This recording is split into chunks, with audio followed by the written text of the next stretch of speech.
boss up, nigga. What's going on, everybody? It is Coach Greg Adams back in here with another YouTube live stream. Shout out to the Coach Gang. And that's you. For being in here, being involved, and being active on this YouTube channel. And welcome back. Welcome back to the Mickey Ficky Wake Up Show. Part of the Free Agent Lifestyle podcast here on the Free Agent Lifestyle channel. You in here with the Bruce Wayne in this ish. The King of Kings, the King of Content, and the Speaker of Truth. Yours truly, the Notorious One, a.k.a. Mr. Coachellini, better known as the Prognosticator, Coach Stradamus. And you're back in here in the Desert Storm Bunker with none other than, give it to me, none other than EWF. That is every woman's fantasy and the whole fucking show. I'm the CEO, nigga, of Fixes Binds LLC. I'm the unbinded, the undebatable, the undisputed best entertainment here on YouTube. You can call me Senor Gregorio Graybeard. The ladies love to call me Mr. Third. Your third leg was just phenomenal. Also the man with one trabajo. I'm going to be slapping Mitches today because I'm the anointed one. Acknowledge me. The founding father of the after pill, the junior college sociologist, the Morpheus of the mating matrix, the chocolate Confucius, the Black Moses, the deliverer, also known as the man that walks in the spirit of Elijah. I'm the man with more nicknames than anyone in the game. But in case you forget those names, just call me CGA. That is C, God Allah. And I'll be the 14-time demonetized champion of YouTube. Oh, man, welcome back after a week and some days on the road. I am back in the Desert Storm Bunker, and thank you for being here. And what a day to come back on. Breaking news, Sean B. P. Diddler Combs has been found not guilty. Let's go ahead and ring the bell on this, ninja. All right, not guilty of the RICO. All right, we'll give you the breaking news here, and we'll cover it pretty much early on in the show. We won't make you wait.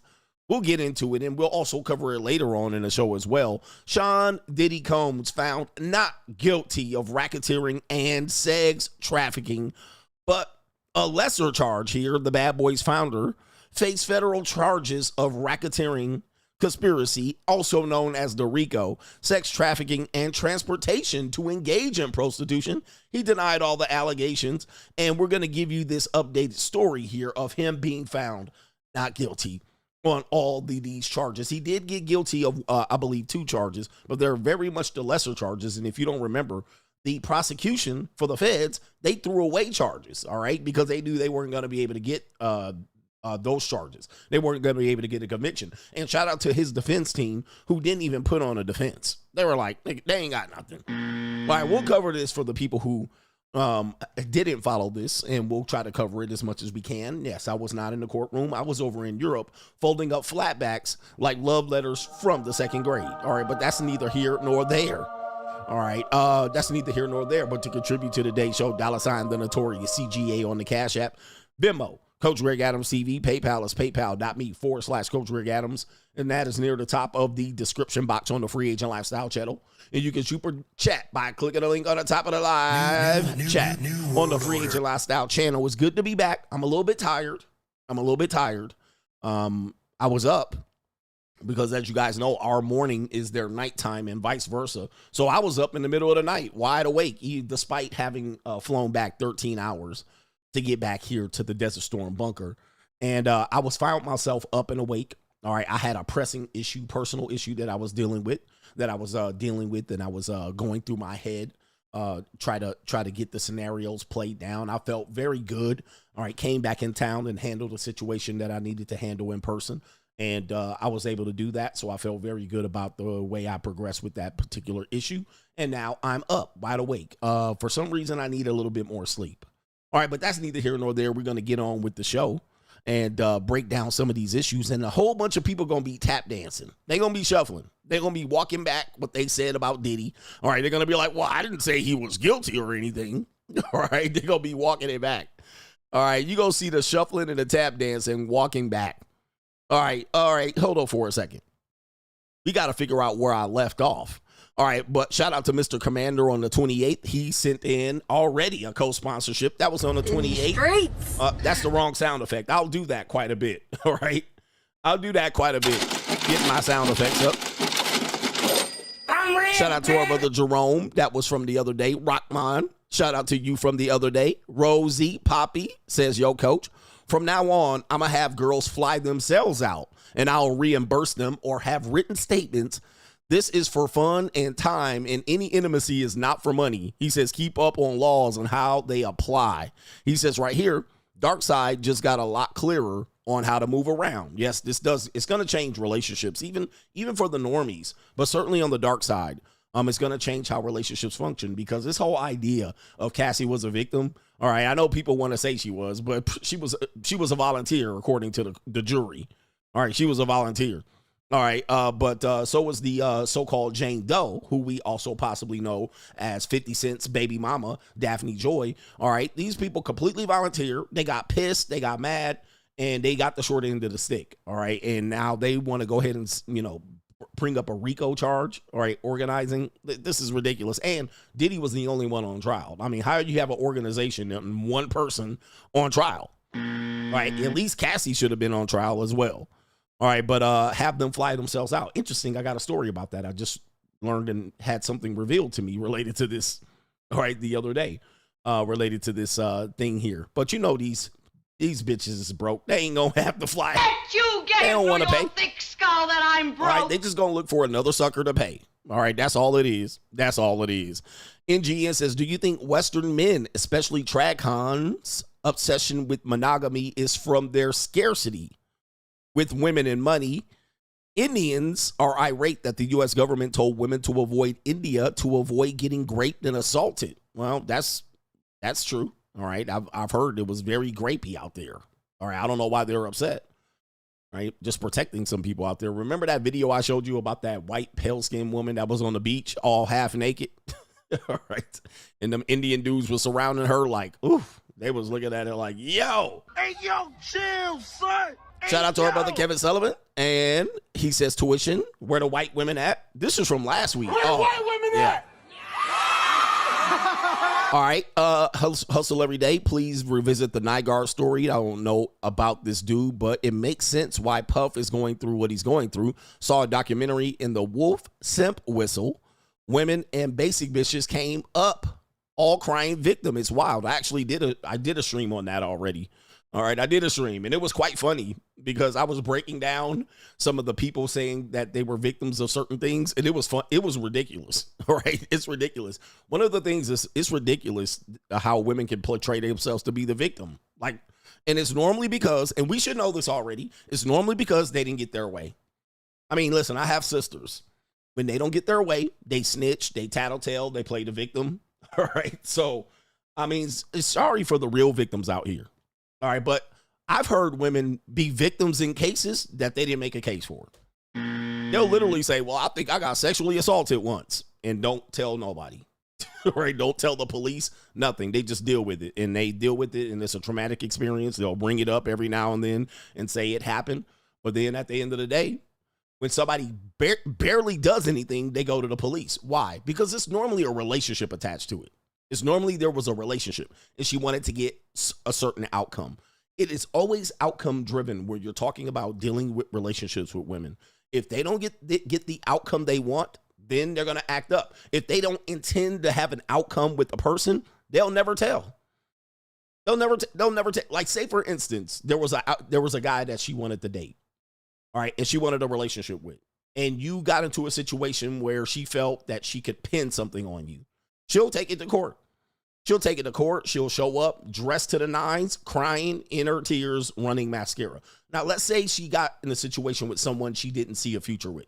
She didn't care if there was a relationship. She really didn't care about the nigga. They probably had a past sexual experience with each other. And then one went south. One of the sexual experiences went south. She won't say nothing. She won't say nothing. She won't report it. She won't make a case. She won't file a police report. Nothing. Because there was no consequence. There was no outcome. There was no future outcome. But if she saw that she was going to be in a relationship with you and then it went out, she'll be out there crying like a motherfucker. like a Mickey Ficky. All right, it's a weird game, but listen, we already know how it's played. People have warned us, including philosophers, Socrates, and the Bible. The Bible. All right, and by the way, you know, I know people were coming in here, and by the way, content creators are going to go crazy, going ham, going live. This is a great day if you're a content creator. Hey, if you're a content creator, if you ain't on the money mindset, these are the days where you need to go live, right? These are the days where you need to join in and fire up your live stream and fucking start doing shit. That's what you need to do. All right. That's what you need to do, because these are the days people are going to want to hear someone's personal thoughts on these cases. But anyway, we got that covered in here, but let's get into it a little bit. We got Crime and Law CGA already. Hold up for a second. I don't even know where my sound effects are. I don't know where my sound effects are, but do me a favor. Hit the like button. Hit the like button on this stream, and we're going to give you kind of the main event early on, because we got a show. But this is a big day. This is a show. There's content creators that didn't plan anything, but they're going to talk about this for 3 hours straight. All right, I try to do it too. All right, I try to do it too. But, yo, look at your boy right here. And by the way, your boy CGA called it. I called it. I told you. All right, I didn't want to say I told you, but I told you. I told you that there's no case here. I told you that this is trumped up charges. I told you there is no RICO. There's nothing remotely close to these things that they're accusing him of. Now, with this being said, I don't care about Diddy. Like, I think he's a bad human being. I think he has put himself in bad situations. I believe that he's covered up. People have covered up alleged other crimes that he is probably complicit in, namely Shine Burrow. Who believes that Diddy was the one that fired the gun and he took the 10 years upstate. There's a variety of things that could have come out in this case, and it didn't.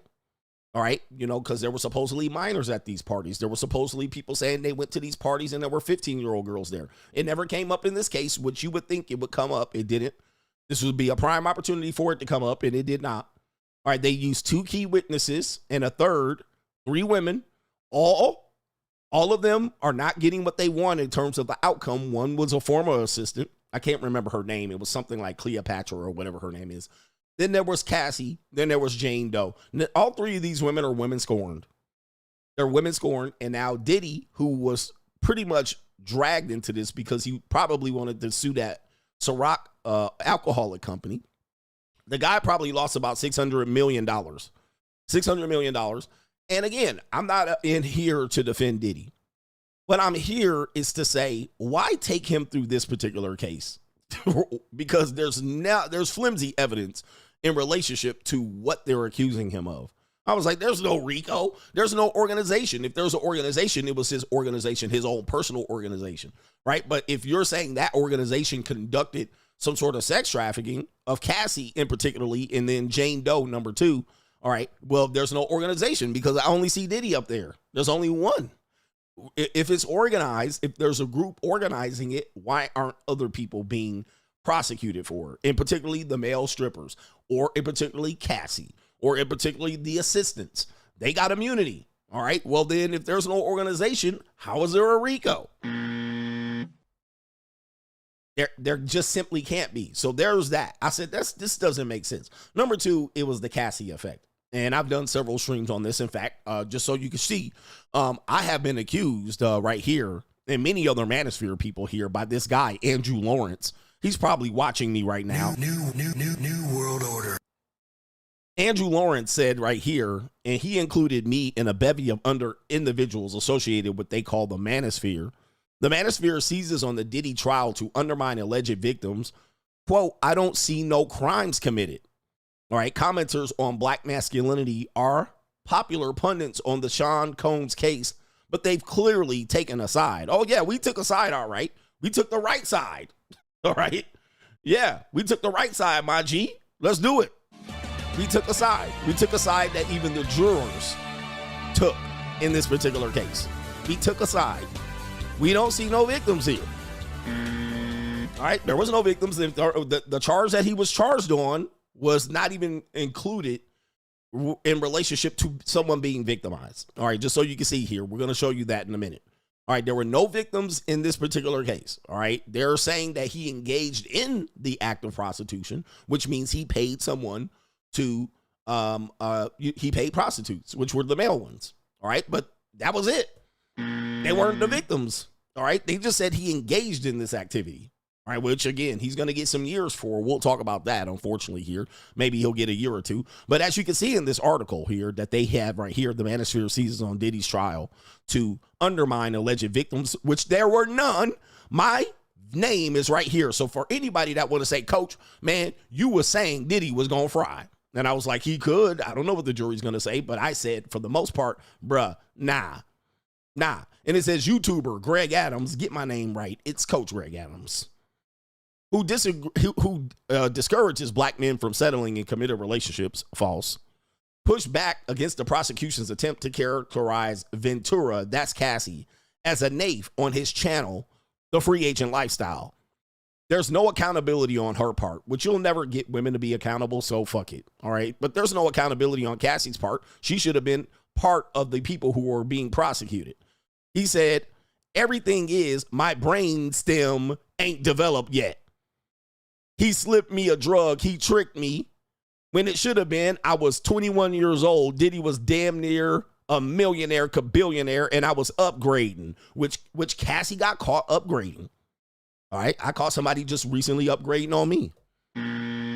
All right, it happens. All right, hey, women look to the monkey branch. They always gonna look for the monkey branch. They're always gonna, and they'll tell you they love you, but they simply got caught in the mix of upgrading. And then when it doesn't work for them, they be like, well. All right. So in this situation here, Cassie got caught upgrading, even to the point where people were telling her, stop dating this guy, Diddy. He's bad for you. He abusive. And she was like, well, Jay-Z's already taken. Jay-Z? Jay-Z? All right. So her only bailout, her only person who she saw she could level up to, as this person said in the article right there, or I said it. All right. Where she said the only thing I could do bigger than Diddy, pause, would be if I can date Jay-Z. But he's already taken. All right. That was it, man. I swear to God. I swear to God. This is just ridiculous. And I pulled up this morning as I was getting ready for this show. I pulled up this morning some of these old commentators, particularly Law and Crime TV, particularly I think there's a guy named Anton. It's not Anton Daniels. There's another kind of Duke shooting Anton. Hey, yo, chill, son. I think his name is Anton. And he up there, girl, I'm spilling the tea. Girl, I told you. Man, these people were literally against Diddy the entire time. They were against Diddy. They were calling him the diddler. They said he gonna fry. They were like, it's done. He's cooked. They showed up outside the courtroom.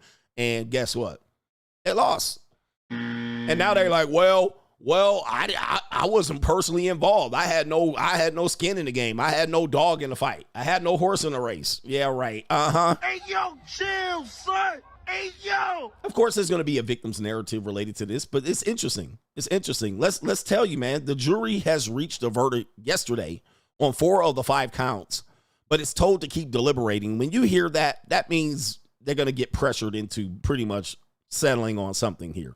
All right. And what they need is they're going to need 12 people to convict. They're going to need a unanimous verdict to convict. They don't get the unanimous verdict. Well, shit out of luck. Okay. It says right here. Let me see here. Let me go to this article. Sean Combs found out guilty of racketeering, the RICO, and sex trafficking. By the way, to beat a RICO case is damn near impossible. Just so you can realize this. They have, in these cases, a very high percentage of conviction rate or people settling in these cases. So it's very difficult to win. And but he did in this case. It says the diddler, Diddy Combs. I'm sorry. The one-time global hip-hop titan whose criminal trial unveiled harrowing testimony accusing him of sexual abuse against women and forced drug-dazed freak-offs was acquitted on Wednesday on racketeering, conspiracy, and sex trafficking, but found guilty of the lesser charge in his federal trial. So look, just so you can see what we got here. There's no conspiracy. Why can't I highlight the fucking article here? There's no racketeering and conspiracy, which I thought that there was little chance of there being that anyway. That's not a surprise. I'm literally surprised they let him off, but I'm not surprised that a rational human being would not have found that to be true. There's no RICO here. People are calling it a FRICO, but there's no RICO here. All right. If there was a RICO, there would be multiple people here possibly getting conviction, unless they just got everybody to turn state's evidence or Fed evidence. Now, sex trafficking, no conviction. He's acquitted of trafficking for sex. Now, here's what I'm going to say here. This is what our brother was talking about earlier, Rosie, because this sex trafficking thing, everybody can get got on that. All right. Everybody can get got. If you take a girl from one area to one state to the next, that could be sex trafficking. If you take a woman from an international trip to a national trip, that could be sex trafficking. If you fly a woman out for the purposes engaging, and this is the Mann Act, by the way. I've been talking about the Mann Act for quite a long time. All right. If you fly a girl out off of Instagram, sugar daddy site, that could be that could be sex trafficking.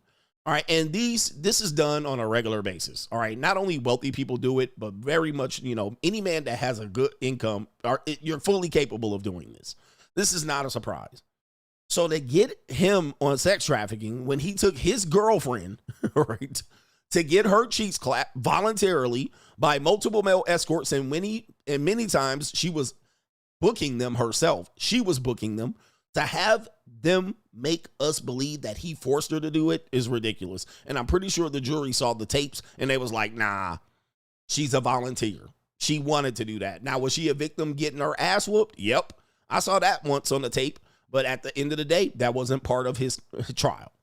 It was not a physically abused trial.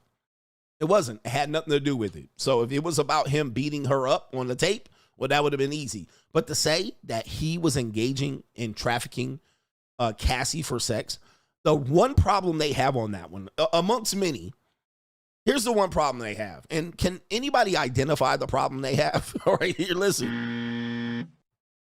Okay. What is the number one problem they would have in that? If I'm a juror and I'm hearing this and they're like, oh, he's trafficking Cassie or he's trafficking the male prostitutes. I mean, I don't know. He's got, what is the number one case? What is the number one thing that jumps out? For what? What was the purpose of him trafficking her? Was it for money?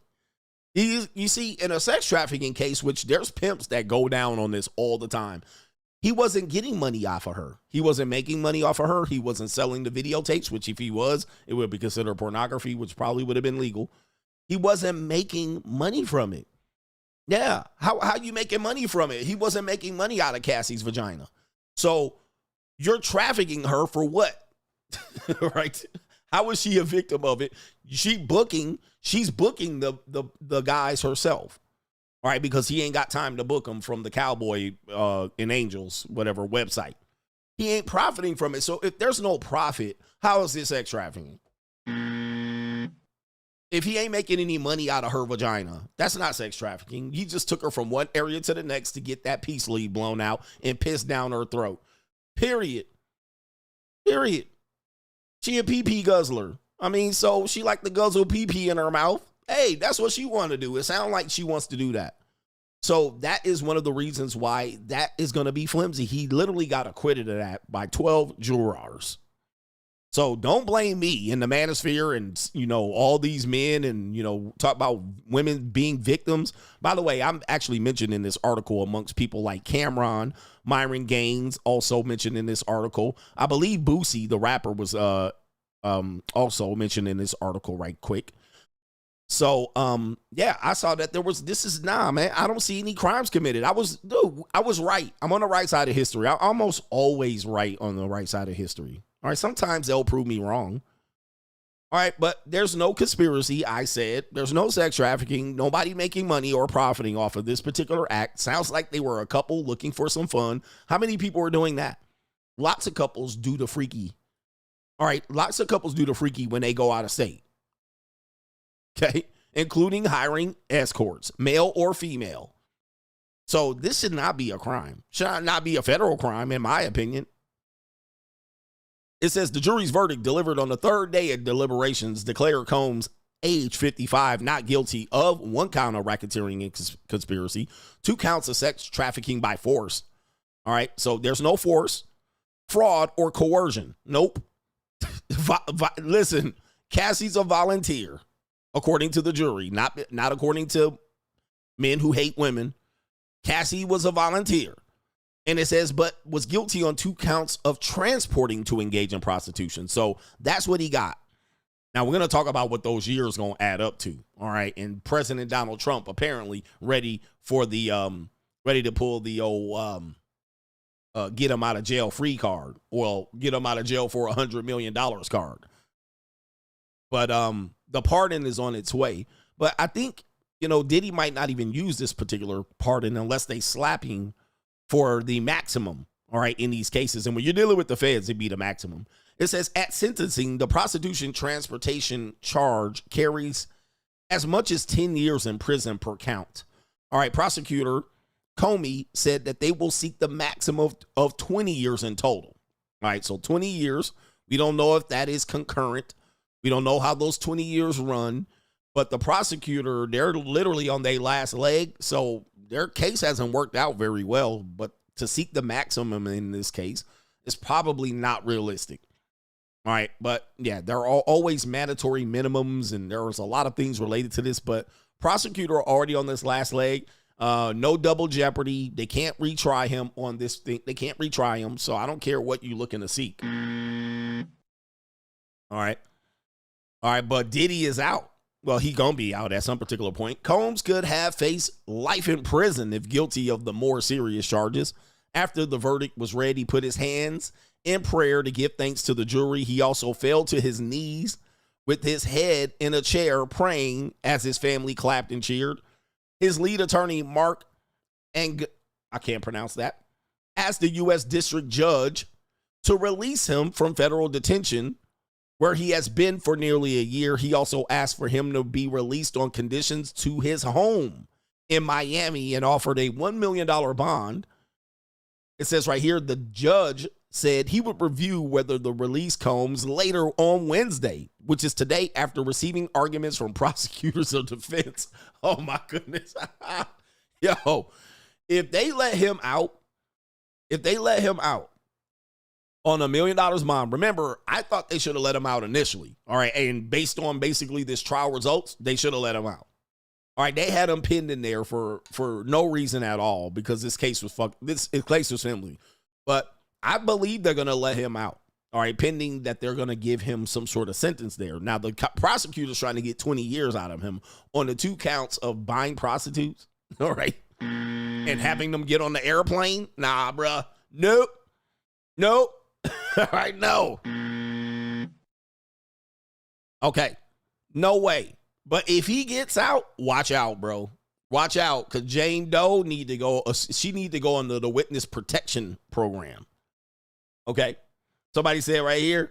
All right, yeah, Jane Doe need to relocate. All right, she need to take her Filipina rent somewhere else. Where's the song there? All right. Where's the song? I don't even know if I can have it. I got this one. Okay, daddy. Oh, I got this one. Get him, daddy.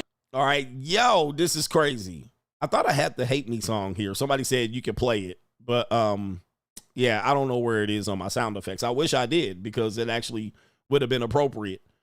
But if they let him out, everybody need to watch their neck. And there's going to be freak off and baby oil everywhere. All right. 100%.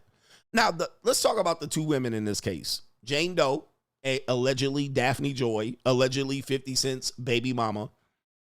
Okay, you got that woman, and you got Cassie. Both of these women have connections to being Filipina. All right, so there's that.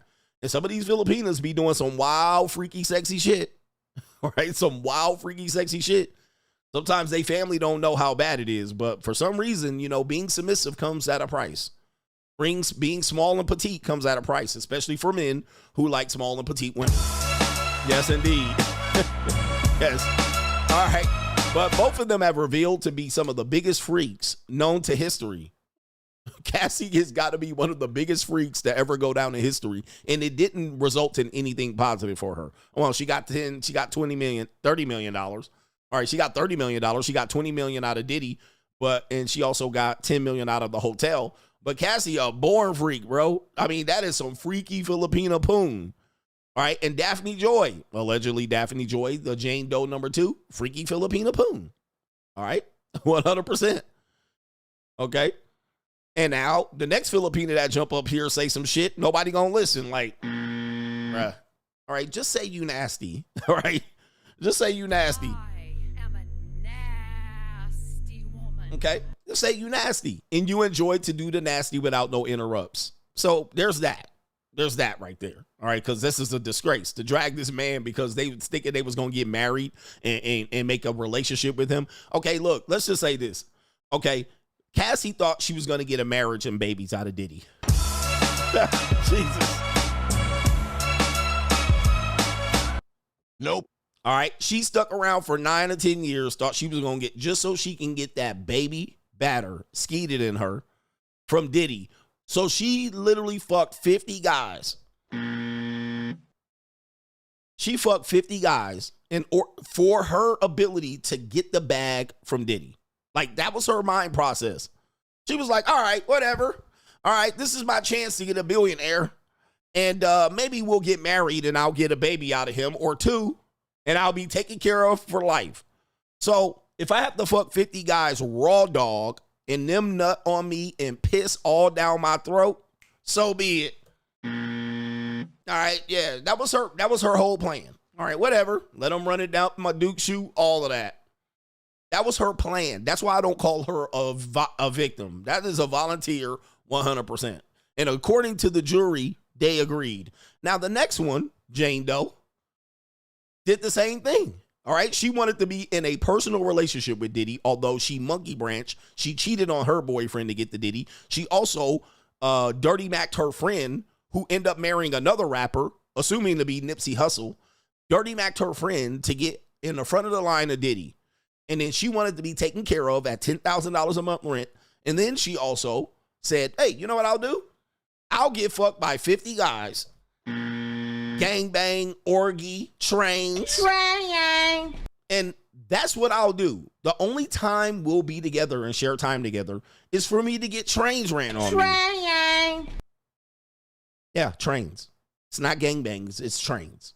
All right, trains are much better. When one dude takes one time, all right, and you just let a dudes line up in line holding a deals, Nick. All right, that's a train. Okay. Train. All right. So these are the 2 people they hung their cases on. These 2 freaky Filipinas. I mean, come on. Come on, man. All right, where's Boosie at? This is ridiculous. Hey, bro, come on now, dog. Come on, man. Come on, man. Come on, bro. This is trying. Nah. No way. No way. This is crazy. All right, so you got that. All right, that's the thing there. Let's look at this right here and see how much he's gonna see if he can get out right there.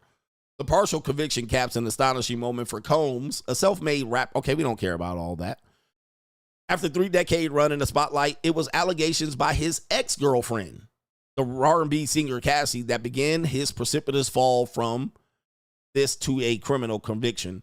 Over the course of 7-week trial, a jury of 8 men and 4 women heard the U.S. government accuse the bad boy founder of leveraging his power and wealth and influence as the head of a criminal enterprise to sexually abuse and exploit women for his own gratification over 2 decades. False. False. That didn't happen. That did not happen. Now, let's say it did happen. All right, because I'm in the camp that said it did happen. All right, but the problem is, if it did happen, who was the victim? I mean, because it ain't Cassie. It certainly is not Daphne Joy. I'm sorry, Jane Doe. The victims could be the male prostitutes, because those were the people that were literally getting paid to do it, or at least would be part and parcel of people who can say they were taken advantage of. All right, but he didn't use that to exploit women. No, they did it themselves. They did it themselves. All right, they did, according to the jury, they did it themselves. Not me. Now, according to me, they did it themselves. But according to the jury, they did it themselves. They chose that. See, remember, what you're not changing, you're choosing. What you're not changing, you're choosing. You chose to be around for 9 years, but you're a victim. Now, and don't tell me about him blowing up somebody's car because the prosecution dropped that charge too. Okay. He had no DNA evidence on the Molotov cocktail. Pause. Nothing going on. All right. And that was a part of what he was charged for initially. And they end up dropping that charge because they can't prove it. So I don't want to hear about him blowing up no car. Well, he blew up her car. And a matter of fact, the two men in this case, see, this is what they don't want to talk about. This is what they don't want to talk about. Hear me out here. When you have cases like this, what you can probably find out is that the men were the victims. Uh-oh. Oh, shit. The men were the victims. Oh, hear me out. Hear me out. Hear me out.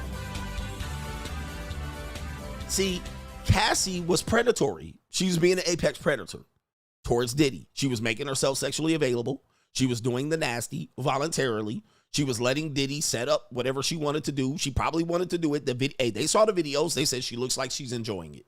All right, so they were like, and guess what? Then she cheated on Diddy several times. Uh-oh. She cheated on Diddy several times. And Diddy would get upset. Like, bitch, what's wrong with you? You're mine. You belong to me. I've invested in you. I've paid you for this. I've supported your career. And she kept cheating on Diddy. She cheated on Diddy not once, but twice, at least. Now, Diddy's a perv. So he wouldn't have mind being in the cuck chair watching Diddy, watching Cassie getting her cheeks clapped. But she cheated on Diddy multiple times behind his back. See, if that happened to me, I would be saying the same thing. I'd be like, hey, baby, I thought we were exclusive. And she said, well, we're not exclusive. All right. You're not giving me a title. You're not giving me a title. You're not making me your wife. You're not putting baby batter in me and get me impregnated. So she like, we're not exclusive. So she was supposed to be under the control of Diddy, but she cheated at least twice on Diddy. So here's where it shows that the men might have been the victim, because in the case of Kid Cudi and Diddy, they both pretty much came to the conclusion that Cassie played both of them for a fool. Oh, and Alix Fine, you're next, because Alix Fine got played for a fool as well.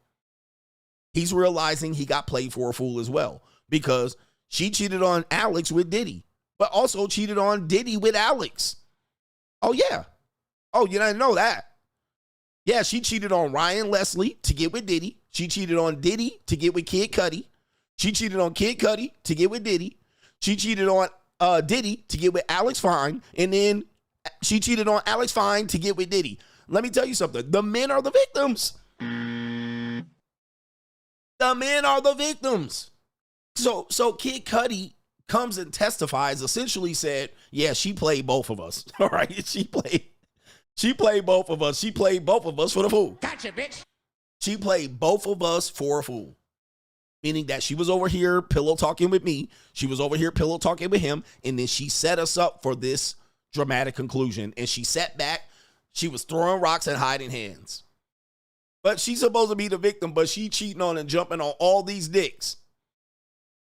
And then going back to the next dude and then saying the next dude did her dirty so that the next dude strikes out against the next dude. All right. This is crazy. But how is she the victim? She had all these chances to leave and all of this stuff. But she jumping on dick. All right. But she's supposed to be the victim. She cheated on multiple men multiple times, allegedly, according to the case records, because now it's all in the records. She was getting fucked by Diddy and FaceTime her now husband, Alix, nigga. Oh.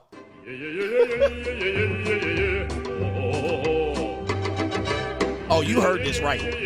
Oh, you heard it right. This was in the court testimony. This was in the trial. Allegedly, she was over there. Diddy was supposedly sexually assaulting her. Again, when this is these sexual assaults that just become sexual assaults because regret or outcome. And this is in the case. The jury found this not to be credible. She's over there getting bent over by Diddy, and she FaceTimes Alix Fine, who's her then husband, while she getting fucked. Alix Fine heard that in court. He behind her. He out there pushing and shoving. And he got her bent over on the bed. And she FaceTiming Alix fine. This was in the court record. Getting nutted in and going to another man, same 24-hour period, to get nutted in again. Brothers, hey, when I say the men are the victims here, nobody's going to see it, but there we go. That's an example. She playing everybody against everybody. And, you know, it's always the young-looking, petite, innocent women that people do not give credit for in relationship to being trifling human beings, right? Being nasty, piss-guzzling scum. All right, because that's what she is. That's what she was, and that's what she testified to, and other people testified to it as well. That's what she was doing. She did that because she looks young and like a victim, and she looks young and petite and small, and she got those big brown eyes. Oh, nobody can believe this, but that's what she did. That's what she did. And sometimes you have to understand that you ain't got the stomach to realize this. Do you have the stomach? And people are going to sit up here and say, I'm wrong for saying this. I'm not. YouTube removed a video of me saying the same thing. And this just goes to show you that there is no fairness when it comes to these speeches and opinion. Okay? But this is a reality. This is the reality we got. And the jury spoke and gave it a fair assessment here, talking about a criminal enterprise to sexually abuse and exploit women for his own gratification. Now, there's probably some dudes out there, allegedly, right, that probably has that. All right, but nah. Okay, he says his defense pitched to jurors that the case about Cont was badly exaggerated and he was simply on trial for a swingers lifestyle, one tinge with violent behavior, and included supply of drugs and baby oil that was ultimately consensual. Yep, I'm going to find that this is all consensual. Look, he didn't force them to take drugs. They took the drugs.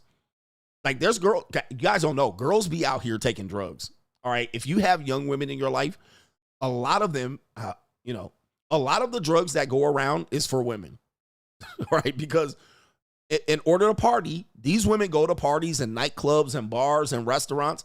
Them bitches be on drugs 8 times out of 10.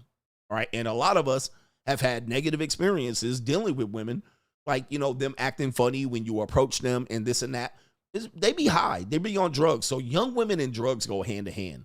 All right, go back all the way to, there was a musician that got convicted of the Mann Act. Johnny B. Good, the singer Johnny B. Good, the singer of Johnny B. Good.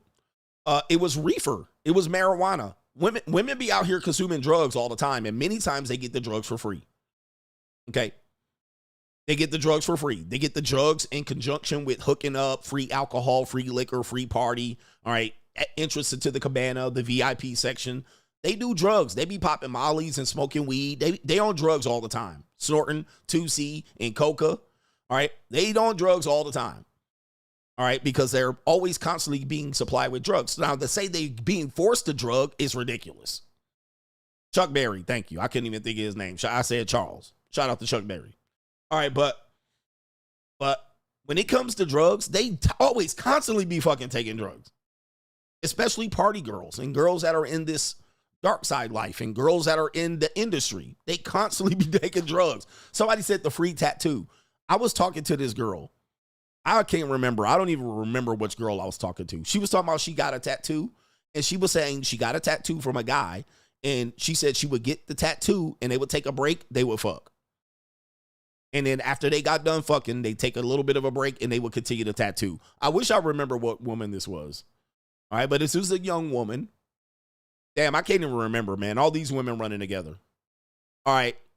But she was saying, yeah, I got a free, she didn't pay for the tattoo. She got paid. She fucked. She get the tattoo. She fucked. It was a big tattoo, by the way. It was on the side of her body. All right. But again, that's a volunteer. She chose to say, I'm not going to pay, or I'm going to pay in pussy. They always find a way to pay out their pussy. All right, so we're trying to warn young men of this. These are your future wives. So this is how she said she got her tattoo. I wish I remember what girl this was, but I've been traveling around the world and I talked to a lot of women, so I can't even remember who it was. I can't even remember. I'm like, you fucking in between getting tattooed. Yep. I'm like, man, shit. Because anyway, enough about that. But then you add on mental health drugs. Okay. Now you add on mental health drugs, which I've been saying for a long time. It's very, very hard to figure out because the mental health industry just creates customers and they put them on drugs and they release them to the Kraken. And then they sign them up for a therapist or two. And now ChatGPT doing more therapy, better therapy than these real therapists. Therapists cure nobody. They just create more clients and customers. But hey, if you got to take your head meds, take your head meds.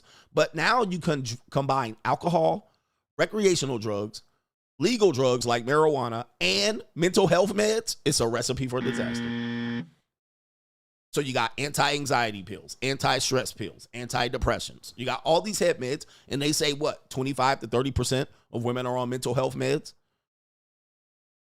Okay. That means at least there's about 75% of them walking around undiagnosed. Okay. Majority of people that go to therapy are women. The majority of therapists are women. So this is the blind leading the blind. This is the blind leading the blind. And so that then they get in a situation where they're drunk, high, and now all of a sudden they gotta walk and backpedal out of the situation when a guy pursues them sexually. Oh, he took advantage of her. He pushed drugs and alcohol on her. No, he didn't. No, he did not. You took them shits voluntarily. You was having a party. You was out the club flirting and drinking, smoking and straight West Coasting. All right, and now all of a sudden you're supposed to be the victim. This is why it is difficult for us to determine who a victim is and who's not. And in this case, I'm glad the jury said, oh, hell no. Y'all was out here on 2C. Cassie was a drug addict. They admitted that. So was Diddy. He was a drug addict. How he pushing drugs on Cassie? By the way, Cassie was the only alleged victim, essentially.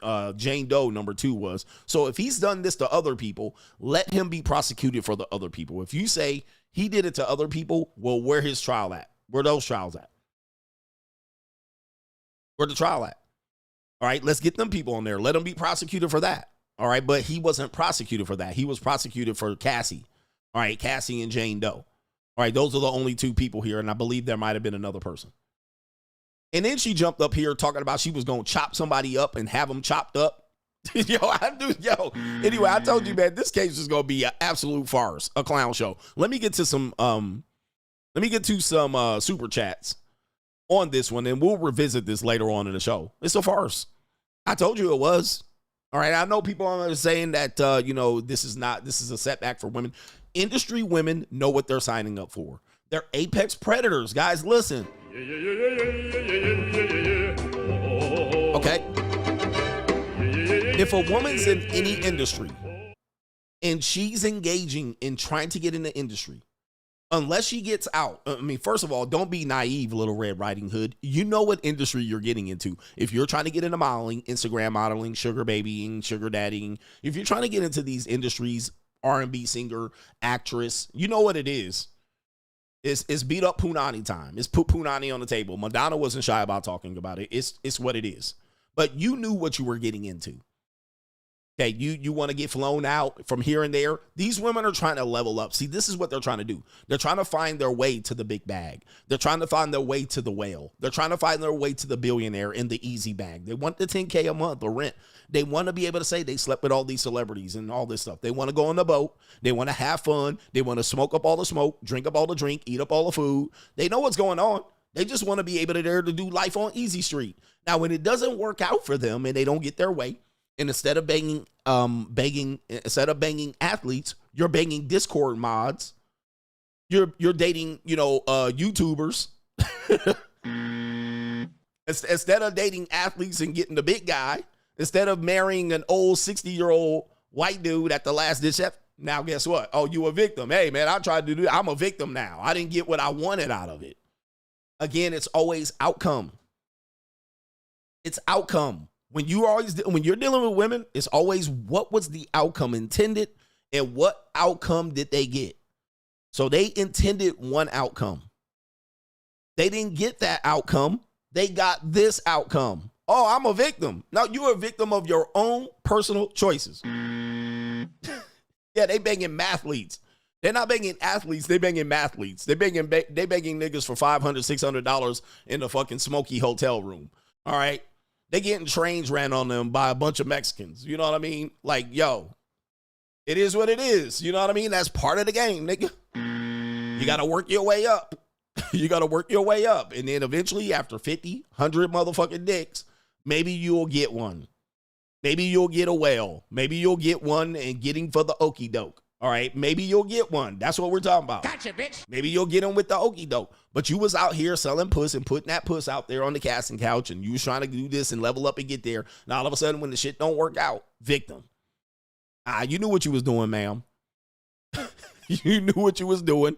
You was trying to get your ass out there tricking, turning tricks. All right, shit don't work. Woo-wee.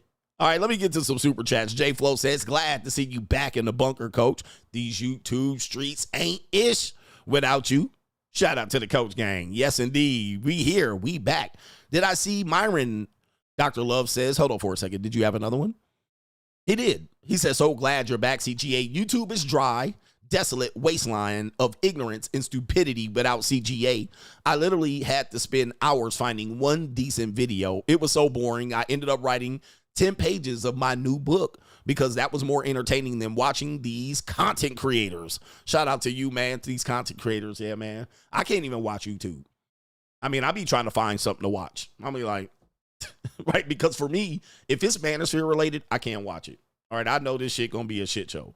I'm like, man, we still talking about this? I'm like, But, you know, people like to feed the incels and the red pill ragers. Shout out to our brother, Dr. Love. Did I see the video of Myron in the streets of Miami where he got into a heated argument with a pro-black man? Also, Myron had a sign that said, women belong in the kitchen. Personally, I think that idea is outdated, impractical, ridiculous in this modernized society. Your thoughts? I did see the video. I think I was on my flight coming back from Germany. And I saw the video. I did see the sign, women belong in the kitchen. Obviously a troll. Obviously a trolling tactic. But yeah, I mean, this idea of women belong in the kitchen is far gone. There's some men that believe that they do belong there. But, you know, much of the basic, the best chefs are men. The best cooks known, internationally known, and worldwide are men. But obviously he's trying to rage bait people into a topic. And I did see that black man that tried to get him, but shout out to Myron for having security. All right. So if you're going to do this and be in these streets, you need security. Shout out to Leo K says, welcome back, CGA. Tell me, are you done with the U.S. yet? I may be done with U.S. women. All right. U.S. women. All right. Because, man, let me tell you, man, when you get done, and listen, that doesn't mean that women in other places are not 304s. They're just a different type of 304. Right? Because these women doing despicable things over there, too. They're just a different kind of 304. Now, see, it's difficult to really realize what's going on. And so most men cannot handle sexually aggressive women. I might need to do a show on this one. Because, you know, we like hoes. We would love, like, your whole dream is like this woman would have you'd meet some nymphomaniac and she would actually give you that Gog 3000. You know what I mean?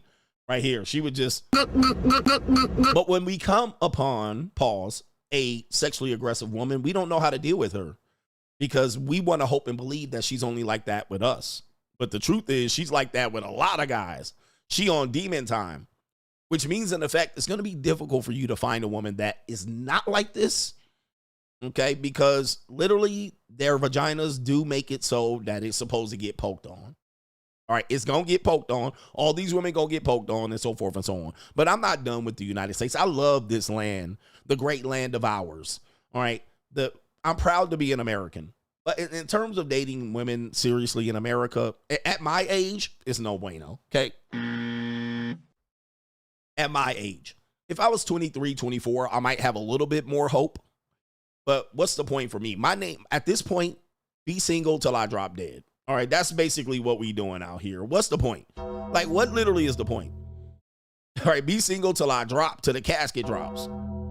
There's no point All right, but there are definitely some honest 304s over in other areas, and they's just in a bind. The point is, do not fall for the okie doke. If they don't fall for the okie doke. Cali West says, not all females. He says, now all females will be given pay-per-meet money and quickly discarded to avoid the Diddy treatment. Pause. He says, no more flying out hoes. He says, if they can't fly themselves out, they can't come. Free agent lifestyle for life. Sadly, that's the truth. All right, that's the truth, man. Guys are going to adapt. Listen, the repercussions of this case is that men are going to adapt and women are going to adapt. This is like the Me Too movement. Essentially, men adapted. Women adapted. Men adapted in a way they thought men would adapt positively towards women. What men did was they shunned women. They basically said, we're not going to cold approach you. We're not going to initiate sex. We're not going to flirt heavily unless you're a Pookie. So men adapted. Men are going to adapt this way too. Fly you out? Oh, fuck that. All right, now pay for your ticket. I'll reimburse you. Pay for your ticket. I'll reimburse you.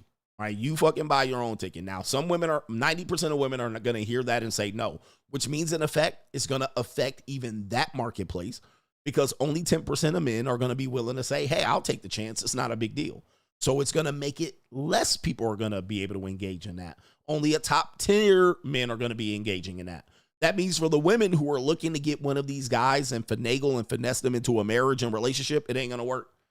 All right, because they're basically going to go for less men. They're basically going to target. And I don't know, man. You cannot talk women off of this ledge. Can't talk. For them, they think they're going to find a goofball. And that's what they're looking for, guys. They're looking for a sucker. All right, they're looking for a sucker. Gotcha, bitch. A sucker that just don't ask the right questions. A sucker that just falls in love with them and just believes anything they fucking say. All right, so that's what we're dealing with. That's what time we're on. That's where we're at. Shout out to Teron McAdams. He says, welcome back, coach. Boss Up 2025. Free agent lifestyle for life. Shout out to all my truckers. And that's a double up. I'm Rizz, bitch. Shout out to you. I'm Rizz, bitch. Shout out to Teron McAdams getting us with the double up already. Thank you, man. Appreciate that. All right, but here's the reality right here. But I know you too, man. I've known you for a long time, and I know that you like hoes. Wow. Well, now, wait a minute. All right, so most of us, you have to be honest with yourself. Most of you guys, if you can get hoes easy, you would get hoes easy and use and discard them. That's what you would do. Right here. That's what they would do. Somebody said, if guys don't have drug and alcohol, most women are not coming to chill. Just say, I have a bottle and or green, they coming. Yeah, especially younger women. This is something that men don't realize, is that much of the things that women want to do up until the age of like 26, 28, if you got drugs, they coming over. They don't want goody two shoes. This is what guys don't. These girls are taking the Pookies and the Ray Rays. One thing you leave out about Pookie and Ray Ray is he got dope. That's the one thing that people ain't talking about. He got dope. And he'll throw away his life. A woman will watch this nigga throw away his whole life. That woman will throw away her whole life. She don't give a fuck. He got dope. As long as he got dope, there's pussy on the goddamn table. If he got dope, he gonna hit the fucking skins. Now, you guys think because he's Pookie. Well, he's Pookie and he's dangerous. No, he's got dope. He got access to drugs and Molly and perks and all that. And when she comes over, so what'll happen is she'll come over for you and you don't do dope. You don't sell dope. You don't drink. You don't smoke. Guess what? They be like, you're boring to them. You're boring to young women, especially 304s. You're boring. They'll call you goody two shoes and shit. They're like, man, nah, I can't. Because you know what? You're going to fuck their high up. Let's just be honest. You're going to fuck their high up. They want to be high. They want to be a little bit woozy and tipsy and a little bit drunk. They want to be in the moment. They want to let that shit. And here you come having serious conversations with them. Here you come trying to ask them about their past. Here you come trying to have a conversation about what she has planned for her future. Here you come fucking up her high. And And older women got wine. Here you come wanting to have a serious conversation and shit, trying to protect yourself from this dumb floozy, and this old broad want to just knock back bottles of Sauvignon Blanc right on your motherfucking watch. All right, and guess what? Soon as you come in here with that bullshit in serious conversation, she like, you fucking up my high and my buzz. Who is this buzzkill? So what do? They go with niggas. They go with niggies that are going to be like that, especially young women. Especially young women. You got the reefer, we good. They coming over to get the boots knocked off. They coming to get the orgy, the double tag team, the two-man, the train. Okay? Okay? And what percentage of women are this? When they're young, about 90% of them are prone to do this behavior. You're not getting this out. You're not beating this. But it's not because he's cool and he got swag. No, he's got smoke. That's what he got. He got the smokes. He got the line of Tootsie. He got the coca. He got the perks. He got the molly. That's what he got. And the bitch could be over there just getting fuzzy brained. I'm going to get fuzzy brained, and whatever I do is what I do. All right? I did it because I was high. That's bitch. All right, it's crazy, man. But look, that's what guys don't get. That's what guys don't get. Shout out to our brother Pro Man, says, not a fan of Puffy's image, but these broads showed up and knew what was going on. They did what they did. Now they turn to Little Bo Peep. For real. Little Bo Peep ass bitches. Little Red Riding Hood. They told you about you went to the music industry and you knew about Puff, but you out here wondering why you got orgy and gang banged out. All right, nah, bro. I'm not going for this shit. I'm not going for it. I know, man. People don't want to hear me talk about this. I'm not going for it. I'm not giving these women a pass. No. Rayon says, greetings, Coach Adams. He says right here, Coach, I finally had to walk away from my girlfriend of 3 years. I swear having peace of mind is so damn important. You don't realize how much real estate that women take up in your brain, that when you're trying to rationalize with them, it's going to be it's going to be basically I guess the term would be a power of will. Okay. But you're taking up so much brain space and capacity.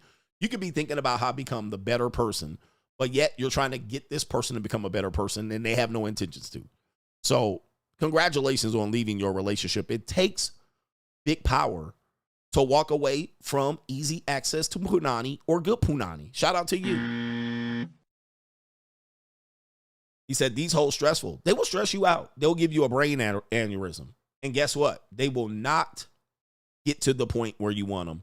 All right. And first of all, one reason why they won't is because one mistake we're making, we make a lot of mistakes. One mistake we're making is that we don't realize attention is attention. So whether a woman's receiving negative attention from you or positive attention, they're still getting attention. It is when they're not getting attention from you that they become somewhat dangerous, right? So they could either come up with false allegations or they could just disappear. They could slice your tires. They could come up with a bunch of shit. But just because you're there spending time arguing with her and you think that they don't want it, no, they want that. That's just as good. That's just as good as you being there and giving them love and huddles and hugs and cuddles and huggles. So the negative attention feeds them. So you're there trying to manage and micromanage them. That's attention you're giving them. And they eating it up. They eating it up. Because guess what? Now they have something to talk to their friend about. They have something to talk to their relative about. They have something to talk to their whoever, parole officer, their therapist. They have something to talk about. Right? So now they can talk about it. Not only are they going to get attention from you, they're going to get attention from their friends. What else are they going to do all day? If you're good, they have nothing to talk about. All right, but they'll find some shit to talk about too. Shout out to Jahari Russell, says, welcome back, Coach. I'm back. And we're going to get through some super chats. We'll get back to the Diddy case here in a second. All right, because I know people are here for it. All right, shout out to Nathaniel, says, Nathaniel Butler, shout out to you and the Coach Gang. I've been busy due to work, but never miss a money mindset. I appreciate you. If Diddy gets off, would swinging be a cool thing to do?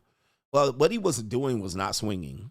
Right? Although there's definitely an open interpretation about engaging in these risky alternative lifestyles, such as swinging, BDSM, consensual, non-consensual, any of these things that require someone to be dominant and a submissive, or exchanging partners. It is risky for sure.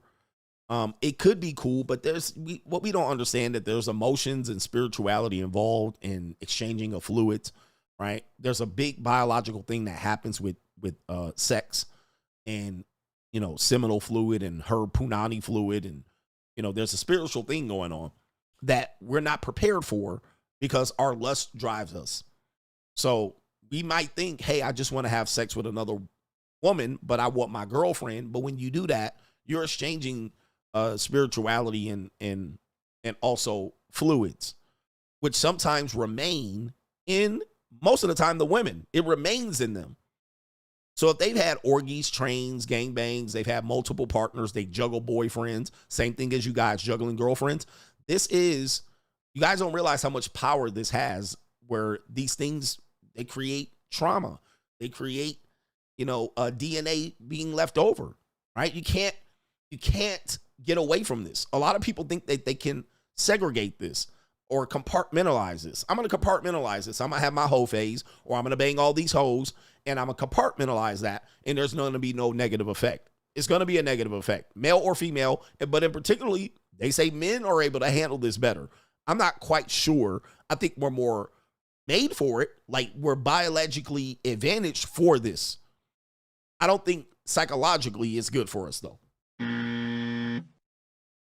It's not. I think for the women, they have been proven that they can't handle this at all, because they are a vessel of receiving. So they suck down, suck seed, they suck down dookie and piss, and they suck down DNA. They hold DNA in their bodies, which does create demons, all right, spiritual demons in them. All right, and they become possessed by this, especially when the guys that they're doing it with are not good characters at all. Sometimes they're dumb, dim-witted, deaf, dumb, and blind. And so these men are not good characters. So a lot of their early sex, or a lot of the easy sex that they are able to give away, are going to be to these type of guys, right? The worst of the worst. And these men are going to be able to, this is why we call them Pookie spawns. They end up procreating with these Pookie niggas, or they end up having succeed, the most ridiculous thing sexually done to them by these guys. But here you come with your millimeter Peter, and you want to make a wife out of this woman. Nah. So there's psychological damage done for men, even for a man. Do you allow me to break this down? I have to break this down. This is important. Psychologically for men, it is damaging as well to be running through these hoes. Okay, first of all, hoes who are professional hoes, they're a crazy type of manipulator. They've manipulated their whole life, so you got to watch out for them. Okay, but when you mess with regular women and try to turn them into hoes, it's going to be impossible for you to find a wife. Now, when I say impossible, it doesn't mean you can't. But the reason why is because you're going to be so used to dealing with hoes and manipulation from hoes and learning how to overcome hojections. What's going to happen is you'll never trust an honest woman. You're never going to trust one. So you're going to be dealing with women that you know has a boyfriend, and you're going to nut up in her. You're going to be dealing with women that you know are married, and you're going to nut up in her, and you're going to watch her do all of these things. Okay? You're going to watch her do it. Then you're going to find a woman who you want might be an honest woman. Guess what? How are you going to ever trust her when you know these bitches out here fucking around on their boyfriends? And they come and complain, well, my boyfriend is lame. My boyfriend boring. And they come and suck on your dick and swallow your suck seed. All right. How are you going to be able to get married at that point in trust? There's no way. There's no way. Especially then, let's say that woman was a 304. All right. And the 304 says, but I love you. I'm different. I've changed. Bitch changed for 2.5 weeks. Why? Why does she want to change? Because she's trying to monkey branch to the next safe option. She's done in the streets. The streets are done. She's already been traumatized by the streets. Now she want to be out here with your goofy lame ass. How the fuck are you going to trust her? And she's a whore. It's impossible. You're not going to be able to do it. You're not going to be able to do it. You're going to run yourself ragged trying to date this woman.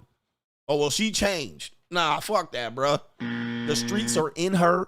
It's in her fucking DNA. She gonna be a part of the streets in 2 weeks after you fucking commit to her. All right, so these are the things that you have to be honest about. Now, just because you're honest about it doesn't mean you can't still engage in it. Just be honest about who you are.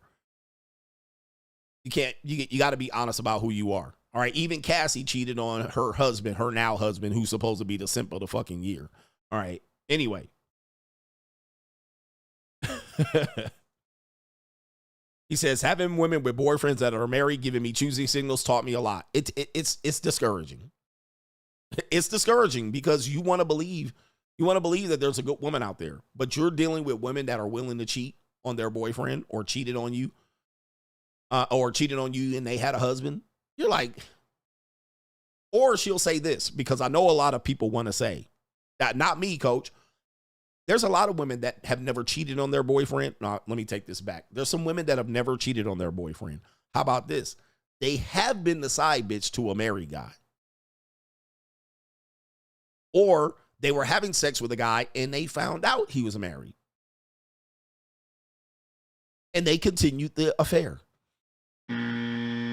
Now, at this point, these two people are going to be difficult to have. They're going to have trusting issues. They're going to have trusting issues. And if anybody says they don't at that point, I don't know what to tell you.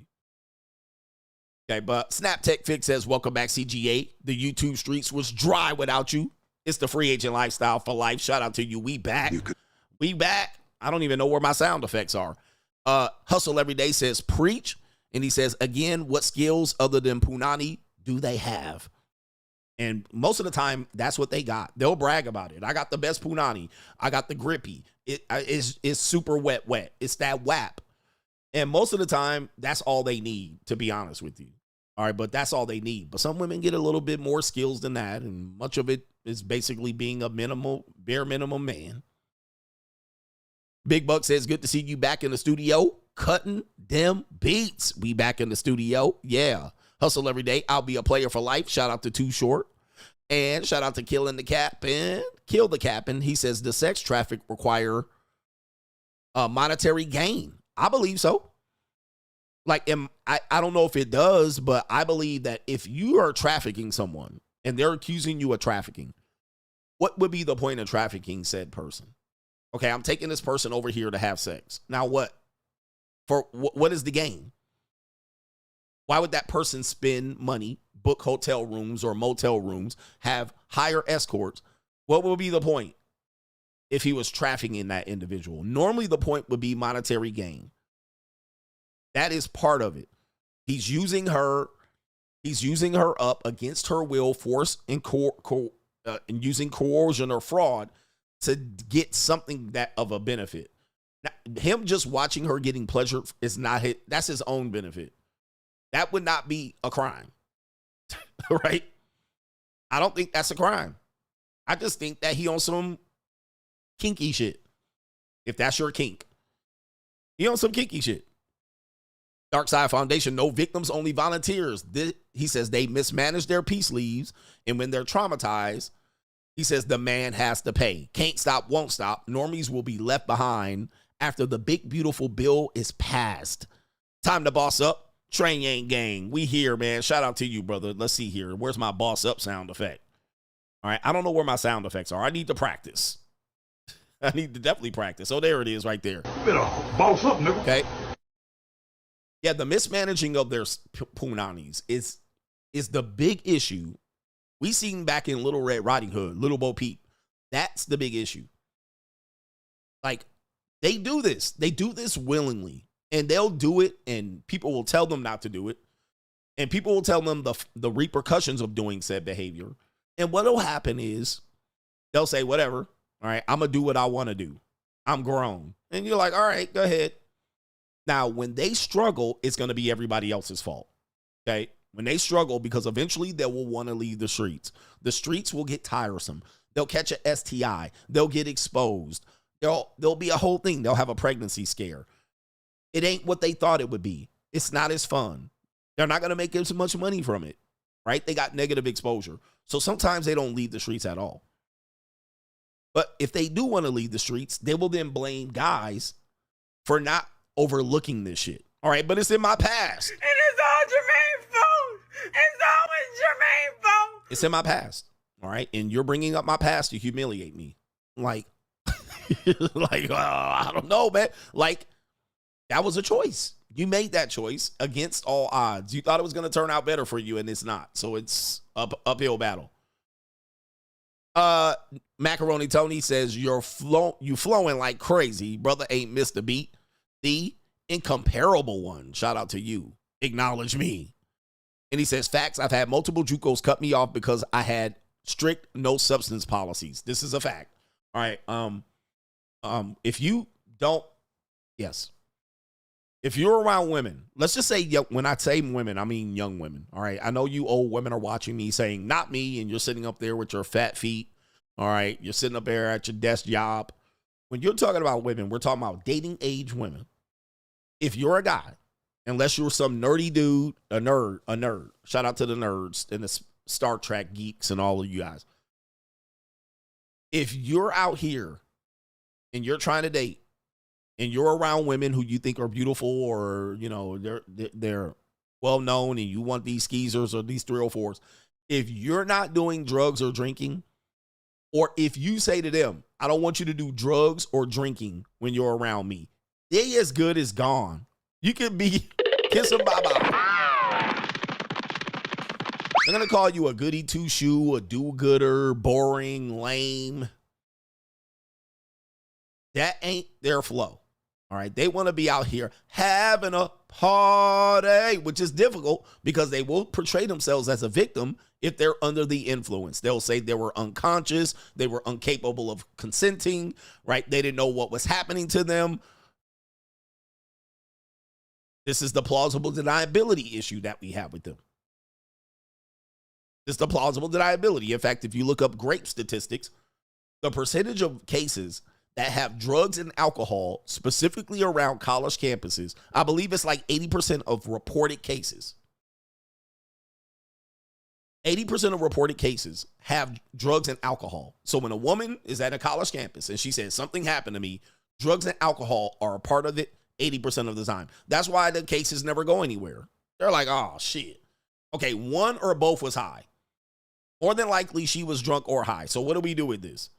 Then, of course, if the man is drunk or high at the same time, what do you do with this? Okay, well, a person can't consent if they're drunk or high, only if she's female. But of course, if it's a male and he's drunk or high, he has the ability to consent. Right? Isn't that right? Or let's say she's drunk or high and there's two men that want to fuck her. And they say, let's fuck. And she says, let's go. And she gets fucked. Is she getting sexually assaulted? They all drunk and high up in there. There's a case going on right now that's happening. I might bring it up now. Okay. There's a case that's happening. There's a guy on Twitter or TikTok saying he caught his girlfriend at a party getting two men running on basically folding her up. She got one in the mouth, one in the punani hole. So he sees her. He walks in and he sees her getting drilled. He breaks up with her. He accuses her of cheating. She says she's being sexually assaulted, SA'd. And he's like, what? And she basically says, you left me there to get assaulted by those guys. You should have stopped me. You should have came and beat them up. You shouldn't have used that as to say I cheated on you. And so he's sitting there going, what, bitch? Like, yo, wait. Y'all was all drunk. By the way, let me see if I can pull up the recording. I'm going to pull it up just so y'all got it. She didn't file a police report either, just so y'all know. And a lot of women are defending her. They're defending her in this case. Let me see if I can pull it up here. Yes. It's wild, bro. It's a wild story. So this is where you get these cases with the Diddy case here. Let me give you crime and law TV. We're going to do crime and law. We'll come back to the Diddy case here. But this is what men have to deal with. And this is why if a man comes in, let me just say this. If you're a young man or a man of means or you're an older guy, where's my sound effects at? What in the hell? I need to practice sound effects. Okay. So if you're a man and you come into a woman's life and she's just destined to be part of nightlife, partying, the streets, or whatever, and she's doing drugs or alcohol, guys, she's going to do something dumb. She's going to do something dumb and you're going to be a part of it, right? You're going to be caught in the middle of it.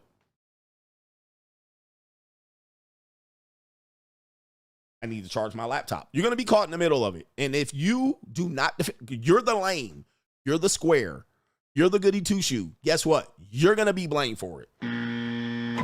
You're going to get blamed. Not Pookie and Ray Ray double teaming your girlfriend at a party. You're going to get blamed because you didn't help them. You didn't stop it. You judged them for it.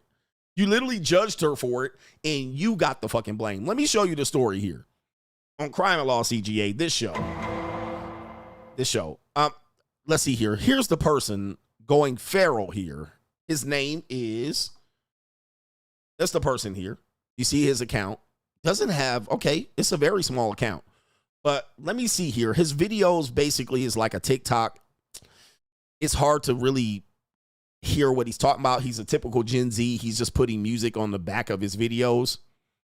But he told a story here, and he's going feral here. He's got 5 million views on one video and such. Let me see if I can find the appropriate video. All right, I don't know where the video is. All right, so anyway, let's show you this. Oh, shit. TikTok again. Give me a second. TikTok again, at it. All right, it's hard the way they do things here on TikTok. Okay, so here's a text from her. It says, "I'm sorry I hurt you the way I did. I just felt like our relationship wasn't going anywhere, especially with us both going to college. I just feel like it's fair that I want to go live my life." All right, this is one text, but this is the woman who basically is saying, hey, I'm sorry I hurt you. Again, when they say, oh, you're hurt and bitter as a man, they don't realize that a lot of young women, especially 304s, but women that want to be in this life, they're young and dumb and want to fly free. These are the women that hurt men early on, right? And they want to use our hurt as some sort of, oh, you should be stronger than that. But this is the hurt. So she said, I felt like our relationship wasn't going anywhere. So fuck it. All right. I'm getting fucking poked by 2 men at the party. Fuck it. Okay. And I just feel like it's fair that I want to go live my life. I want to go live my life. I want to be young, dumb, and flee. I want to be wild. I don't want this to bite me in the butt later on, though. I don't want to be judged by my past later on, though. I'm just going to live my life. I'm grown now. I'm outside. I'm outside the house now. Nobody can tell me anything. I just want to get my pussy poked on.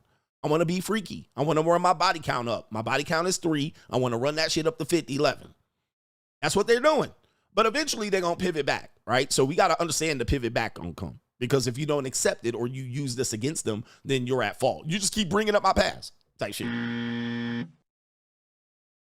But this is how guys learn early on because they come, because look, men are in love, women are in business. Okay, men are in love, women are in business. So let me see here. Let me see if I can find a video of the guy right here.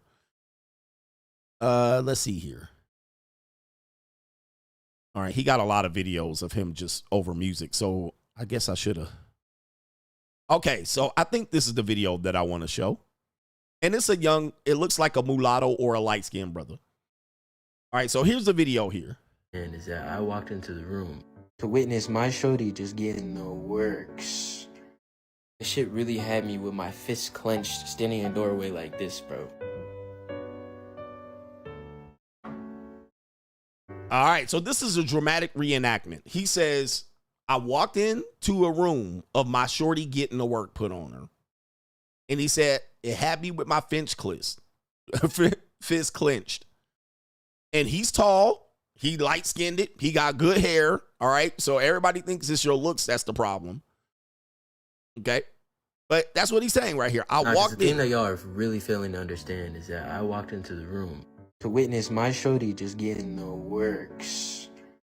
This shit really had me with my fists clenched, standing in a doorway like this, bro. All right, you got to imagine, if you seeing this, all right, at the party, all right, you seeing this at the party, you walk in and you seeing your girl getting throttled, right? You're like, whoa, like, wow, right? And he says this. This is what he says at the end of the video. And the only reason why I turned and walked away is because I've had some shit like this happen before. All right. He said, oh, this happened to me before. God, this is a common scenario, especially for young men and young men trying to be cool and party. All right. We're trying to party and we're trying to be around hoes and we're trying to be around the excitement, but you a lame, you a square, and then there's some real niggas over there. There's some Pookie niggas. There's some, nose candy niggas. There's some niggas with the Molly and the perks. You're not him. And then your girl, easy peasy. Your girl, easy peasy. And he said this happened before. Not with the same girl. It probably happened with another girl. Okay, so he's like, oh, this bitch just like the next one. Except with the last girl, I caught her fucking some nigga in her car. Yeah. This time, I just had to let it slide and walk away. All right. Do you have the stomach now to watch a girl that you really love? Oh. To watch some motherfucker that got more money than you? Yeah. That's more handsome than you? That's built more better than you? Fuck your bitch for a fee? Yeah. Anybody can fuck my bitch if the price is right. She happy to go get it. All right, so he didn't have the stomach. Do you have the stomach? He didn't have the stomach. But here's the funny part. Here's the sad part about this. Let me go ahead and pull this down. Here's the sad part about this. Is that the comment section, of course the comment section, bro saw his girl getting SA'd and walked away. It says, that's a man. I'm assuming that's a man. It says it's a dog there. But this one says, your girl was getting SA'd and you did nothing. Let's hear it for the man of the year. Here's another woman. She couldn't consent and was being assaulted and you walked away instead. There's another woman. She was drunk and being taken advantage of. You should have protected her. So here's the catch-22. Women like to be around drugs and party and alcohol, and they want to be around the party. They want to be up to 12, 1, 2, 3 in the morning. But when this happens, then they want to say they're a victim, right? How? Like, you literally keep putting yourself in that situation, Little Red Riding Hood. We're not victim blaming, but what is he supposed to do when you want to be out in these streets? You want to be out in these streets. All right, so he's supposed to do what? Attack the two niggies while she's sucking a dick? Like, nah, bruh. Mind you, he himself has SA charges against him. It seems like she's the bigger victim in this situation than you. I need her side because the text was giving she was SA'd. All right, so here we go right here. Here we go. And we're supposed to protect these women. We're supposed to be, what do they call it? The protector, provider. We're supposed to just accept them doing it. Oh, you were drunk and high. Oh, shit. Oh, you're definitely being the victim, Cassie. Oh, you're the victim here. I should do something about it and get my ass whooped. Okay, now here's the sad part about it. Here's the kicker on this crime and law story right here. Impromptu, by the way. Impromptu. Here's the sad part about this story. He then posts an audio. He posts an audio of him addressing it with the girl herself. Because he getting crucified on TikTok. Because TikTok is mostly liberal and women. So he getting crucified. So he recorded her. Shout out to this guy right here. Very smart thing to do. We're going to hear from allegedly her own words about what happened. Are y'all ready? Now, y'all go get ready for this. Y'all ready for this? Are y'all ready? 4-minute video. So that means I'm going to have to cut into it here and there. And I apologize about the volume here because it is a personal recording. It is on some recording notes, as you can see here. So this is allegedly the girlfriend that he allegedly walked in that was getting violated by two men while she was drunk and high voluntarily. And that he said she was cheating, but now she's saying it was an SA. All right, here we go. Hello? Hello? Why did it say you were recording the call? So I just want to call you to ask you about a couple of things. Okay. First off, I want to start by saying sorry. I know I was a dickhead last time we talked, but there's that, and also so I kind of like posted a TikTok of like just a screenshot of some shit you said to me, like right before. I saw. Okay. Well, First off, there's just a lot of people saying that like it was sexual assault, and first off, I, I don't know if that was the case, and if that's what happened, I'm sorry for the way I reacted, and I could have reacted differently. I mean, honestly, I shouldn't have done it, but I also put myself in that situation, and I consented, so it's nothing that, like, honestly, I don't know why I did it. All right, let me stop it right there. This is allegedly the woman. Now, let me just say this. You're going to hear this a lot. You heard it from Cassie. You're going to hear it from women. You're going to hear it from your girlfriend. You're going to hear it from your 304 girlfriend. You're going to hear this shit. Oh, I was unconscious. My brain still wasn't developed. I just was, I was the Molly. It was the perk. It was my antidepressant. It was the alcohol. But she said, I consented. I wanted that fucking train. I wanted that work. This is what we have. I've been saying this for a long time. The one thing men have to do, and I'm talking about you red pill men, is we got to stop this Captain Save-A-Hole mentality with the idea that women don't want to get fucked. You think the women out here trying to protect their box 24/7. What you don't know is when the sun goes down and they start becoming under the influence of whatever, either legal drugs or some whatever shit going on in their spirit, they gonna get poked. They can get poked whenever the fuck they want. It only take 15 minutes, bro, to get the poking done. That's the problem when it comes to men and women. We think women are just trying to not give up no put. When the motherfucking sun go down, the freaks come out at night. They wants to get that punani poke. We think that there's some sort of virtuous character that be protecting a punani. No, it's dark outside. It's 1 in the motherfucking morning. You ever be with a woman and she just up at 1 in the morning? She thinking of getting that punani poke. And she trying to find the motherfucker to do it. They'll run out in the middle of the street. You know how many women I've heard that maintenance workers walk in and they're fucking masturbating and they'll let the maintenance guy hit? Now, this seems to be one of these weird stories like Letters to Penthouse, but I've heard many women tell me this story. Maybe it's a fantasy that they want to live out and they're telling me they're doing it or not. If they're at a party and they decide to let everybody hop on and hop, they'll do it. That's how they do it. They just get aroused. They get aroused like men get aroused. Now, the amount of women that put themselves in a situation where there's multiple people that are going to find out is slow. It's low. We don't know. We just don't know. But they will go through this phase. If she sees 2 guys and 2 guys are just open mouth enough and they Pookie enough and they got enough drugs to run around and say, man, let me just fuck real quick. They doing it. They doing it if they want to do it. And they will say it was the alcohol and the drugs. So here it is. She said, what?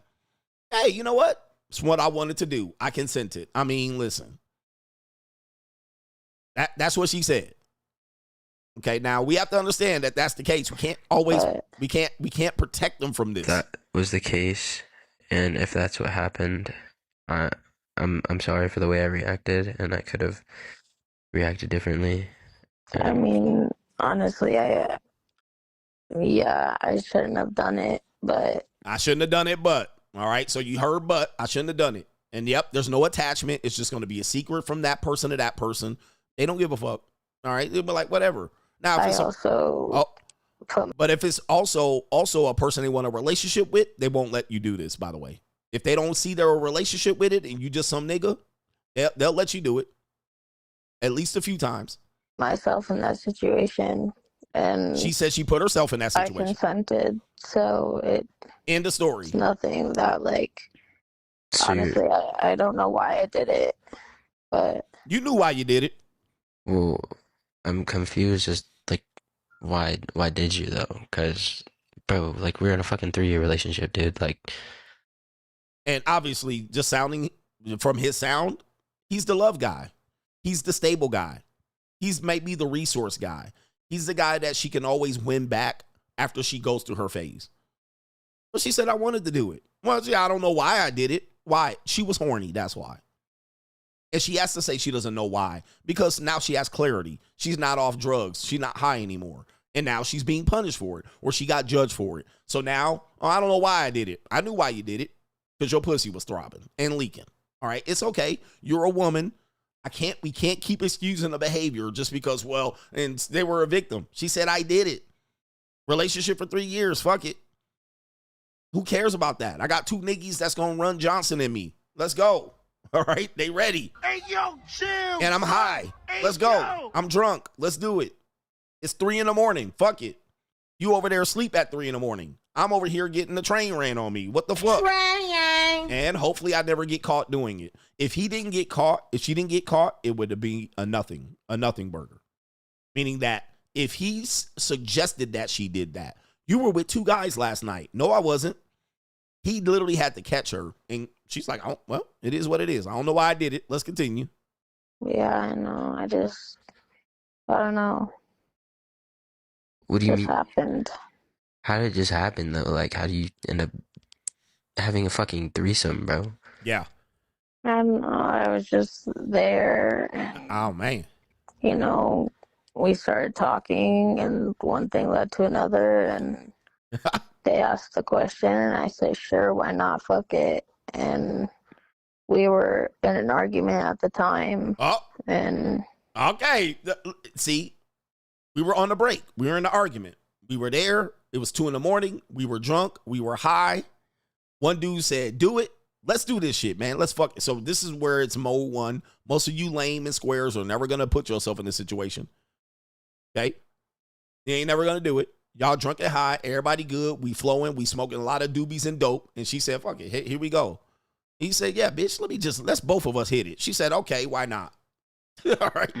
Yeah, that's what I'm here for. That's why she was there in the first place. She got the free dope, and now she high, and the motherfucking angels are singing. Let's go. Both of y'all. I'll take both. By the way, I've been in this position, so I've seen this happen. All right. I've seen a woman at a place where it was only her, and then it was a bunch of us, and then she said, I'll take on all of you right now. And it was like, when that shit happened, it was like, right?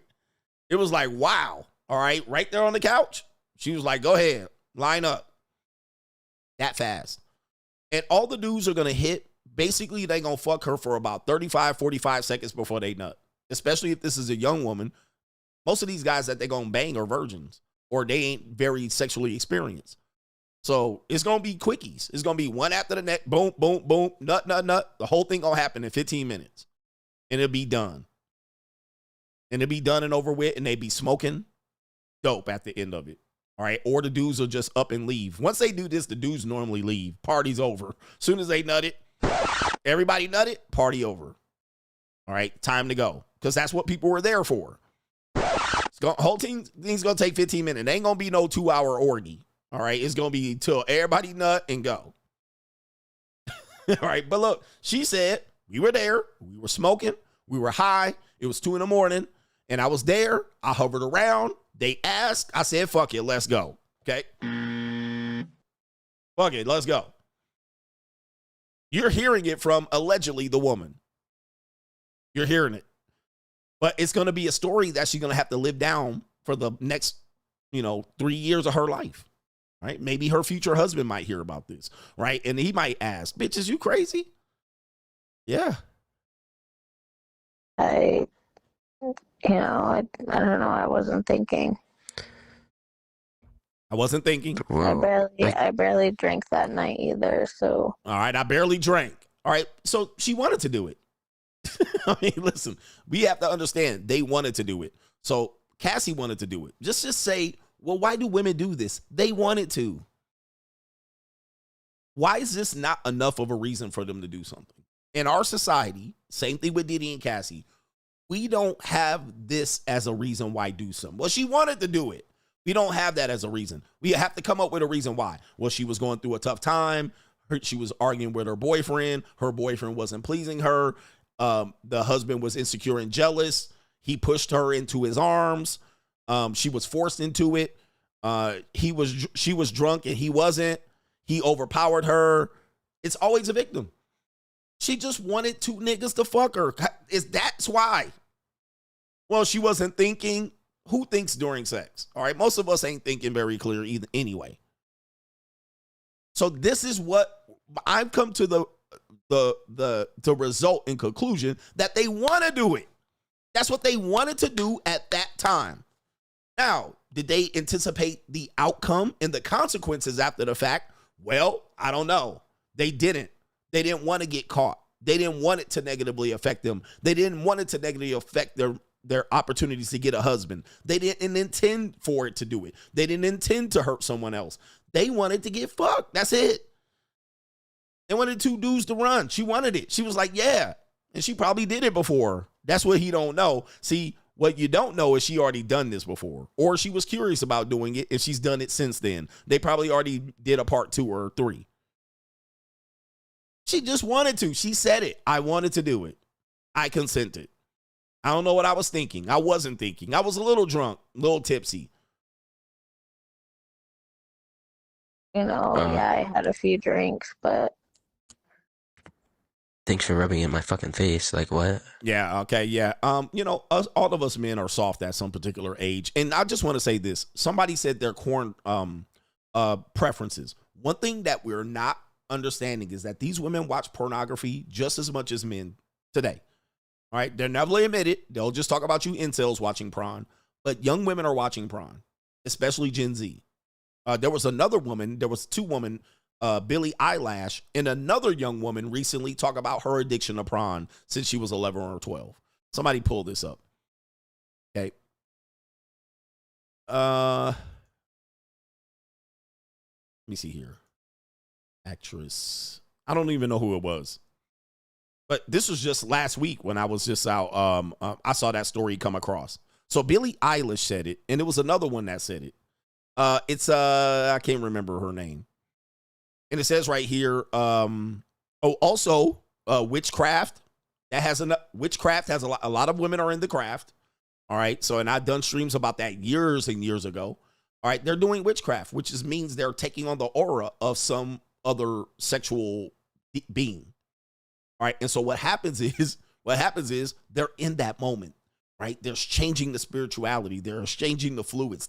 That's what they want to do. And then guess what? When they sober up or they want to pack up that part of their past, they just simply move on. All right. Don't judge me for that. That's what I wanted to do. Somebody says Essence Addicts. Let me see if that's the one.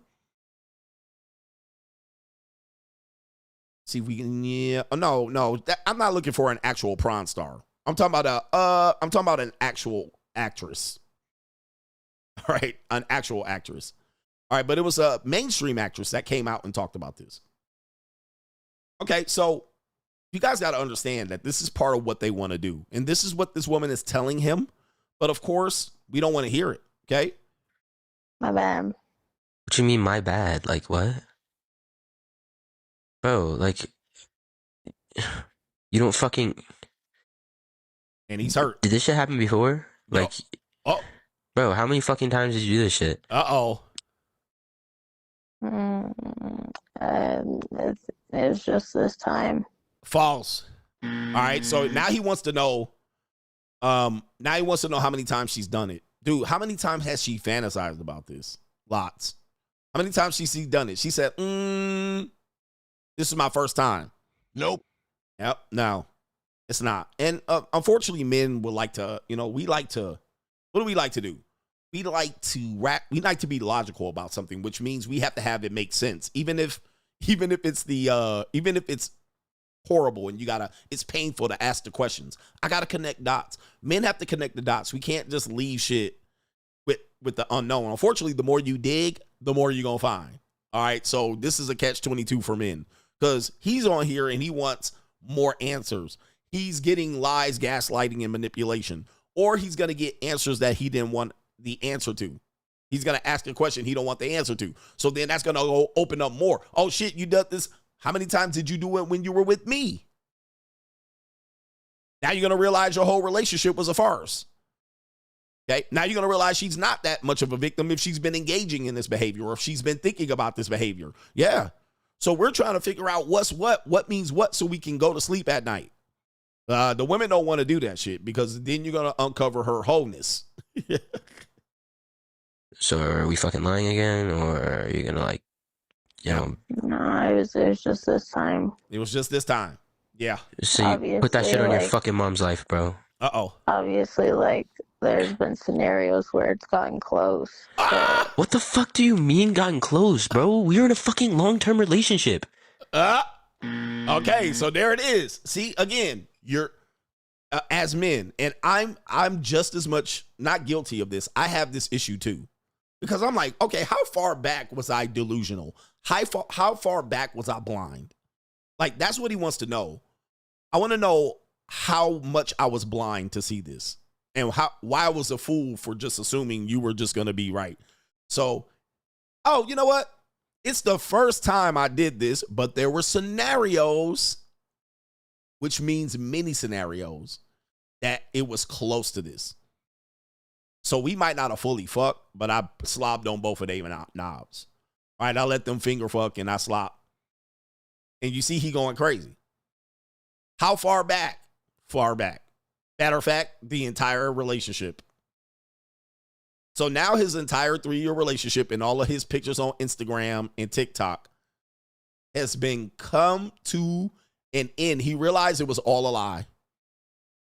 It was all a lie.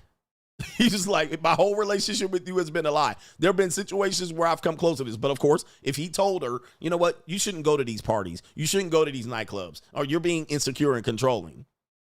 You're being insecure and controlling. You don't have to worry about him. He's nothing to me. I don't want, guys, you always have, even if a woman says that guy's nothing to me, that doesn't mean she won't fuck him. Yeah. That's actually worse, because that's the guy she's just going to let fuck nut on her face and dip. Right? That's the guy she's going to let do that, just in case she's in the mood. All right. It's the guy she really cares about that she'll be less likely to do that with. But that guy will always have permissions. All right. Well, you know, it got close a couple times. His whole relationship has been a lie. How the fuck? like, No. I feel like just once we hit a certain point, like, Uh-oh. it just wasn't the same, I guess. What the fuck wasn't the same? Do you know how much fucking money and time I spent on you, bro? Oh. Are you fucking slow? Uh-oh. Like, why the fuck? Why are you all quiet now, bro? He can't handle it. I have nothing to say. I mean, I fucked up. Woo! And these are the men that get hurt, and they say these guys are just bitter and hurt. You know what I mean? Like, you guys are just bitter and hurt. You can't handle it. I don't know what to say. There's nothing else I can say. I fucked up. Well, when they get quiet like that, they know they fucked up. So now they're just gonna just close up shop. I'm not gonna talk. But eventually switch the subject, they'll start talking again. Tell them you want to move into the future, and they'll start talking again. So what can I say? I fucked up. Hey, it is what it is. I'm sorry. I sorry. Can I has hug? But he crashing out. He going bye-bye. He got the stomach.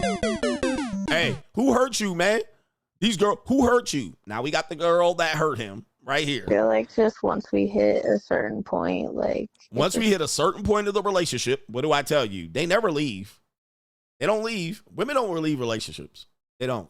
They'll just be like, oh, it hit a certain point. Okay, this is no longer serving me. What the fuck wasn't the same? Do you know how much fucking money and time I spent on you, bro? Yeah. Again, all men pay. All men pay. You know how much money and time? Yep. All men pay. All men pay, guys. So look, she's like, you know what? This relationship was no longer serving me. I still stuck it out. I knew it wasn't going to change. But you know what? You were still spending money and time on me. And I didn't have a safer option. So the best thing to do is to keep cheating on your goofy ass. All right. And he's so slow that he didn't see it coming because he wanted to be what? He didn't want to be controlling or insecure or none of that shit. The relationship wasn't serving me no more. It was changing. I really like it wasn't going nowhere. Why didn't you just leave? Nah, I didn't want to leave. I didn't want to do that. Okay.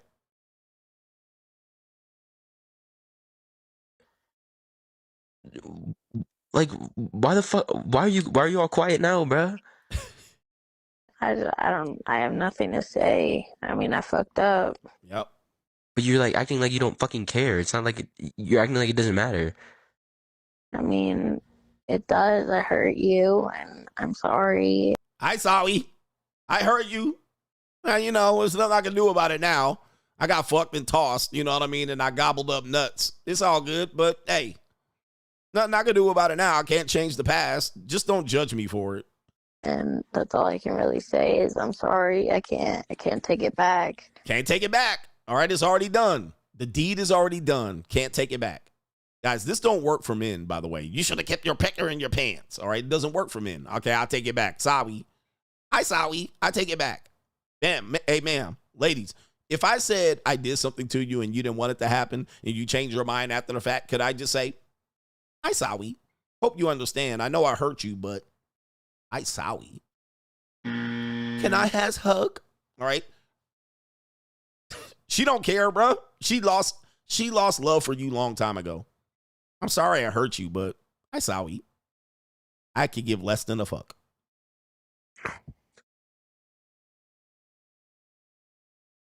Yep. Come on. I'm sorry. I'm sorry. Whatever. Bye. Bye. Oh, man. He gonna cry in the car. He gonna cry in the car, nigga. He gonna cry in the car. Oh, man. She don't care, man. She don't give a fuck. Why? She's got other suitors. She has other dudes lined up. Now, they may not be giving her what you want. Here's the thing. Oh, sorry.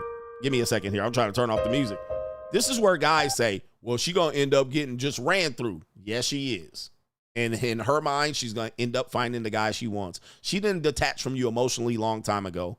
Them 3 years was more like 6 months.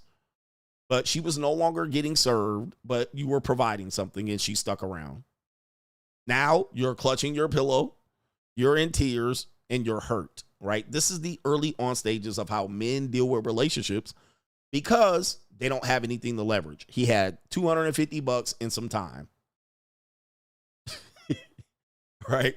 And guess what? He thought that was going to win her away because she kept being her little boyfriend. But that don't mean she wasn't going to get tossed out here. And she got tossed. All right, let me get some super chats here. We'll revisit the Diddy case for the people who are here. All right, we'll do Straggle and Sniggle Theater too. But it's a cold reality for us. Again, like I said, in the Diddy case, it was Diddy and Cudi who were the victims. They were the victims of Cassie. Right? This man's the victim of his 304 girlfriend. But of course, they're still making her out to be the victim and him to be the one that said they're using, that he's accusing her of cheating when she got assaulted. Wow. Yeah, Ryan Leslie was a victim of Cassie. And Alix Fine is a victim of Cassie. These are the victims in the case, Kaylin. Lana Del Rey had a song called I F My Way to the Top. Industry 304s are some untrustworthy women who will be forever passed around. Amber Heard and Cassie showed that they can also be violent and have bad intentions. If you have a girlfriend who idolizes celebrity relationships, you need to watch out. Certainly celebrity relationships, certainly, what do they call those videos, those TV shows, reality shows? Yeah. Caitlin says, I'll admit it, I don't trust women who have exes or those who say they're only had sex in a relationship as much as they in relationships. Who's to think that they aren't casually fucking someone? Or if they're still friends with their ex, you wouldn't believe they're still having sex. Women just can't be trusted. Women have sex with their exes all the time. All the time. They'll even continue the relationship and transition the relationship into something else. And the relationship was not even a real relationship, right? It wasn't even a real relationship to begin with. But those guys are worse off. Now, an ex that she broke up with, that she had feelings for, that guy might not have access to her for good. Once that relationship ends, the access to sex ends because it was based on like money or investment of time, or she was going to get a future out of you. So those guys typically don't have access. It's the guys that just fuck and hook up and casually relationship, situationship. It's never really defined. They just go out. People know they're together, but they know they're not really together. They know he got hoes and she got hoes. That guy will continue to fuck her at will. Years down the line. I mean, he'll always have access because the relationship was only predicated on sex, right? Which means in effect, there's no real feelings there. There's no feelings. They always just jumped on each other and humped on each other for 30 minutes. And that was it. That's what it's always been. So if that person exists, that person always has access to her. That person is always a person she's going to go to and turn to. Always. That person always has access. So that person is very dangerous to your relationship. When she can't even define, well, what were you? We was just, we were together, but we really weren't together. That guy will always be able to fuck her. Like, always. Like, down the line, years down the line. So you get with her, and she said, I really don't care about him. I really don't like him like that. We stopped. We cut it off. He got a girlfriend. And she'll deal with him like a friend. Oh, this is my homeboy. This is my friend. And the girlfriend will even know about her. They don't know what about her, but he'll be like, oh, I talk to her. I talk to him all the time. I talk to Don Travius all the time. And he has a girlfriend. Don't worry about him. No, that guy can fuck raw and nut up in her. All right. So that guy is dangerous to your relationship. Because their relationship has been purely physical. It had nothing to do with attraction or like or any of that. And that person will be around for years. Years. Always knocking that shit off. Or at will. Or they'll put themselves in the position. I'm going to hang out with him. You don't have to worry about him. I really don't like him and he got a girlfriend. He gonna fuck. That's all they would do. Hang out and fuck. Smoke weed and fuck. That's it. So eventually that one's going to bite you in the ass. That person is very dangerous. That person is very dangerous. So, yeah, I would watch out for that person in a relationship. Shout out to our brother G. We're going to call you Dom. Says, keep doing your thing, coach. Thank you for the support, Dom. Roderick says, tithes and tuition for those who are listening for free. Shout out to the people who are listening for free. That's Roderick Miller. And he also says, thankfully, you have this platform. Listen up, men. I'm thankful, too. Shout out to you, and that's another sponsorship. Hustle Every Day says, be boring, not a lame. It's a superpower for men. Free agent lifestyle for life. Yes, women are attracted to non-boring men, but it can be like a succubus spirit. All right. It's not what it's cracked up to be. Yeah, you're going to get some punani. He says, yes, nurses will F on overnight shifts. I know. Yep. They're going to F on overnight shift. You guys got to worry about the hours you got to worry about your girl are 12 midnight till 4 in the morning. Any woman can be good from the hours where the sun is up. All right. So when you have circadian. Okay. Women, when they're out and they're good and they're under the influence of the sun, they tend to act right. Why? Because it's light outside. People can see them. Their family is up and awake. Their brothers and sisters are up. They mommy and daddy is up. Right? The neighbors can see them motherfuckers. They can see niggas pulling up and pulling out. They can see people up, climbing out the window. So the lights are on. They gonna act right. They gonna act right. Now watch when the clock strike midnight. Them bitches gonna act wrong. If they up and they are up working against circadian's rhythm, it's about to be some wild, wicked shit. That's when the prawn coming out. Everybody sleep in the house. All the neighbors sleep. Nobody can judge them. Only people drunk and high are up, or people looking for sex or looking for some despicable shit. Okay. The cameras can't catch you unless they got night vision.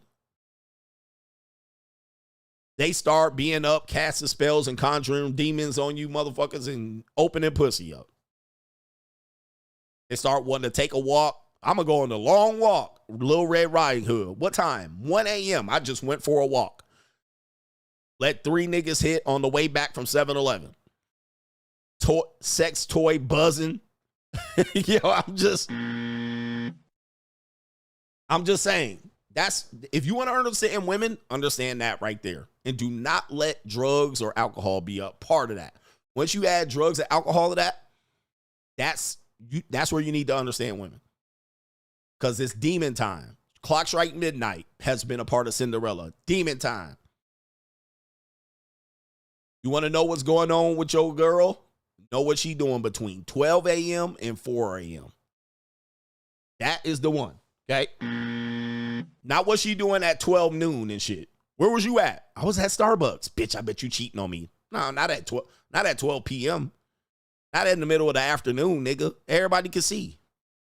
She can't suck dick in the parking lot at 12 p.m. At 12 a.m., she can. I'm going to go for a walk. And now she's dropping that neck in the parking lot. All right, that's all. All right, I got to run to the stove. All right, shout out to our brother. It is Korean. Treadwell says, you can't leave again. I was stuck listening to my JUCO.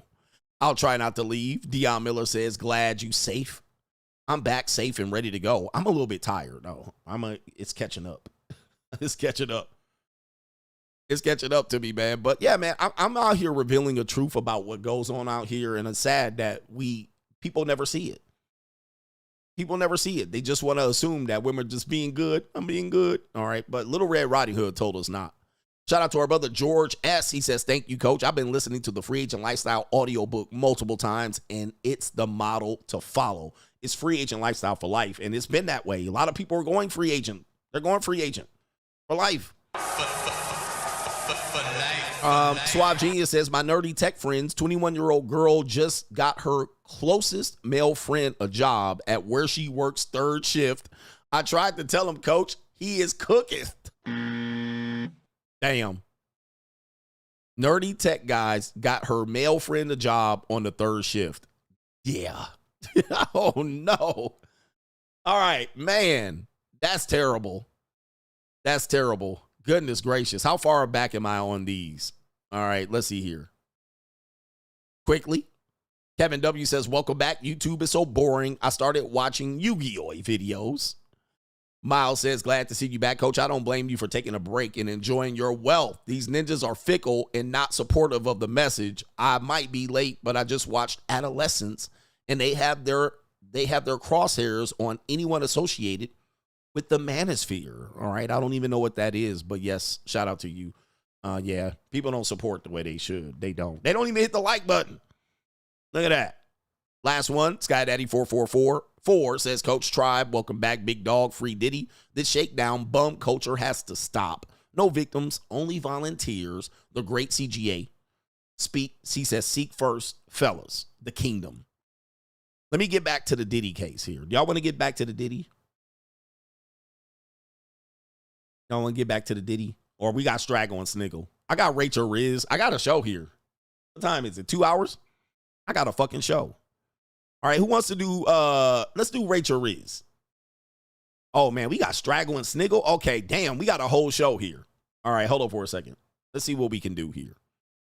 Let's do Rachel Rizz. Let's do Rachel Rizz here. Let's see Rachel Rizz. Let's get the Rizzilla out. We're going to start with some Dirty Mac activity here. No matter how many years that you put in, your girl could be next. Let's go to Abuela or Tio and Tia. We got to turn down the volume here. Okay. Tio and Tia, take a look at this. Oh, no. Unc is losing his brain in real time. Take a look at this, ladies and gentlemen. Not Pookie. Oh, Pookie. Okay. Yes. And this some niggy shit, too. Niggy's out. Something else. Niggy. All right. Apparently, they're on some sort of bus here. I don't know what type of bus this is. This is some sort of charter bus. And no matter how many years, you will not be able to beat this. You'll not be able to beat. And look how she clutching Pookie's head. Oh, no. Oh, no, gentlemen. Man, not even oh, look at her. Oh, this is bad right here. He always knew she was a thot. Wrap you in my warm embrace. Woo. And I make it last forever. Cold world. I catch It's a cold world. Heaven when you let me wrap you in. All right, it's a cold world, man. And she looking like she want to be knee deep. She want this nigga knee deep. Look at her. Ooh, she look happy. She look happy. You can't win. All right, and yes, Dirty Mac activities, man. Look at her, man. Not my girl, coach. And look at him. He like, what? Not you. All right, yes, you, baby. Yes, not your girl. It's just your turn, and your turn is up. You ain't had a turn in a long time. Look at her. Oh, snap. Hold on for a second. Hold on for a second here. Yeah. I think she going, man. He tried to say, get out of my seat. And, of course, niggies ain't passing up no free pussy. Niggies are not passing up free pussy. All right? I don't care how old it is. All right? He getting that. He definitely gonna smash that. Oh, man. Dirty Mac edition. Rate is Rizz. All right, Dirty Mac edition. We have a party. We got like a Jeff Bezos party here. We got some old folks. This look like a cruise or something. This definitely looks like a cruise or some little party. As you can see there, we have a racially ambiguous, possibly Filipina, Mexican, or a Mexican Latina, gordita, fruta torta. And we have an old man with the hair on the side like Hulk Hogan. All right, man, just go bald, man. Cut that hair off. All right, but let's see here. They look to be dancing, and they're having fun. They doing the Texas two-step. All right, they doing that two-step. All right, he got one move, but he doing it. I see a whole bunch of soggy creatures out there, boy. Look at these Sogmeisters. Got all these bitches. All right, but take a look. Uh-oh. Wait a minute. The Yin Yang twins have showed up. All right, so wait. What do we got going on here?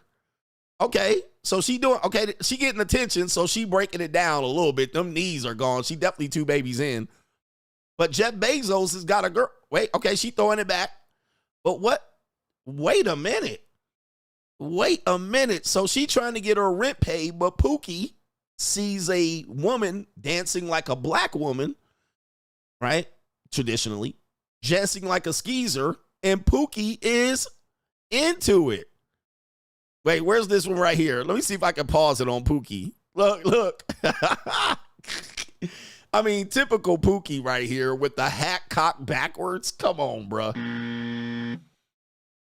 So you saw her dancing and throwing it back. You also saw Jeff Bezos' daddy out here, and she throwing it back on Jeff Bezos' daddy. But you had to bring your black ass over here for the easy pickup.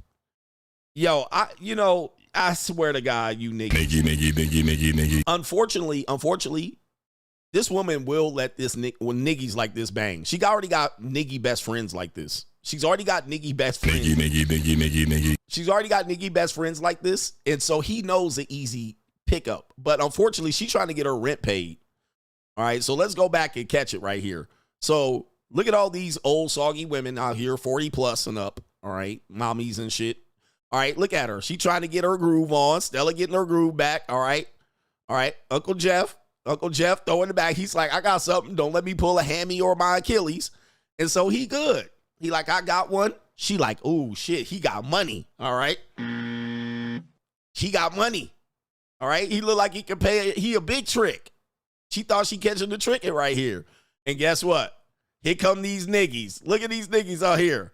All loud, all in her face, all up in the video. Jeff Bezos sees this shit and he backs the fuck out. He was like, oh no. But she not even paying them no mind. She not even paying these niggas no mind. But they all, look, all in it. Mouth all open and shit. Look. Who invited these niggas to the party? Niggy. Who invited these niggas? She ain't looking for this. She looking for her fucking buying to get fixed, man. She looking for her rent to get paid. She looking for a man to marry, bruh.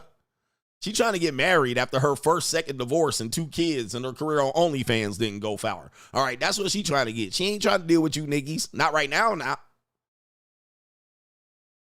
And guess what? These niggas want to be all up in there. All right, look, all loud. Look at her. She breaking it down. Look, yeah, get it, hoe. Get it, bitch. And she not even paying attention. All right, not even paying attention to these dirty Mac ass niggas. All right, and so she tried to get her rent paid, and look at the niggy. Damn, she thick though, coach. She can do it. She danced like a black woman, coach. Look at him. Damn, he trying to get all that attention. Look at him. Just starving. Look at this nigga right here, man. Yeah, that brother's starving. Yeah, these to get it for free ass niggas right here. This is how niggas like them get it for free ass niggas. Dirty Mac ass niggas. All right. Ain't got no car, no house, no boat, nothing. And she stepped back from these niggas to throw it back on Jeff Bezos' daddy. And then he tried to get eye contact with her. And then when he thought he had eye contact with her right there, he tried to hit her with that. See, he was waiting for her to look. And when she finally looked, he switched up faces like this. He like, you down, bitch? I see you down. But this is a guy that sees her trying to go for him. He's not protecting him. He sees it as, if he can get her, I can get her. If he can get her, she obviously hasn't seen me. And he ain't even bust one move. He ain't even bust one dope move. He didn't dance not once. Everybody else is dancing. Not Dirty Mac and Pookie. All right, he just standing there. All right, trying to be impressed. Okay, I'm a tall black guy. Here I am. All right, I know you were looking for somebody. I'm here now. Nah, he went for the easy bait. All right, we got more dirty macking here. There's an actress. Her name is Alix Lapri.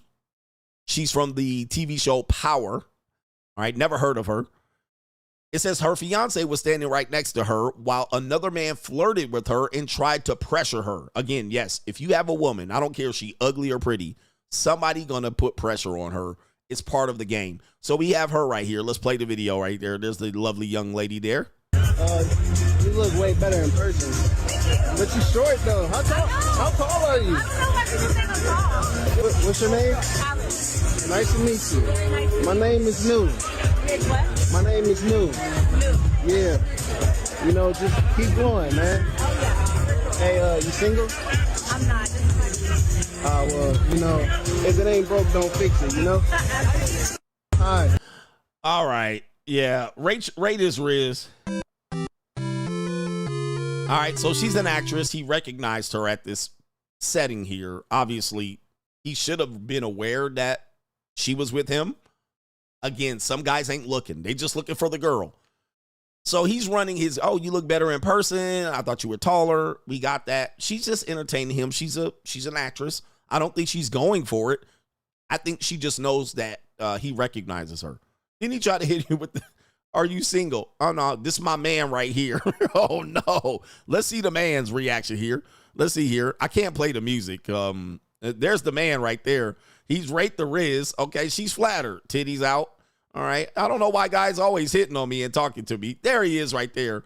Not giving a fuck. All right. All right. He like, go ahead, bro. You can have her. She way too expensive. All right. If you want her, you got her. If you want her, I got her. All right, so he tried to dirty mac her in front of the band. All right, right there. Are you single though? Yeah, I'm single, baby. All right, he just chopping. Hey, whatever, bro.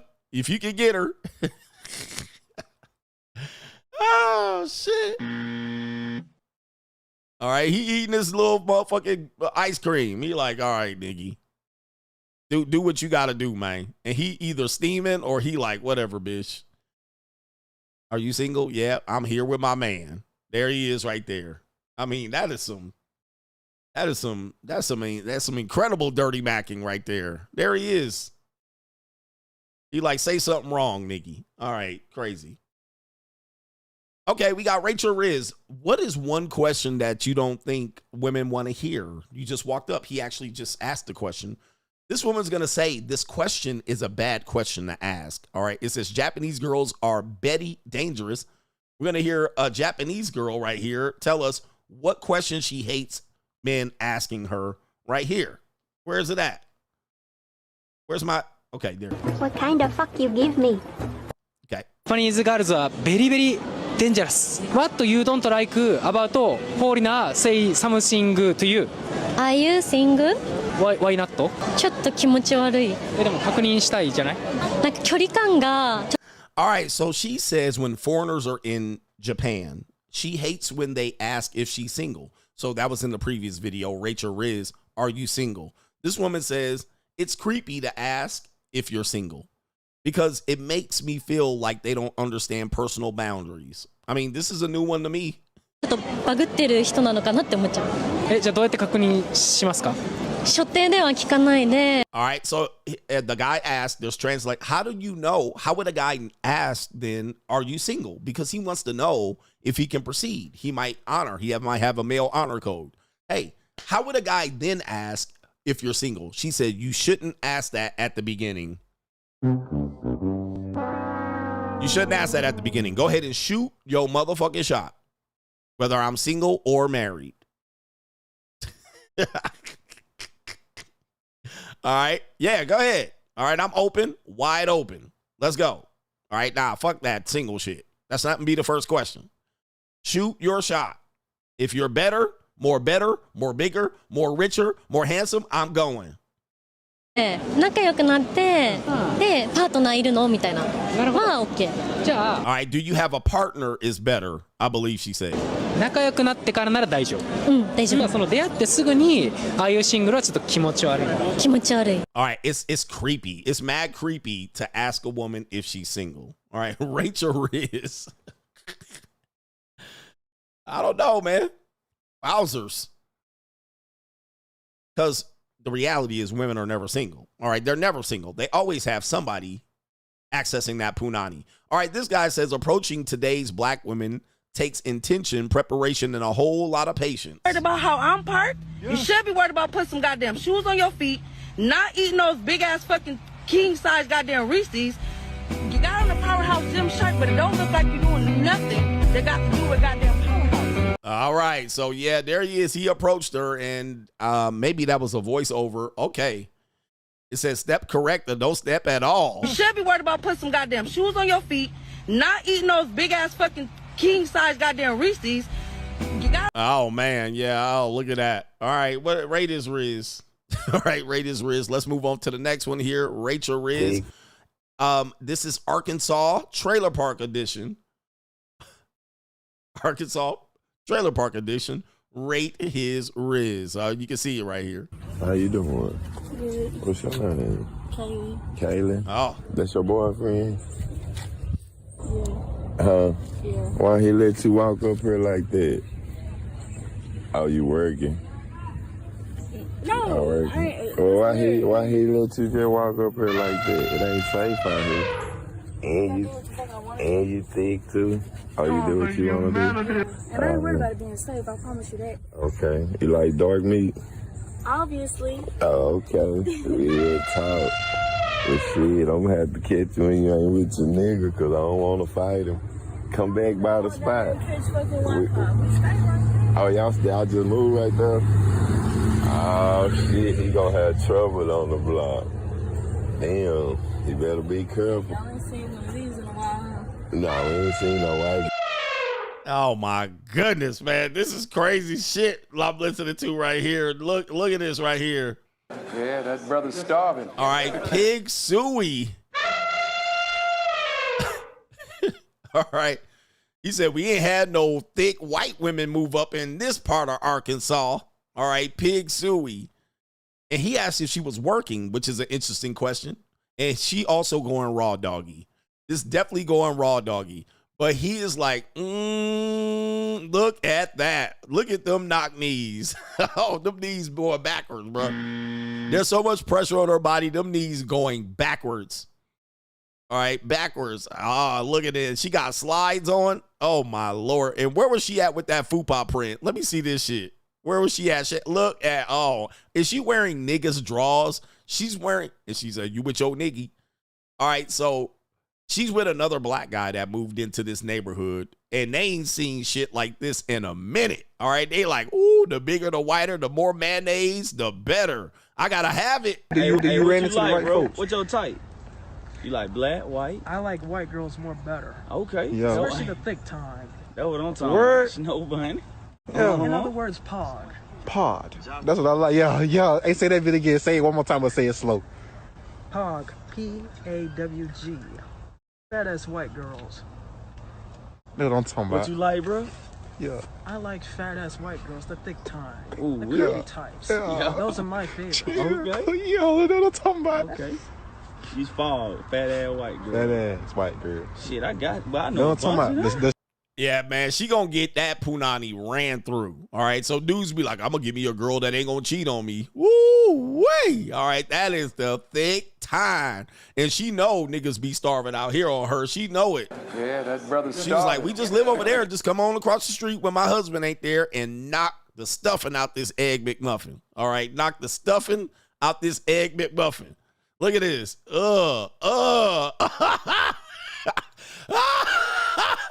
She ain't showered in a minute, nigga. Oh my goodness. Look at this. All right, look. This is disgusting, bro. Look, watch this. Oh my. Oh, the humanity. She ain't got no brassiere on or nothing. And she eating up. Look, she's sweating. They ain't got no air conditioning. She been eating mayonnaise and bologna sandwiches. She been eating mayonnaise and bologna sandwiches all day, and she getting mad mouthpiece ran on her. My man, we live over there. Oh, shit, he gonna have trouble on the block. Damn, he better be careful. Y'all ain't seen one of these in a while, huh? Nah, we ain't seen no white girls not in the hood. You ain't seen this in a while. Look at that. Look at that body. And you ain't seen one of these in a while. And this is why I'm saying, like, no matter what woman you talking to, they think they got the best punani on the planet. Like, you cannot talk them out of this. Because you know why? Number one, ninjas be starving. All right. Number two, social media. So they think anybody want to hit this. Any and everybody. You ain't seen one of these. One of what? A Walmart beach? Like, come on, bruh. I can see this anywhere. But they be thinking, I'm the best. All right, they got the best. Nah, we ain't seen no white girls not in the hood. This is where I was born at, though. Like, you know where Canella and shit? Yeah, that's their way. We got a house their way, too.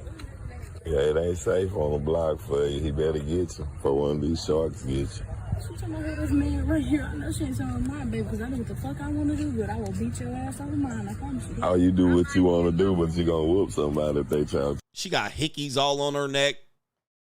Now she getting ignorant and really redneck and southern. Talk to your man. So you just ran the shit. Yes, because I look like this to be able to make my money. I look like this to be able to make my money. Yeah, she sell pussy. Who knew? Who knew? I mean, this is Arkansas for you. She sell punani. I'm telling you, everybody sell punani out here at this point. I look like this to be able to make my money. That's what the fuck I do. Okay, you a gangster. Pretty much. Okay. You ain't got that nigga trained. Oh, well, I'm gonna go because he might want to fight and I don't want to put him on probation. You know what I mean? On probation? Yeah, don't put the laws on his ass. He come over here fighting, don't put the laws on his ass. No, it ain't no laws. Man, you welcome. Come holler at us, we in the hood. Oh, man. Woo, wee. Man, what more can I say to this video? That definitely, I will see her at the Arkansas basketball game. Rate his Rizz. All right, rate his Rizz. How many more Rizzes do I got? Yeah, I got 1, 2, 3. All right, 1, 2, 3. Okay, we got Rachel Rizz. We got She Hungry edition. Okay, we got a little black chocolate drop right here. This definitely looks like Philly or New York City. So let's hear it. How you doing? Good. I just saw you walking. You looking mad good. Thank you. Of course. What's your name?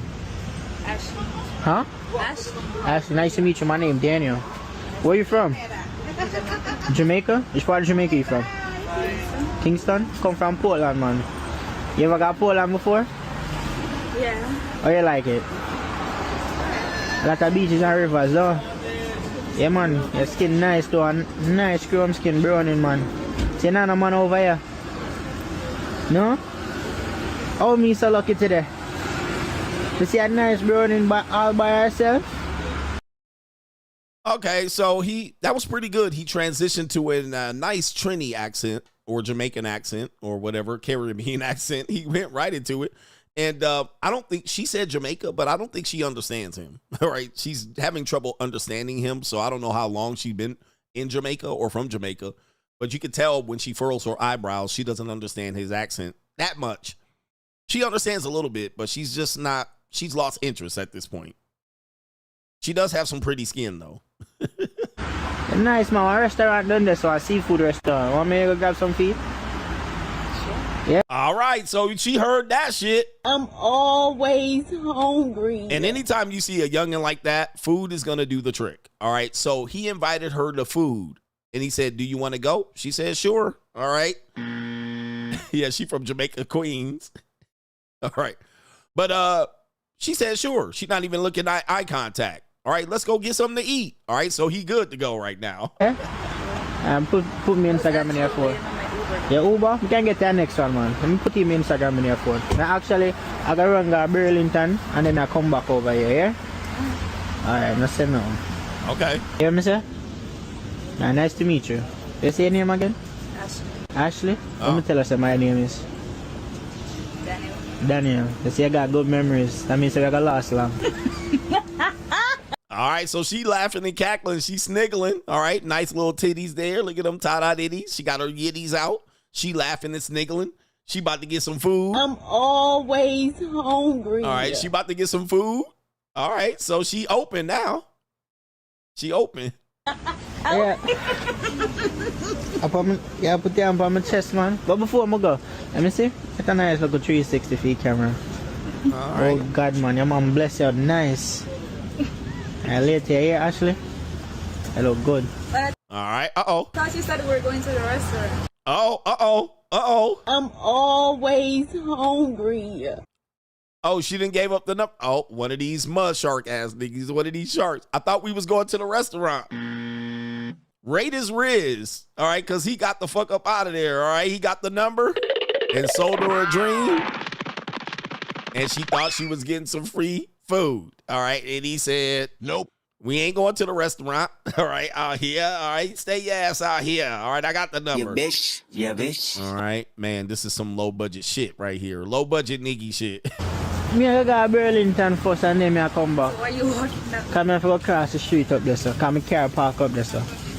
All right? Oh, look, see, she cooked now. She was like, oh, okay, nigga. Oh, you one of these. All right, you just sold me a dream. Rate is Rizz. He said, no free food, baby. I got the numbers, though. Hey, when you text her, it's going to go blocked. All right, you're not going to hear anything. When you text her, she will not respond, just so you know. She is not going to respond at all. Poor guy right there. Poor guy. Soon come back. Yeah, all right, bitch. He like, all right, bitch, whatever, nigga. Whatever. All right, Rachel Rizz, we got a guy that likes to find booty. All right, we got a booty chick. Here we go right here. Rate is Rizz. Damn, you looking good. Thank you. I hope your man on your phone? I'm a man. You a man? For real?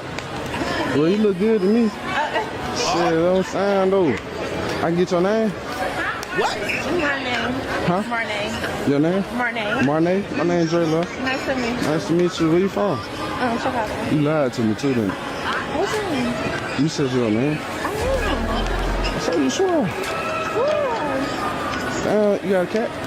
You got a cat. Ooh, all that. So you bought. You say you from here? My fault. No, I'm from Chicago. You from Chicago? What you doing down here? Shopping? Tight shit. True.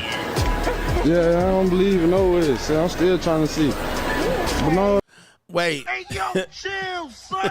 Hey, yo. He said, I don't believe you, man. I'm still trying to see.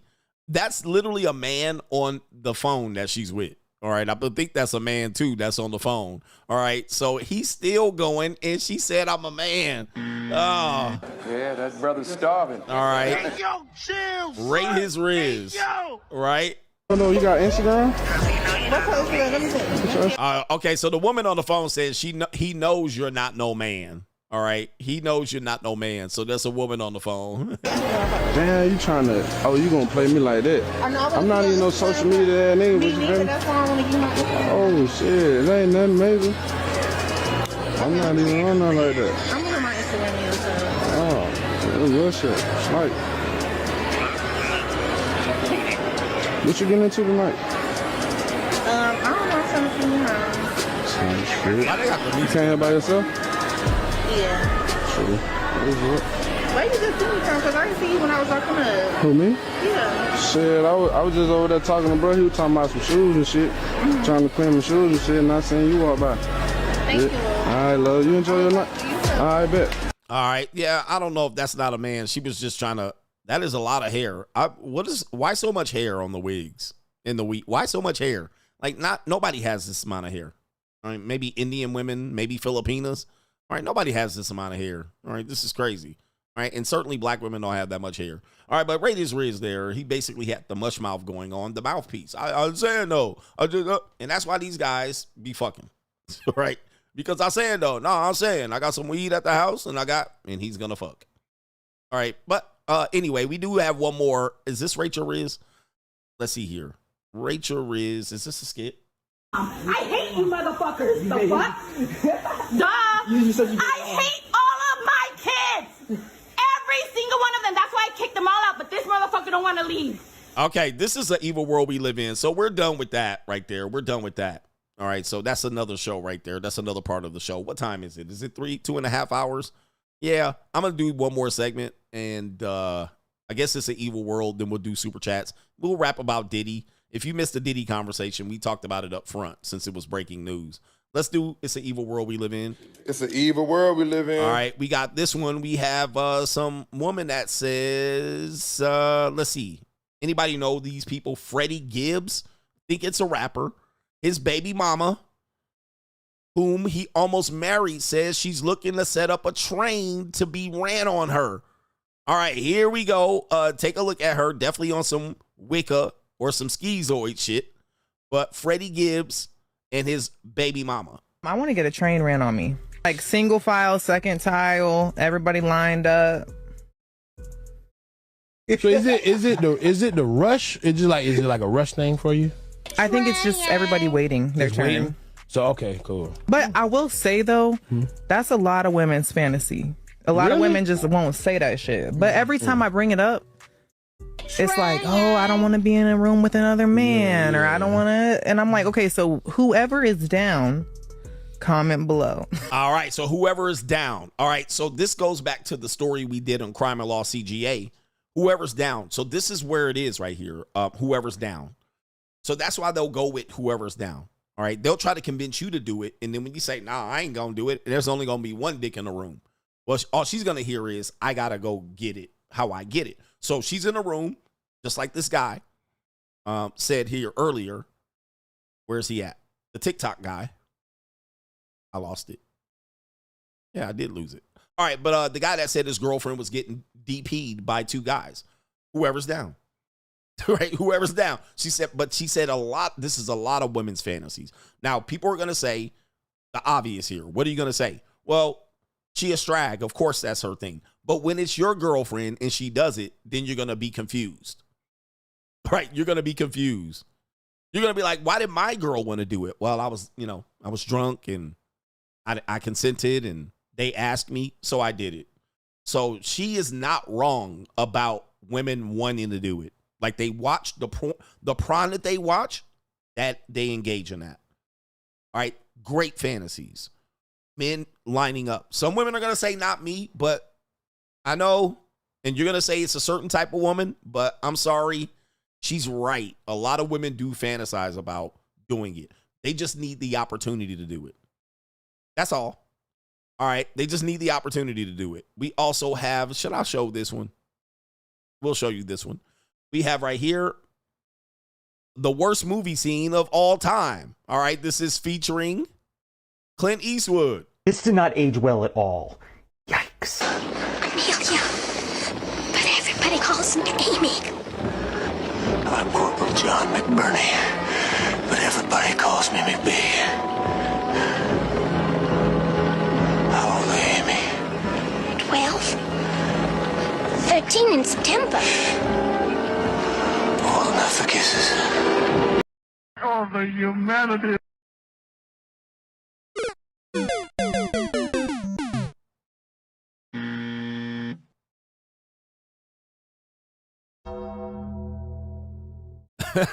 This is oh my. All right, I never heard of this movie. This sounds crazy. I'm gonna tell you, man.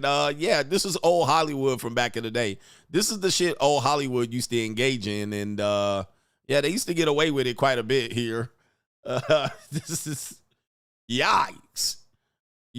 All right, I don't know what the theme of this movie is. I'm hoping they're exposing something, but yeah, the good old, this is why people ain't going back to the good old days. Niggas like, it was good back then in the 50s and the 60s. Oh, my Lord, Jesus. Yeah, this is why women, they want to just fuck around their 20s and then get married in their 30s. What?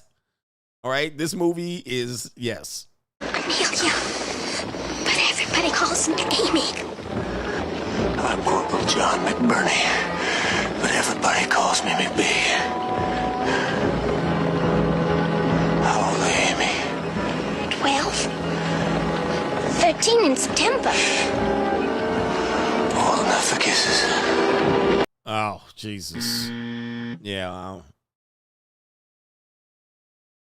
Yeah. It's an evil world we live in. Okay. Yeah, somebody needs to send it on that one. That's why we need to understand. Time is moving forward, I suppose, right there. A meteor shower is going on. All right, we got an evil world we live in. A woman is tired of her punk-ass kids. You son husband-ass niggas. All right, here it is right here. A fed-up Pina. Mom, I hate you motherfuckers. The fuck? Duh. I hate all of my kids. Yeah. Every single one of them. That's why I kicked them all out, but this motherfucker don't want to leave. The fucking bum ass that talks all the shit. Wow. Do you think this camera phased me? Do you think that? You go on YouTube, TikTok. I don't care. You know you don't. I don't care. You know you don't. You want to call me a bitch in my house? I disown you. Put the camera right there on the food where I'm cooking. I disown you. I disown you. You're not my mother no more. I never wanted to be your mother. Oh. Looney Tunes. Disowned. Get back I burned the fucking pork chop. Cooking dinner.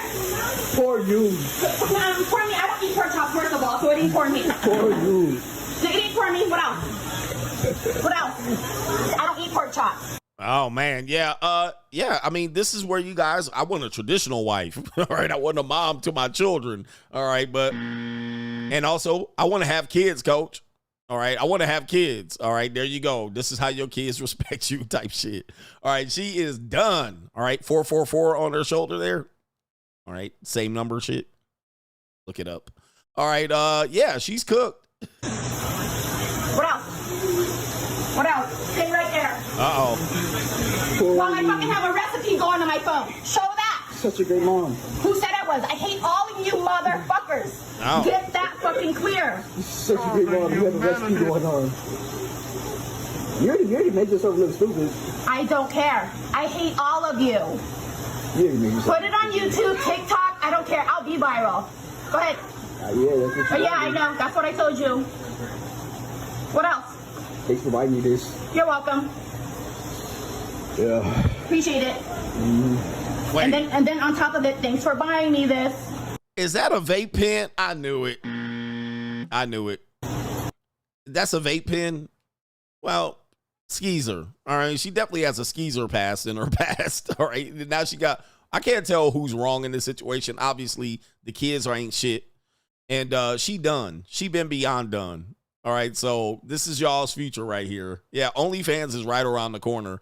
All right, with this, she got some big titties too. So I bet you they don't look that great out of that sports bra, but they big. Y'all see this? Y'all see this?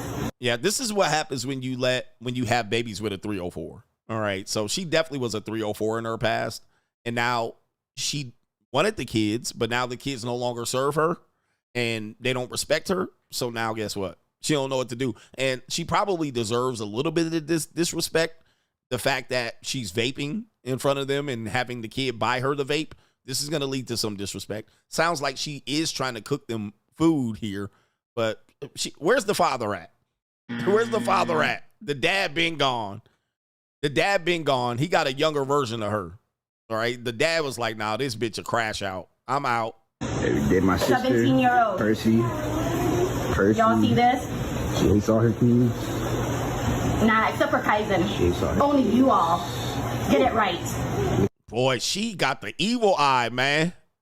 She got the evil eye. She definitely traumatized, stressed out. You can see she's losing sleep, right? Underneath the eyes there. She has pretty perfect skin other than that.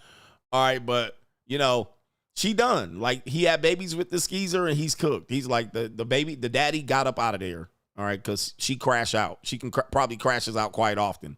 And she's quite dependent on drugs or vape. So that's going to be a reason why she has issues here. I don't like any of you. What else? I know. I don't know. We all knew that. Good. We all knew that. I know, and I'm telling you that. I'm reiterating what you already know. Yeah. I'm agreeing with you. What else?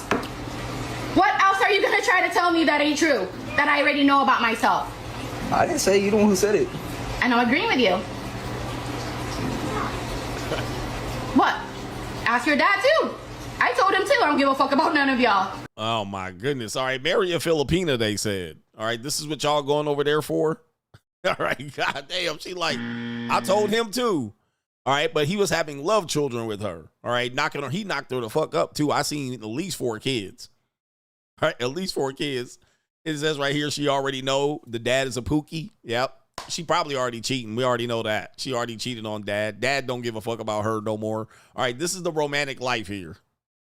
All right, you're like, oh, dad fucking 16-year-olds in the Philippines, and yeah, that's what it is. You think he wants any of you neither? The fuck?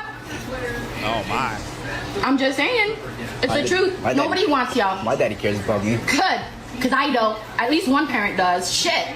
At least one parent does. Jeez. Thank God for your dad. I give him props for that. Y'all see this shit, man? That man, I give that man a see this shit, high man? five props. Her father. His father deserves a high five props because he cares about these crazy ass kids that I have to deal with. Being a mom. Woo wee. Holy mackerel. All right, goodness gracious. Man, she having a rough day. She gonna love them tomorrow, though. She gonna love them tomorrow. That's a typical crash out right there. She gone. All right, let's give her the crash out. It must be hot in the house. Maybe it's hot. Maybe she has some air conditioning or something like that. But that's what happens when you have messed with these skeezers. All right, skeezers, you know, they miss the streets. You know what I mean? They wanted the kids. They wanted to get married. But then when they miss the streets, this is what happens. Yeah, you can't westernize your ling-ling at all. All right, at all. What kind of fuck you give me? All right, man, it's evil out here, gentlemen. All right, we got this evil world. This propaganda coming up here that you're going to see is Jaden Daniels. I always want to say his name right. A heartwarming story from Commander Star quarterback Jaden Daniels. He surprises his mom, Regina, with a full day of shopping. Regina is Jaden's best friend, agent, moneymaker, and mother. What a special relationship. All right, let's play the video. So today I was blessed to treat my mom to a day at Neiman's. You know, we had a great day shopping, eating lunch down there, seeing her put on her makeup, trying on perfume, you know, just be able to go out there and bless her. You know, for 23 years of my life, she's been blessing me. So love you, Mom. You know, this day is for you. So today I was blessed to treat my mom to a day at Neiman's. You know, we had a great day shopping, eating lunch down there, seeing her. Okay, all right. Tell me what you think about this particular couple. I've talked about them quite a bit already. It's an evil world we live in. All right, this is not even on Mother's Day. When was this? This is June 30th, so this was posted over the weekend. He's taking his mama out shopping. Is this son husbandry? Is this son husbandry? Why do they promote so bad the mommy, the mammy, the black man that is attached at the hip of the mom? Do you think she has ulterior motives? Do you think that this, I think she's married. I know the father's in the picture, or at least he was at the draft. I don't know if she's still married to him, but she's walking around like this is her nigga. Like she walking around like this is her nigga. Like, let me show you here. Like, this is how she's showing up to games. This is his best friend, his agent, manager, mom, all of this shit. And she's showing up like this her nigga. Like she getting raw doggy by him with her jersey and coochie cutters on and her legs out. I mean, this to me, this is son hubby bullshit. This is Kevin Durant bullshit. This is, look, she all leaning up on him like got her, like this is her man. This is the man of her fucking dreams. Back when she was young, she wished she was dating a niggy like this. She probably dated a niggy like this. All right. And now he tricking on her, which is the ultimate. Pookie tricking on her mom. All right. Pookie tricking on her. All right. But yeah, she treating it like this is her niggy that she always wanted. Take me out shopping. All right, buy me fucking drinks, you know what I mean? Buy me perfume, take me out and trick. Like, why do they promote this type of thing? I don't see them promoting this type of thing other than with young black men. Because the narrative is, I'm always love my mama no matter what. I'm going to do for her. I'm going to do the best for her. She made sacrifices and shit. All right. When she was out there doing the, you know what? Okay. She got to be all in the video, all on the record. All right. Why she getting nightgowns and shit? She got her feet out. I see that. All right. But look, this is like her in her wildest dreams when she was, how old is Jaden Daniels? 24? 24-ish? 23? Like, she wished when she was young, she had a nigga like Jaden Daniels. That's what she wants. Like, in her wildest dream. Because, you know, women her age wants a guy like this. You know, a guy with some dreads. He cool. He talk like, they got fucked by plenty of these guys and left. Right? Or at least he just wanted to just fuck her. He never tricked on her like this. If he did, it was very occasionally. Okay. All right, we have a woman. I see a lot of men doing for their aunt. Okay, show me a white guy with this video. I only see niggas doing this. I gotta do for my mama. I don't see white dudes like, I bought my mama her first car. Now, I'm not saying do not do nice things for your mammy, but this seems to always be the young black male thing, a heartwarming story. Of what? Taking your mama shopping? Where's the father at? Why can't he take the father out shopping? Maybe there's a video of it. I don't know. But this is almost always the case. Let me see if the comments can clear this up. This is, to me, son husbandry. But it also is that she's... Listen, they call her... Let me see if I can play this part of the video here. This is also her right here. This is also her right here. Now that Jaden is getting ready to take this next big step, what concerns you the most? Girls. Them girls. Some girl out here. She's got Jaden Daniels' wall, and her mama said, hey, honey, you're going to be the one who's going to go get him. And I know that sounds crazy, but I guarantee there's someone out there who's trying to get their hooks into Jaden Daniels. All right, so that's her right there. This is her dream. Now, people are going to say, yeah, she's smart. Yeah, and she is. Because it ain't going to stop these hoes from getting their hooks into her.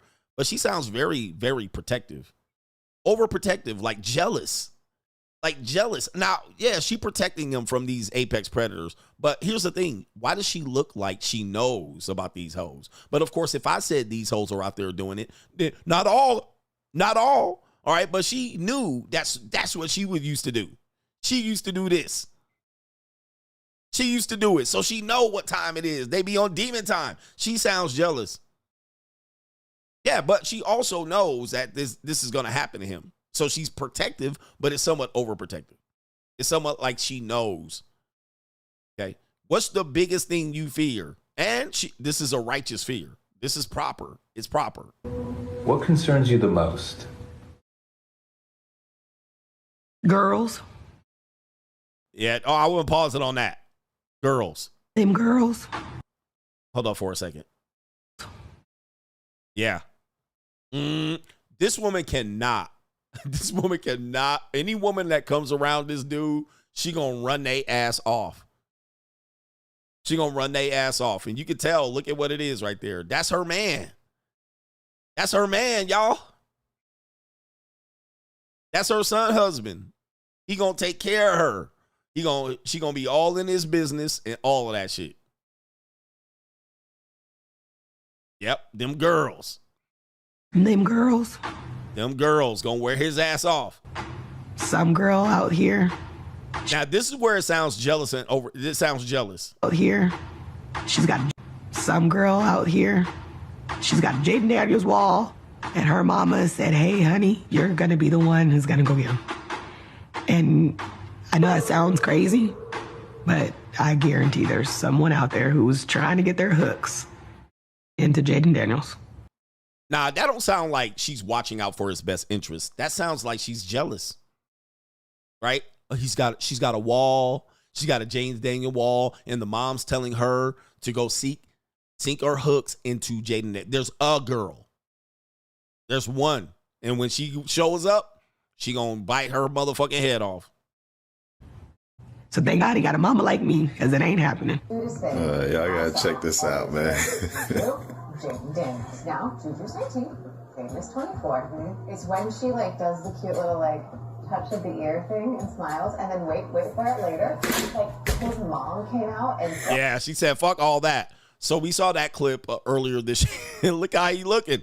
So people are saying, what's wrong with this? What I'm saying is there's watching out for his best interest, and there's also clingy jealousy. There's like some clingy shit going on here.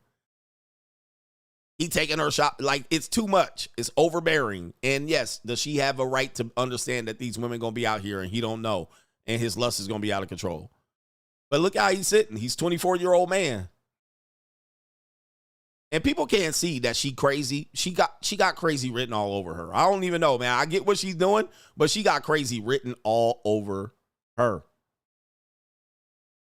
All right, but she said, sat right in the middle of this nigga, and look how he's sitting. And he's a 24-year-old franchise quarterback. My face. Look at that. Nah, man. Look, that woman is not stable. She's not stable. And he can't even get rid of her. He can't even get rid of her. He can't. Like, he can't be like, Mom, step to the side. He can't. Look at that. I see you. I seen you. Look at Juju on the side. I seen you talking to that whore. All right. And she's like, I didn't do nothing. Look at her. You can't tell me that woman don't look crazy in the eyes. Hungry eyes. Ooh. Ooh. I'm not here. Mama ain't let nobody in close to JD5. I'm not. Okay. This is like definitely that she's helicopter parenting him. So you saw those clips, and honestly, the last one was pretty funny at the basketball game. Jaden's mom was not playing around. Anyways, now watch this clip of Jaden Daniels' mother talking with Ryan Clark on the Pivot podcast about why she protects her son. I listened to you talk about the things you've done for yourself, but also the way you look at parenting. It just sounds like being a good mama to me. But when things become public and you let the outside world start to pick it apart, they're gonna be able to critique it and break it down and do whatever they want with it. You know, you were very honest about protecting him. You said predators, also protecting him from women who can be predators. And we've seen that all through sports. We see it after their careers. We see it in business. Being the good woman you are, also raising a daughter, why have you been so diligent about protecting Jaden from the wrong woman? So first and foremost, I have a meme out there, and it's funny. So I can't laugh. I can only laugh about it. But the whole girls comment was made, first of all, 2 years when he was at LSU. It was a question asked, like, what is your biggest fear? And that should be every parent's biggest fear. That should be, if you're a star athlete and you're a female in WNBA, that should be your biggest fear is, the men or, the women, because you're a public figure. And, your dollar amount is associated with your name. So you never know who really is there for you and who's really against you. Well, at this point, nobody is. You could just disqualify everybody.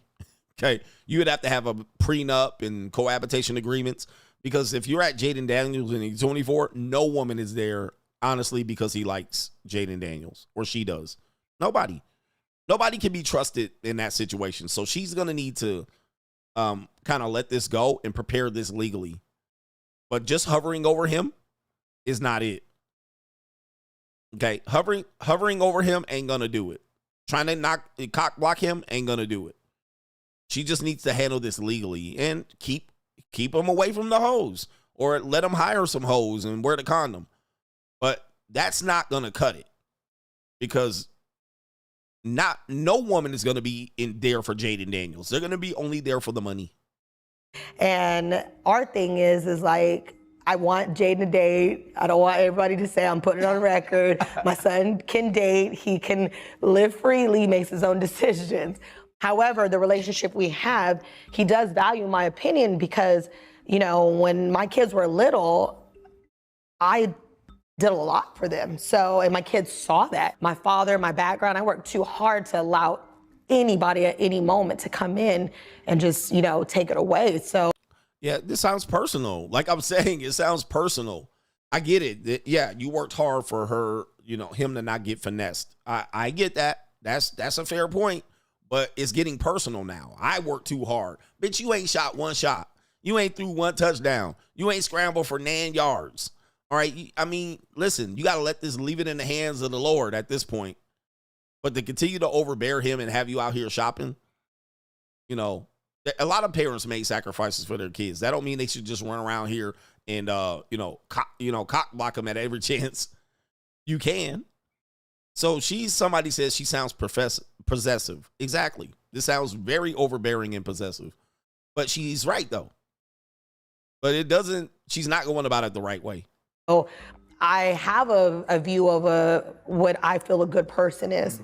And, but my son is 24 and he does have to go through things and he has to learn on his own. And, he's a great kid and I'm thankful for him. He's, not like some of these other guys, he's really to himself. He's a homebody. He just loves sports. Like he really is. So I'm trying to work on his afterlife after sports because at some point it does end. And I don't want him to just be like, now what do I do? So I want to keep him involved in the world and, have opened up a lot of doors. Like I'm in charge of his foundations. We're trying to build facilities and, back in his hometown that are going to help the youth and things like that. So that's what I'm in charge of on top of what? Of his everyday business deal. This is not overbearing. This is not possessive. This is not overbearing. She called him a child. She said he's a kid. I'm involved in his everyday business affairs. I'm involved in his foundation. We building a little charity event over here. All right, this sounds protective. This sounds like way over the line. It's crossing the line to the point I'm making here. This is crossing the line, all right? That's definitely crossing the line. That's her nigga. That's her niggy. That's her boyfriend. That's her little boyfriend. That's her dream guy. That's her fucking dream guy. All right, any father doing this has been criticized. What's the name? Big Baller Brand. What's the other guy's name? Recently, Deion Sanders, the Venus Williams father. All right. Many fathers that have done this definitely got criticized. So do not overprotect her because she's a woman. All right. Even Deion Sanders had to back up. They told Deion Sanders to back up. They told Big Baller Brand to back up. They told Venus Williams' daddy to back up. All right. So they were like, you the parent, bro. You got to separate your emotions from this. You can't just operate in this way because you're gonna end up not allowing him to hurt his head and bunk him on the head.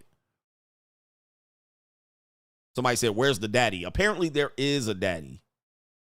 All right, but give me a second here. Feelings and, like I said, dealing with creative teams. I'm dealing with the creative side. I'm doing the storybooks and how we're positioning him and, all this other stuff. So it's not just about you guys seeing me out and thinking we're just like hanging, partying. Hold up. All right. So, wow. All right. So she's involved in quite a bit. And okay, keep it in the family, but I think that's a little bit creating some son-husband issues. This is good too. All right, this is good. Hey, mommy out here, ass out, cheeks out. All these white men wanting a bed wincher. All right, she got her high heel boots, stiletto. Okay, you're not out partying. There is a father here. Apparently, this is the dad. Now, I don't know if they're together. I think I read the story that they're not together anymore. All right, that they become estranged or they don't live together as a marital couple, if I'm not mistaken. All right, but that is a little too much. Somebody said guilt tripping the kid for being born. Yeah, that's what I hear. I had to work for you. I had to sacrifice. So I'm going to make sure that we ain't going to loot. I get it, man. There's some apex predators out there, but this is over the top. It's over the top where now they're showing them going on a fucking date. All right. Yes, this is a fucking date. All right. This would be any woman's date dream right here. This is a date. Anybody that says this, look at this, it's a fucking date. Anybody that says this is not a date, you are lying to yourself, man. If you took a woman and said, what is your fucking dream date? This would be it. Okay. All right, this will be motherfucking it right here. All right, this will be all you can do for a woman right here. All right, bitch, let's go shopping. Bitch, go get your makeup done. We buying some nightgowns. We gonna get some heels done. Let's go, bitch. Let's have lunch and brunch. This is a date. That is a date, period. He took his mama on a date. All right, and it's heartwarming, nigga. Like, yo. And who's she gonna date? Yeah, that's the question is, who's she dating doing all this shit for Jaden? She's dating nobody. That's where it gets weird. She ain't dating nobody. All right, she's too old to date, number one. She too focused on Jaden, number two. And she ain't got time to date. She building facilities and running foundations. She's dating nobody. She's dating her fucking son, period. All right, this picture say it all right here. Right here. That's a date. Yeah. Ooh. All right, that would be a date, man. All right, let me show you this one right here. Let me see here. Where is it at? Okay, we getting shoes. All right, there. That's a date. Ooh, wait. That ain't a date. Look at that. You guys wish a woman would do this with you on a date. All right, let me get to these super chats right here. It's an evil world. You guys don't get this much play on the date. Oh, you're so silly. All right. Anyway, goodness gracious, we got Cash App in the building. We got Joshua Moon he says, I can go raw on my ex anytime I want. Shameful. And he also says, son, husband, ass, niggies are cooked. There's a lot of women I could just text right now and go raw doggy, whether they in a relationship or not. This is the sad part about it. The sad part about it. Oh, somebody said T.I. and the gynecologist. Yep, they told T.I. to back down. Nah, taking your daughter to a guy, that's overstepping the boundaries of parenthood. But yeah, shout out to our brother here. Twin says black men are the roaches of the dating marketplace. Certainly the case. And they always say they're winning too, which is funny as hell. Shout out to Snapchat Fix says Fupa going crazy. WG white girl looks like a lot lizard. Yes, she was. And somebody's buying that punani for small dollars and change. Shout out to our brother Jermaine Smith says for the trip fund. We back. And that's a sponsorship. Jermaine from way downtown. We got Jermaine in the building. Roderick Miller doubled up. Shout out to y'all on the Cash App for the Cash App love. We back with the best edutainment here. We're going to give you a Diddy. We're going to talk a little bit about Diddy and close up the show. Okay. Shout out to our brother, No Government Name says, ironically, Jaden's mom is the very woman she protected her son from. Oh, no. Yeah. She's the very woman she's protecting her son from. That is irony. Kevin Sullivan says, welcome back, coach. My birthday was Sunday, so I treated myself to a nice suite and was living the free agent lifestyle. Shout out to you and the coach gang. Boss up life. He says, boss your life up, fellas. And that's a co-sponsorship. Shout out to you, man. And happy birthday. I'm Rizz, baby. Happy birthday to you, brother man. Okay.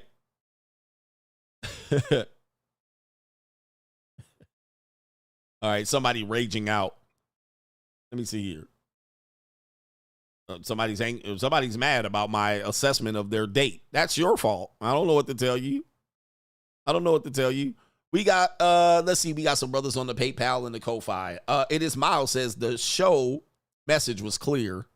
He says most men are just a bunch of incels that hate women. And since you hate women, you commit violence against women. He says within the next coming years, we are all going to be talking about goofy-ish. Ninjas got less than 24 months to pivot. 24 months to pivot. All right. We are in a new world, a new economy. It is a wrap for the old days. Rosie says they don't realize in the U.S., the government classifies prostitutes in commercial sex as someone who travels for sex for money and someone who transports said individual for the act. That's any person who drives or flies a person for sex or fun and the other person charges for their time. So you do have to have a transaction financially for there to be what you would call transporting for sex. Or what do they call it? Him says, tell these bitches to stop talking so much. If you ever wonder how men earn the money you want, get the women you want, and have the respect that you want, you can bet that they learn the skill of being quiet. Your effeminate need for validation makes you a non-factor. This goes against and flies against a lot of conventional wisdom that is being taught here. But when you say less, it's actually better for you. But dudes like to talk and talk and talk. Say less and you'll learn. Let women talk, guys. One thing women do is they talk and they talk themselves and paint themselves in the corner. They paint themselves in the corner. Let them talk. Ladies, you do this. You do this all the time. What you'll do is you'll talk and you'll overshare.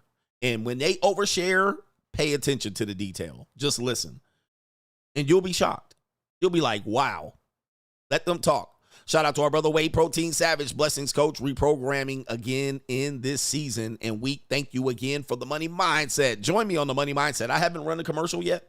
All right. We're going to fucking do it this week. Shout out to you. Our brother here, that's what you said right there. V-Bad, my bad, for all caps. He says, I didn't notice until I sent the message. Let me out of chat jail. I don't know how to do it live. Our brother MS81 says, Coach, you hit the nail on the coffin with the free tattoo-ish. My best friend who passed away recently used to sleep with women who didn't have enough money for the tattoo. Guys, pussy is a commodity. Pussy is to be sold.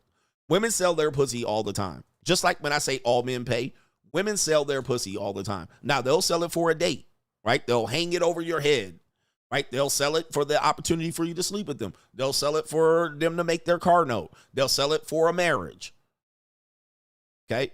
Because that's why you're there, all right? They'll sell it to get free tattoos. They'll sell it to get lines of coca for the party, all right? Or they'll sell the possibility of it. The possibility of it is always there. The underlying association is pussy. All right, so that's what it is.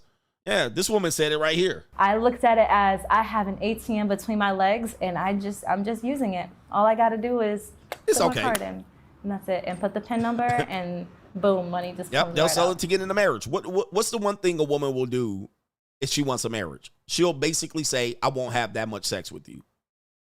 Right? I'll stop having sex with you. I'll make you wait for it. It'll be better if you waited.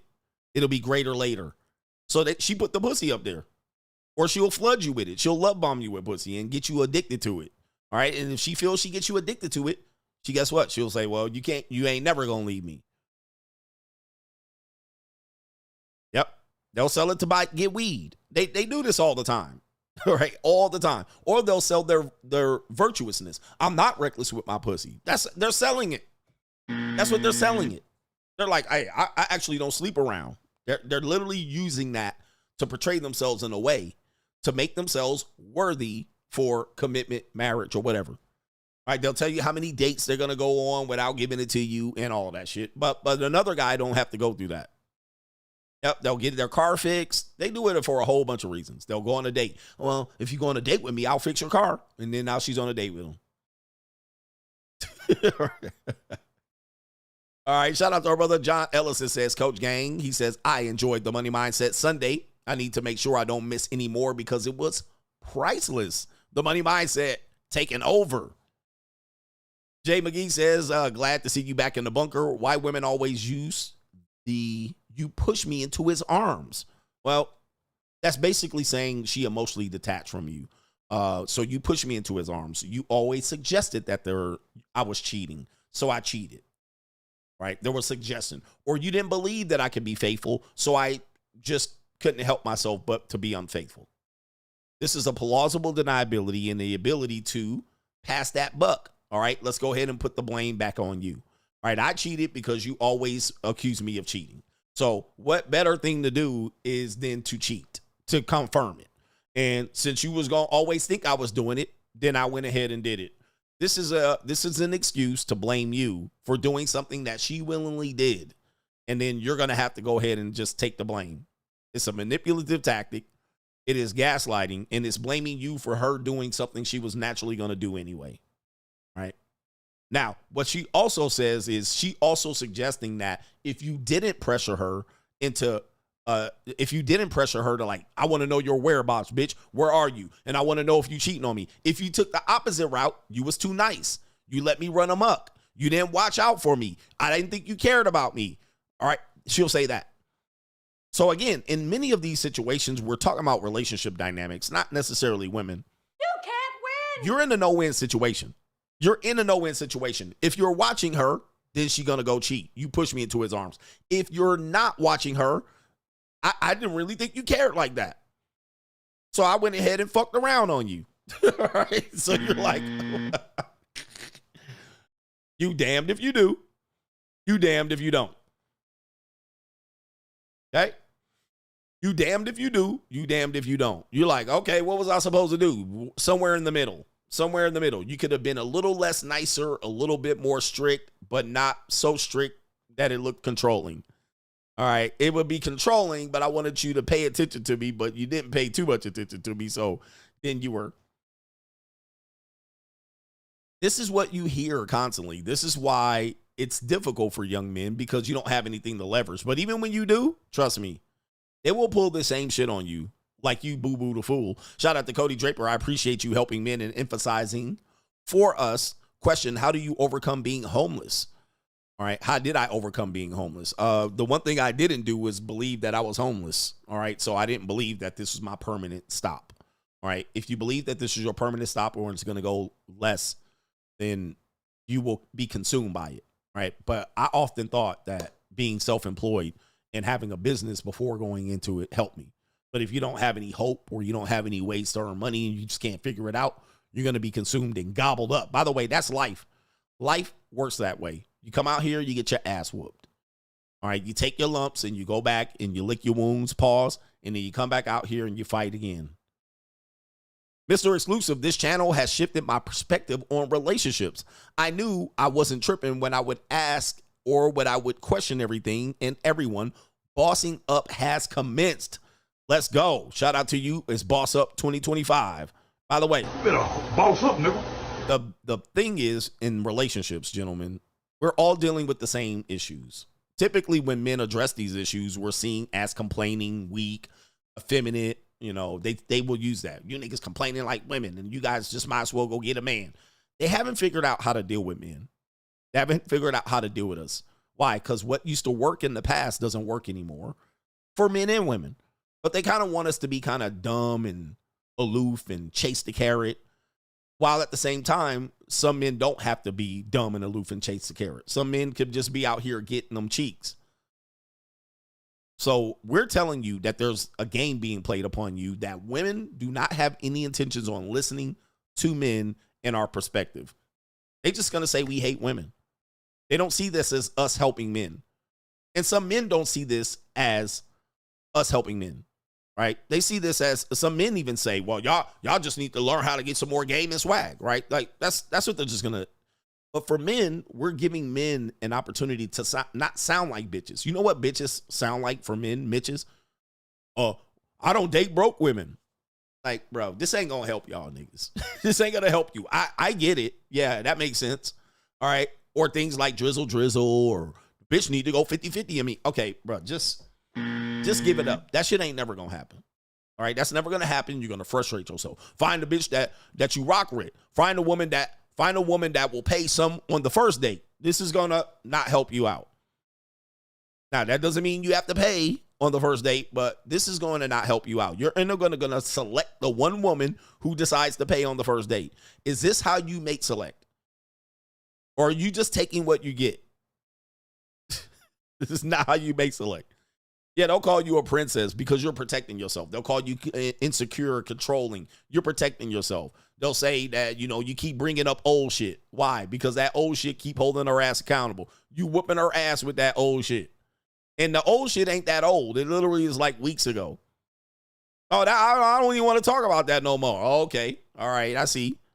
Courtesy says, shout out to the Coach Gang. Appreciate you for being here. We got Seashaw says, in your absence, I watched some Myron and Tate's new content. They're stealing all your shit. Free agent lifestyle is undefeated. Thanks, Coach. Nothing motherfucking new about that for sure. All right. Them niggas watch me on the sneak. All right. And specifically one of those guys, but both of them have been for sure doing some shit like that. They watch me for sure. All right. Shout out to our brother Artisan says, shout out to you, brother. A young brother in the Air Force has been watching your content for a minute. I do reaction videos and recently joined the Money Mindset. Thank you for all you do. Shout out to our young brothers in the Air Force. Face Fact says they want to put Diddy in jail for willing freak off participants, but family court and women traffic children for profit for sure. For sure. Yes, they do. And Adon Smash, Coach, if Diddy is charged for flying chicks out to smash, then everyone is cooked. How do you protect yourself from this?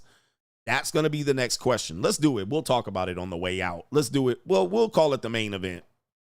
All right, for people who haven't heard this part of the show. Okay, damn, where is it at?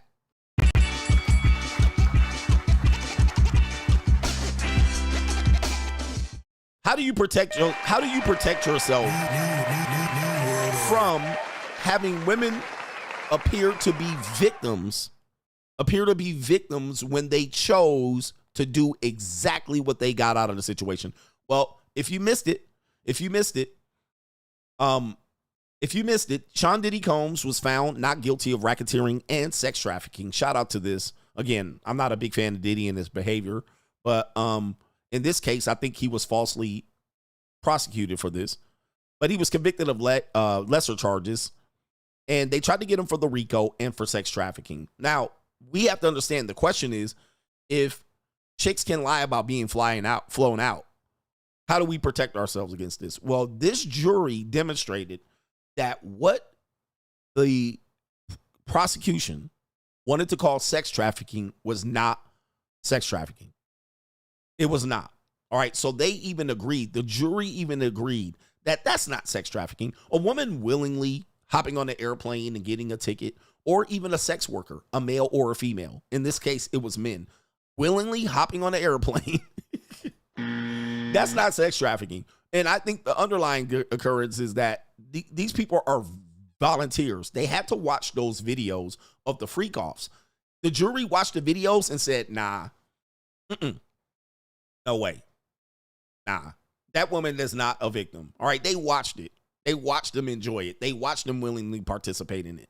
These jurors watched several videos, and it was like, no way, this is not trafficking. This is not flying a woman out or a male worker or a female worker for sex. Like, we're not going to set a precedent for this.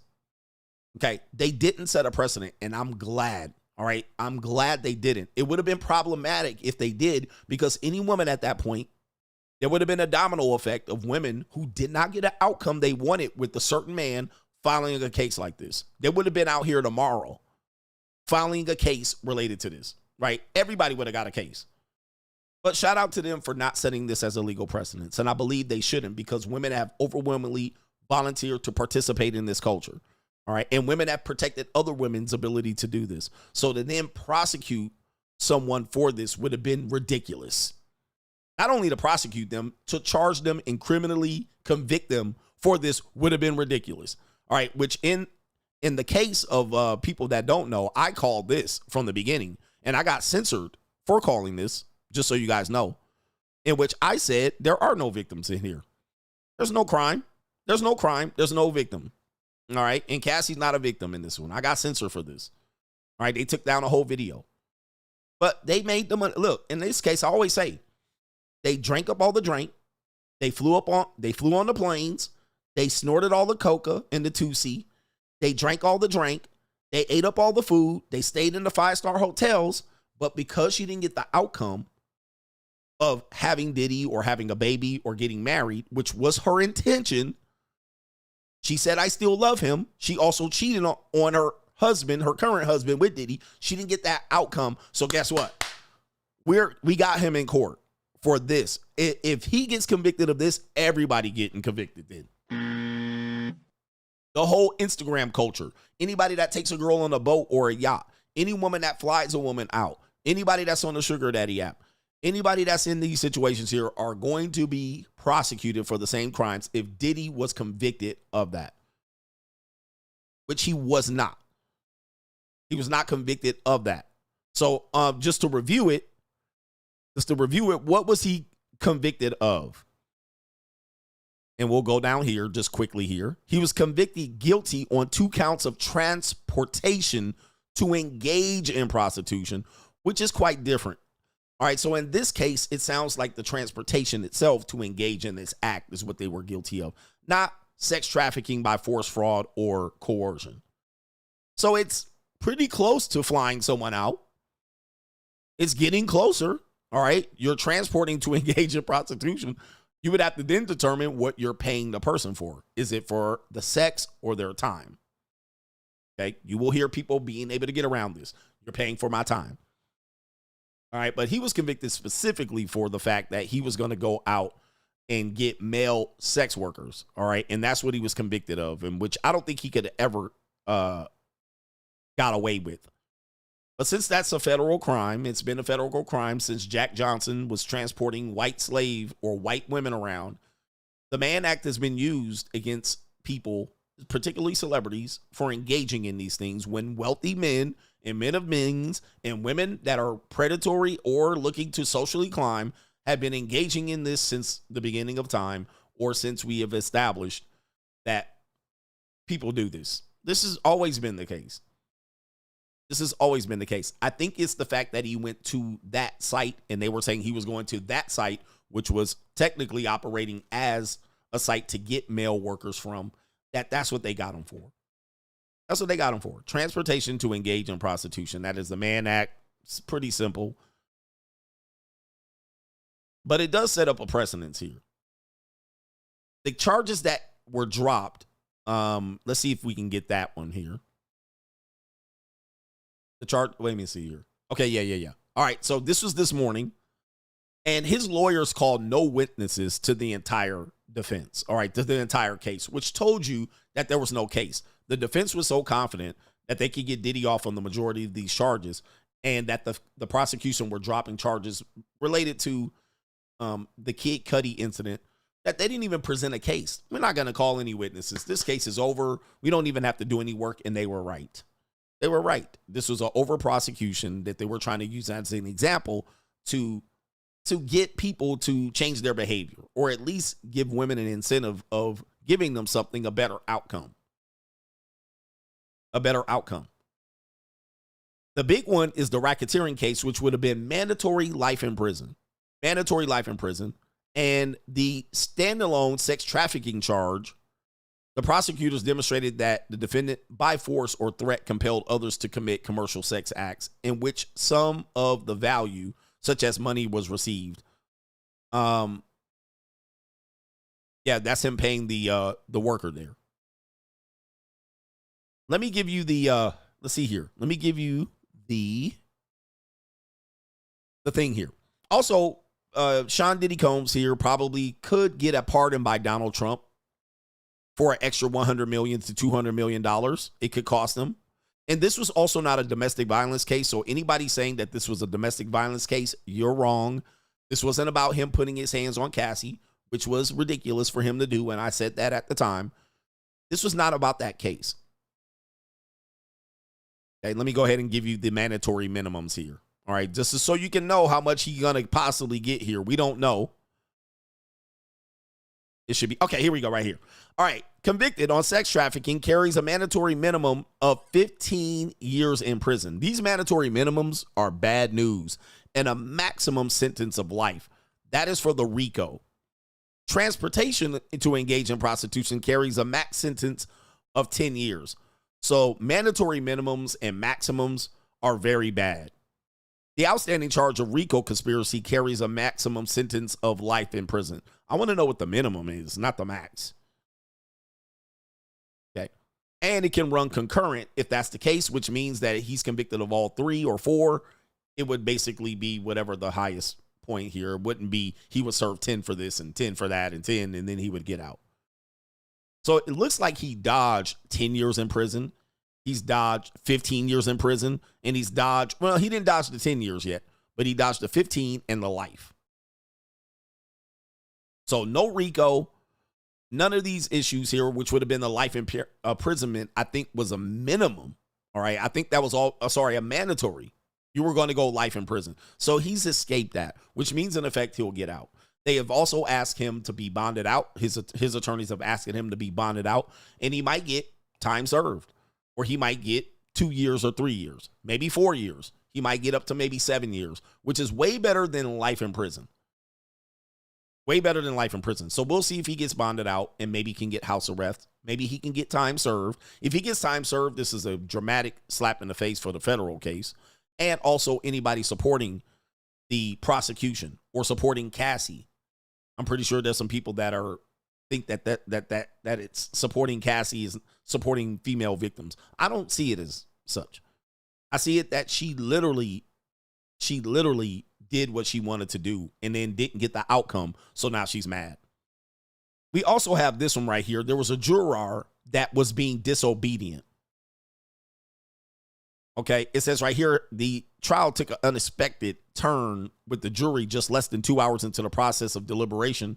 The judge received a note from the foreman reporting that one of the jurors were unlikely to follow the instructions of the judge, while the judge ultimately responded by reminding the jury that their responsibilities through a written note. A legal expert unaffiliated to the case described as significant suggested that it proved grounds for an appeal if Diddy is found guilty. Just so you guys know there, and Diddy is definitely showing his age. It says right here, the deliberation hit a process snag right here unexpectedly due to an issue with one of the jurors. The 51-year-old Hispanic man, who is a PhD in molecular biology and neuroscience, was refusing to follow the instructions of the judge to determine Diddy's guilt or innocence. It says juror number 25, who we believe cannot follow your honor's instruction. We don't know any case, right? We don't know the situation there. We don't know the situation further than that right there. But there was a juror who was not going for the shits.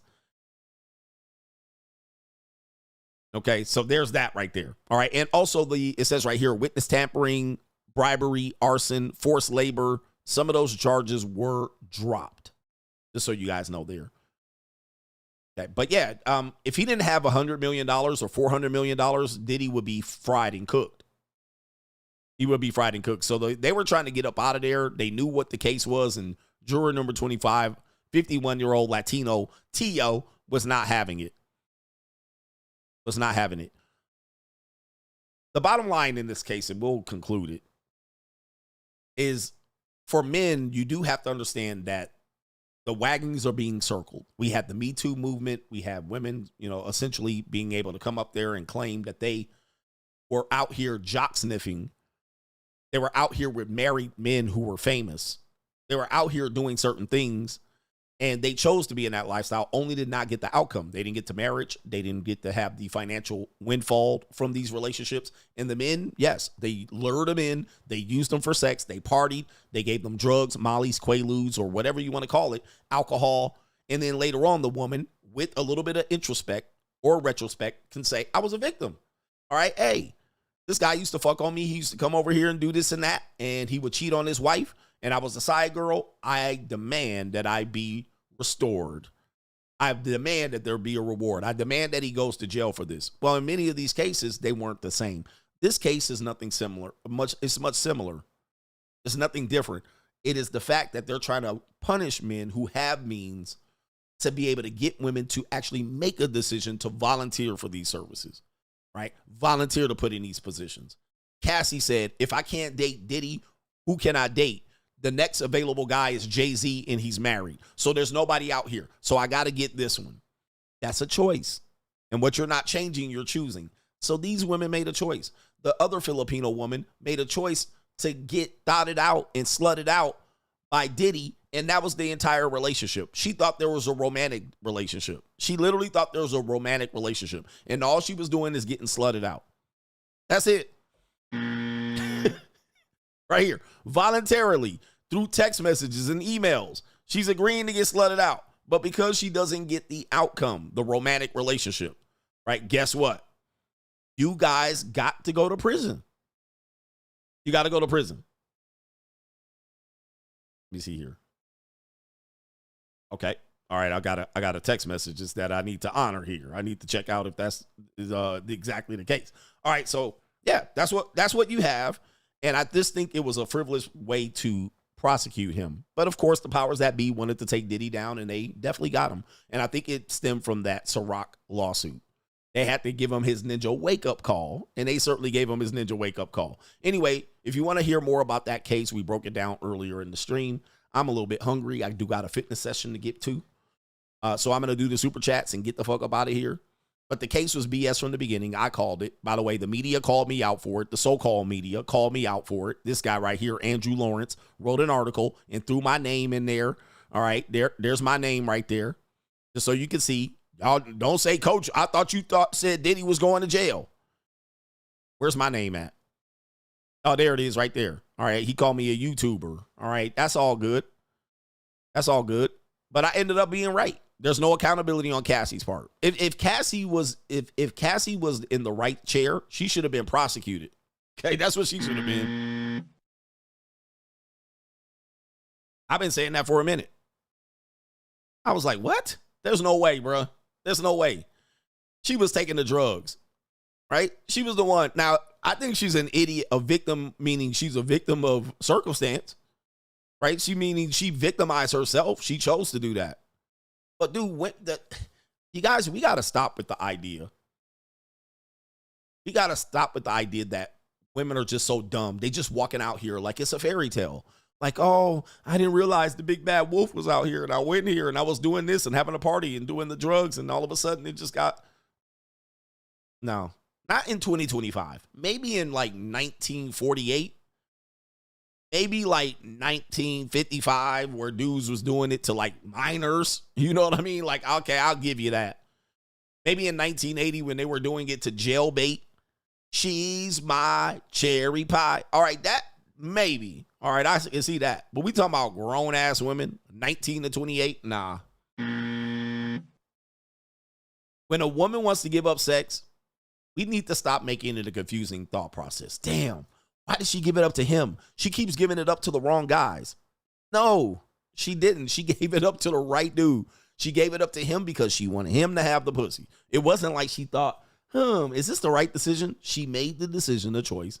She wanted to live in her lust, or she wanted to get an outcome. She did it. That's the same thing as when they do porn or OnlyFans, and then they want to be like, well, it was a time in my life where, and they want to erase it like Riley Reid. I'm sorry. No.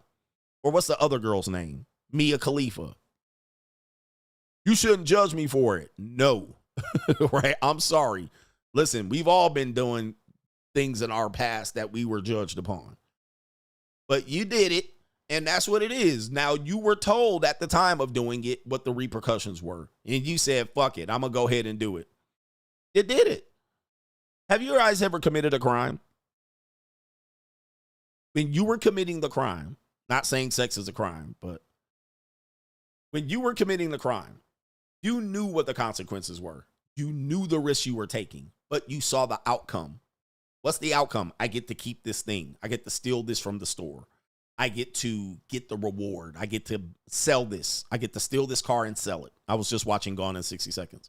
I get to steal this car and sell it. When you were doing it, you literally made a choice. You were like, I'm going to choose to do this.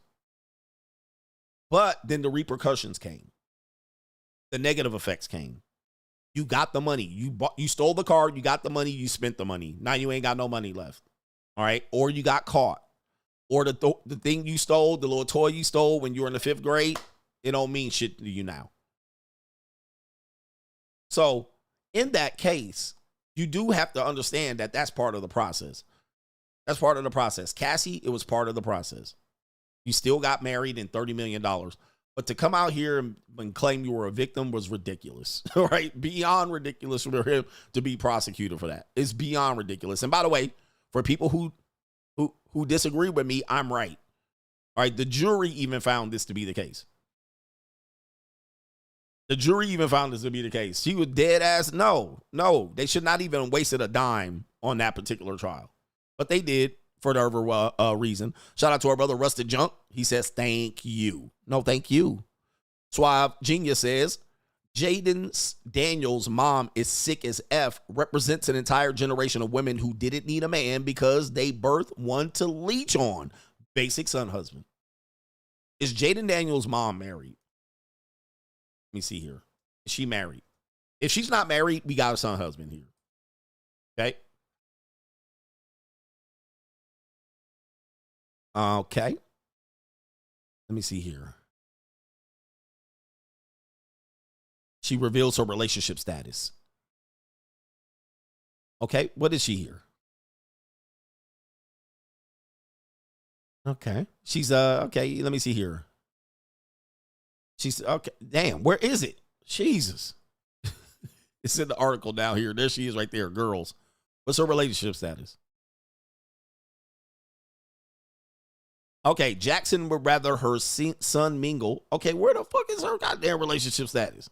All right, this ain't it. Did I miss it?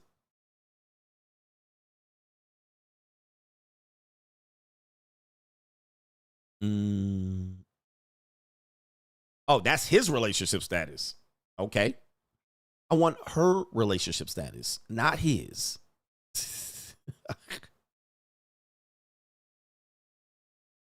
It says right here, Commanders quarterback Jaden Daniels' mom goes third wheel on his date night. Okay, so it's getting worse. It's getting worse. Third wheel on his date night.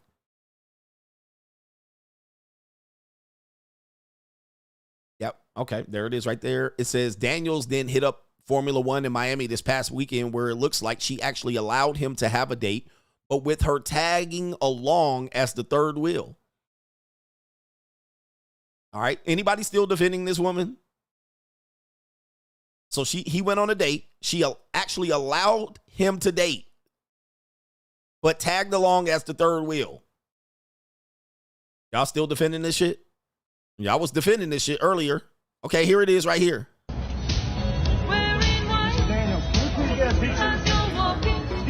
All right, we're going to turn that off right there. So that's Jaden taking a picture. There was a woman there, a young woman, and there's the mom. She trying to hide. Ooh! Yo, you seen this? You seen this? She tried to hide. Holy shit. All right, so there he is. Miami, definitely looking like some Miami shit. There's the young piece of calico, and mom is about to step out the car right here. She's in the back seat. She's in the back seat. But there he is with a nice piece of petite calico. And she was going to get out of the car till she saw the camera. And she saw the camera and she hid. There she goes. She sees the camera. And there she is. She hides. She runs and hides. So there's the cat. Pavarotti got her ass too. Pavarotti got her. All right. Yeah. Okay. Shout out to the Pavarotti. Gotcha, bitch. Got her peeking. Okay. So y'all still defending this? She even knows she dead ass wrong. Pavarotti catching her ass. I call them the Pavarottis. All right, catching her. Look, she in the car. And the other girl trying to get her. Come on out. Come on out, mammy. And she like, nah, man, the Pavarottis are out there. They gonna get on me. So there she is. Look how suspicious she looking, nigga. Oh, she looking crazy. Ooh, wait. Hey, where's those women that was defending this shit earlier? That was defending this shit. Well, she just trying to look out for him. She ain't even trying to get out the car, bruh. That's cold-blooded. Is that a light skin or a white girl? It definitely ain't gonna be a white girl.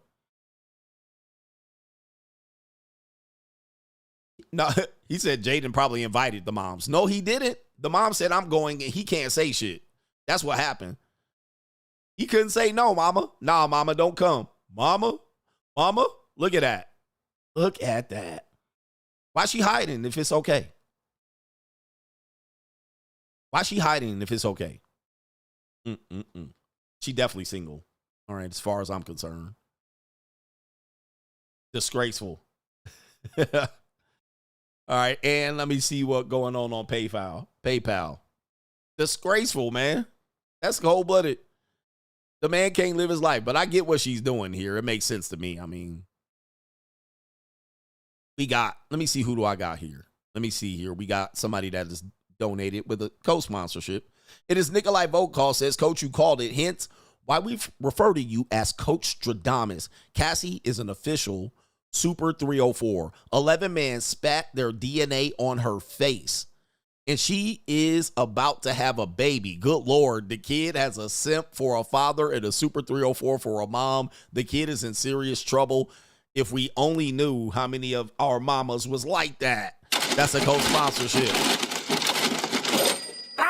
100. 100. I mean, the thing is, this is the thing. I might talk about this. I might come back tonight.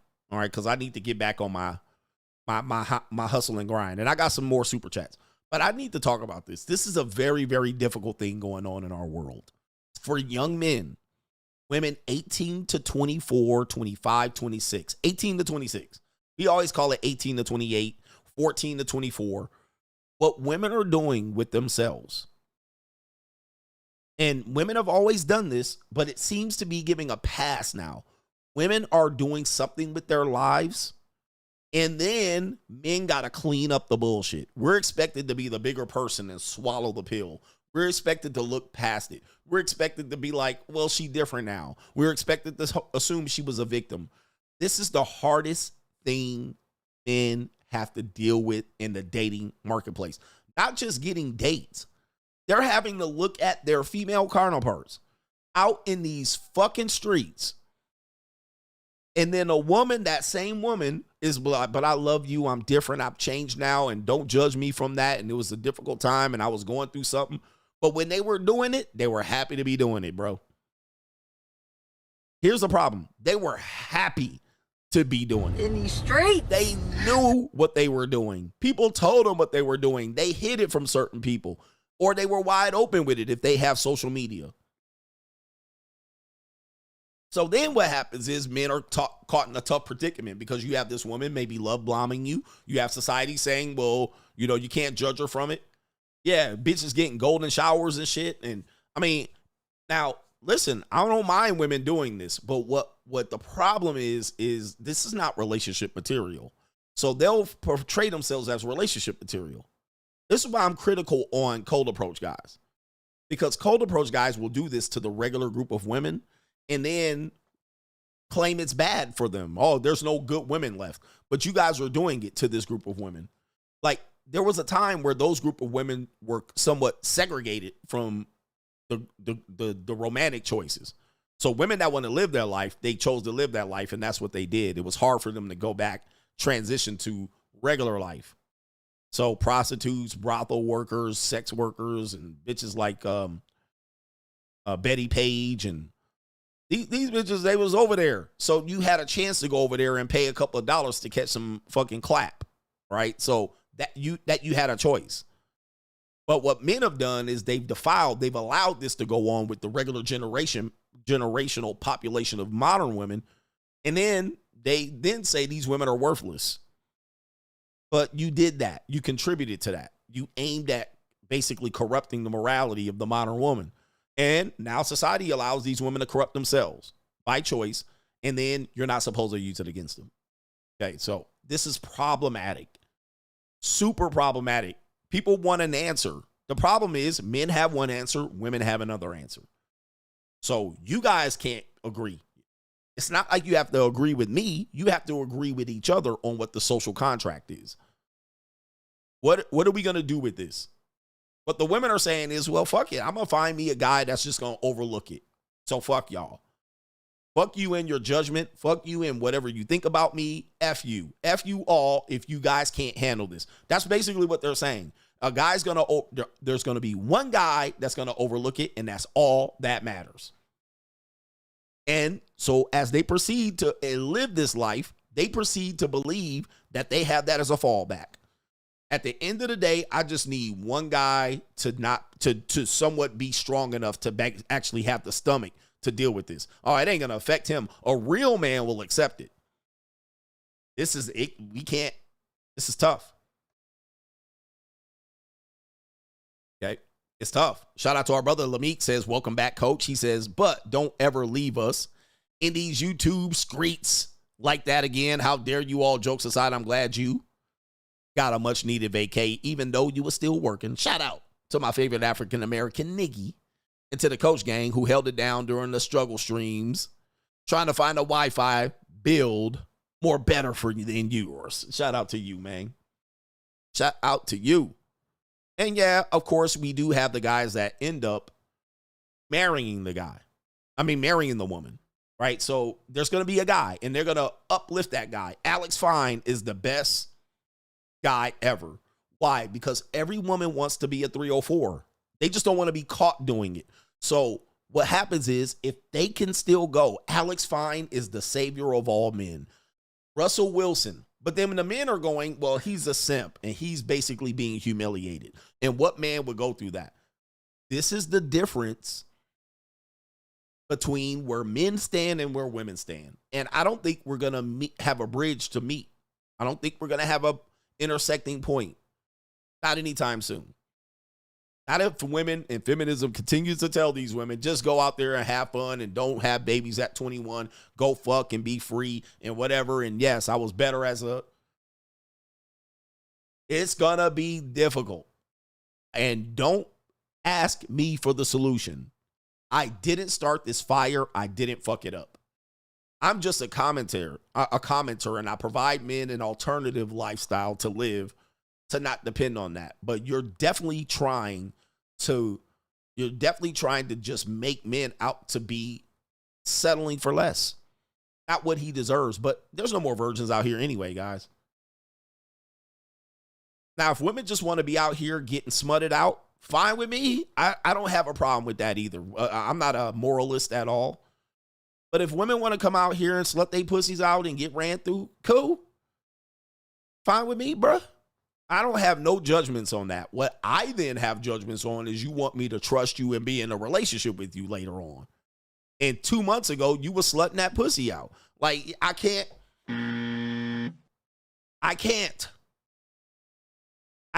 even suggest other men do that. I can't suggest that I would do that. That's unacceptable request to put on men. That's unacceptable.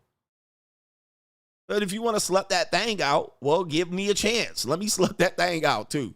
Let these wild horses run free. Yes. Shout out to Caitlin, says Kevin Durant is a fan of the Washington Commanders, so Jaden Daniels being a son husband is quite the coinkydink. Maybe it is a thing about those people in Washington. Maybe it's a thing. Yeah, as long as men are getting some, I don't think men would have a problem. I just think men, and the sad thing is men are being moralist about it, and it's disingenuous. All right, society's going to collapse if we don't have monogamy. Shut the fuck up. All right, please.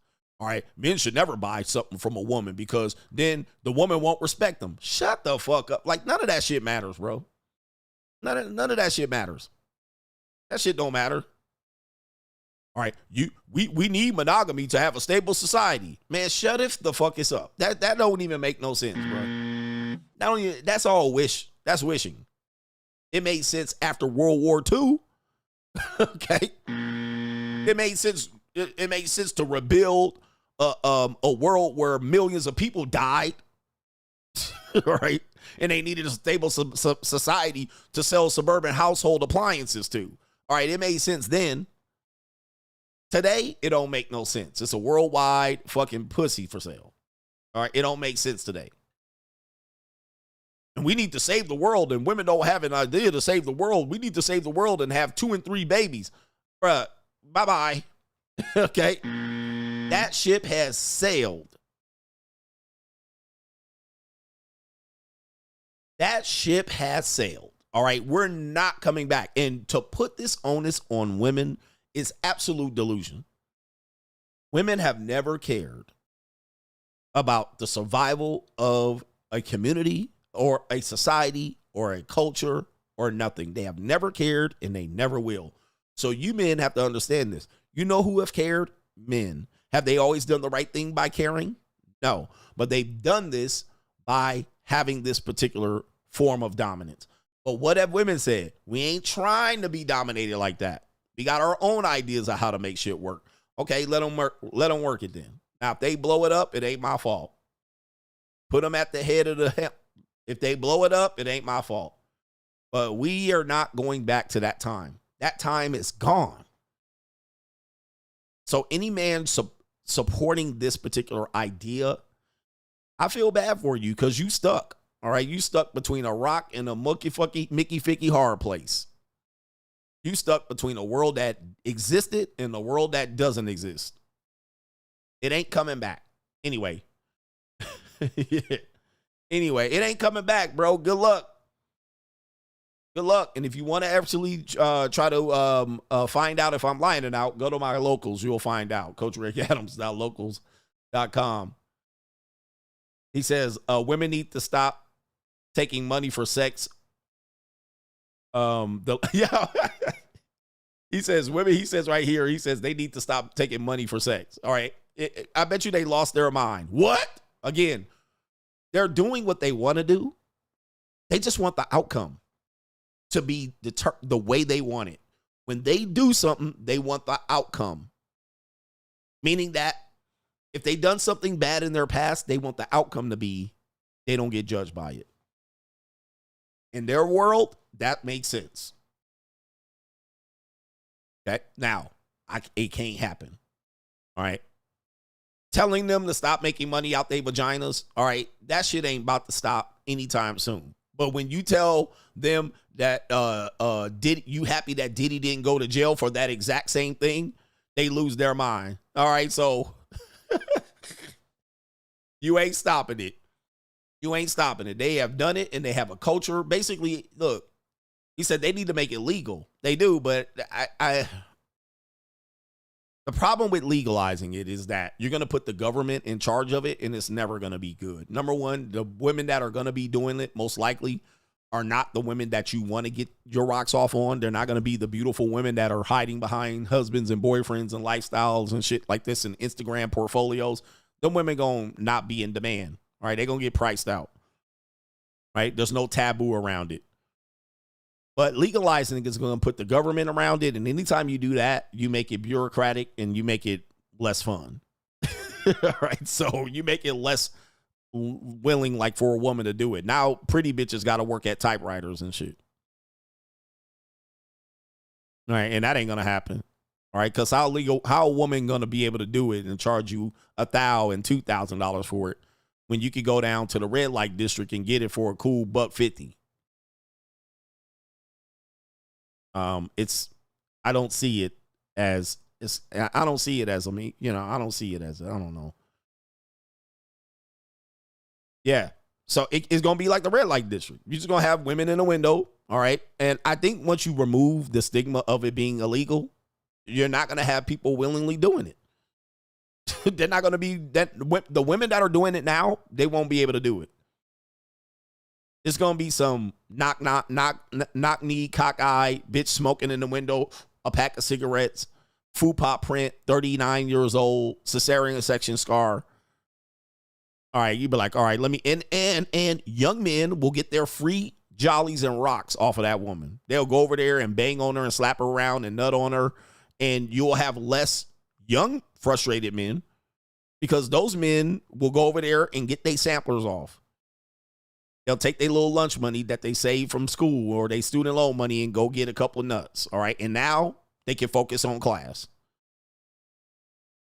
Then you'll have married men, which they're going to be the biggest buyers of it. All right. And we told you about the thing they call it for married men. It was a necessary evil because married women would not be able to withhold sex during dating or marriage. So it's going to create a complicated situation. Dudes are going to be like, all right, cool, right to the red light district. So what power does that give the woman? Then what power does it give men for marriage? Men ain't going to marry no more. Fuck that. No way. But yeah, it's going to be, but I think it should be definitely decriminalized, if not legal. But I just don't see it being, it's not going to be as taboo anymore. Just look at Europe. Go to Europe or any places like this, Brazil, that I've been to. It's not that big of a deal. It's only a big deal because it's taboo and it's somewhat illegal and mysterious. Like it's mysterious as to why a woman would give a pimp all her money. Well, because she's probably 15 and run away. She don't know any better. She's probably 18 and she don't know how to count money. So it's somewhat mysterious. Once you remove the mystery of it, it's pretty simple. All right. And there's some moral connotations to it. Oh, you can actually work on being a better guy and you don't have to do this. No, those women are there. That's what they're there for. That's what they're there for. And a girl can pay her way through college and, you know what I mean? She don't have to hide it from her family, or she can do it at night. It's kind of like scripting. But still, there's guys like, here, man, we need to stop. We need to stop this. And we need to stop Instagram women doing this. We need to stop OnlyFans. And we need to stop. That ship is sailed. All right, we're not going to stop it. And society will continue to go on. All right, society's not going to blow up. All right, what it'll do is become a new version of it. But what you won't have is dudes going out to nightclub and bars, prowling, dirty macking. You still going to have niggies. But you won't have to dirty mac no girl. You can go to a bar and just chill the fuck out. Be like, yeah, man, let's have a drink. Fuck it, all right? Round for everybody. You won't have to cold approach no woman, nothing. All right, you can talk to a woman. Hey, how's it going? She giving you some problems? Never mind. All right, never mind. You talk too much. And at the end of the night, you just go get a fuck. All right, you be like, all right, this is what I wanted anyway. You can take your lunch break. Let me go on right quick over here. Let me go on to the brothel. All right, let me get my meat fixed real quick. Gone over. That's how it will be. You get your meat fixed, come back, and you like, good. Now I can focus. Now I can focus on some shit. All right, I was somewhat distracted earlier, but now that I got that nut off, I'm good. Bitch is like, you want to take me out for dinner? What time? 8:30. 8:30? That means by the time I get you in bed, it's going to be 11:30, 12. Nah, I'm good. You just stop on at the goddamn 4x4, get your meat fixed, and keep it moving. All right, that's all I wanted. Especially for younger men. All right, why would they go to a nightclub? Right? They're not going to go to a nightclub. They go to nightclubs because they want the chance to get to the bitches. All right, and they're frustrated because it's some issues related to that. When they can just go to the 4x4, meat fixed, all right? Parents don't care. Nobody cares. You're going to see your father in there, too, getting his meat fixed. You up late at night trying to text a woman to try to come over. Hey, slide through. And she giving you the runaround. All right, fuck it, man. Let me just hop in the car. 4x4. You be over there for 30 minutes. You get to pick one or two broads, fix your meat, go home. All right, you good. Back in bed. All right. So what do you want? What do you want, guys?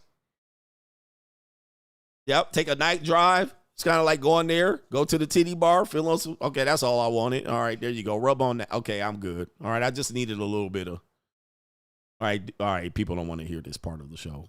All right, because they want morality, guys. Morality's dead. Religion's gone. It ain't gonna save it.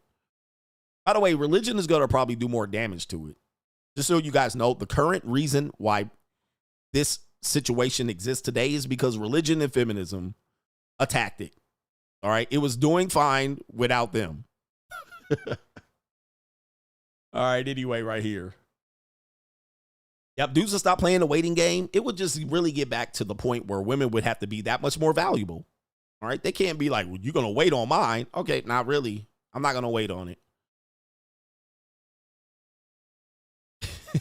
Right here, anyway. But religion actually caused the situation we're in today. I know you don't want to think so. I've done a stream on it, especially with dating and or brothels. All right, it was the religious people. It was the early feminists that said, this is terrible for them. They're not protecting these workers. All right. And so what happened was they protested. They got the laws changed. And what happened? They created pimp culture. They pushed the women out to street corners and dark nights in the shadows. And then they got them out there with the pimps pushing drugs on them and beating them and slapping them around. Right. Because there's a black market for it. There's no more brothel on the other side of town, on the other side of the railroad tracks where people can go catch the clap. Okay. So they want better treatment for the women. What they do, they close down the brothels and them bitches out on the street corner. All right. Cold with their ass out at 3 a.m. Now nobody looks over them no more but pimps. 99% black men. It's the same thing as when they tried to decriminalize or when they tried to make alcohol illegal. We need to make alcohol illegal. Why? Because these men are drinking and they're whooping their wives' asses. Okay, well, that's legitimate. right? Why don't we just make alcohol illegal? That'll be a good idea, and we'll stop the bullshit. Guess what happened? Guess what happened? The opposite effect. They literally created the Italian mob's dominance in America for 50 years. They got John Kennedy elected. They made mobsters and Italians millionaires and Jewish mobsters millionaires, even black mobsters millionaires. Like, you literally made street life that much more rich. You made street life that much more rich, so you didn't have your drunk husband whooping your ass. All right, so I get it. There's always trade-offs. When you think solutions and you attach religion and morality and legality to it, you're going to fuck around and have you're going to have an effect that you did not see coming. You didn't see it coming. You're going to have a collateral damage. You're going to have an effect. If we just illegalize this, and if we just legal this, and we even just moral this, you're going to literally have an effect that you did not think about. You're going to create a black market for it, and then motherfuckers is going to go ham, just like early termination of pregnancy. We'll just make it illegal. Them bitches are going to be getting a hanger in an alley in Tupelo, Mississippi, and there'll be a black market doing it. So just so you know, unintended consequences, that's what I meant. You're going to get unintended consequences. You meant good, but something bad happened. And you'll be like, okay, now what do we do about that? Well, bruh, we solved your problem over here. Now you want to do something about this problem. There's always going. Yeah, strip clubs were created after that. Now the bitches don't get all the way naked. Now men got to go there and frustrate themselves. They can't touch the girl's booty or titties, right? So this is always going to cause it. Stop bringing religion, morality, and your idea of a good, perfect, utopian lifestyle and legalities to solve your problems. You got to solve the problems through people educating themselves on how things work. Like, what are men going to do? What is their need? They need to get some pussy. All right, what do women need? Money. All right, let's see if we can come to some sort of, because if we don't, they're going to use their own vices to solve the problem. They're going to find their own way of solving the problem, because men going to need some punani and women going to need some money at the end of the day. Well, at the end of the month, that's what's going, that ain't ever going away. Yeah. That need is, that itch is never going to be scratched. You better figure that shit out before you come up with some moral, religious, or some legalities, and then don't think about the unintended consequences, because women going to always need a couple of dollars at the end of the month. Not all women, but most of them. All right, you can play office all you want. They still going to need to do a second fucking job.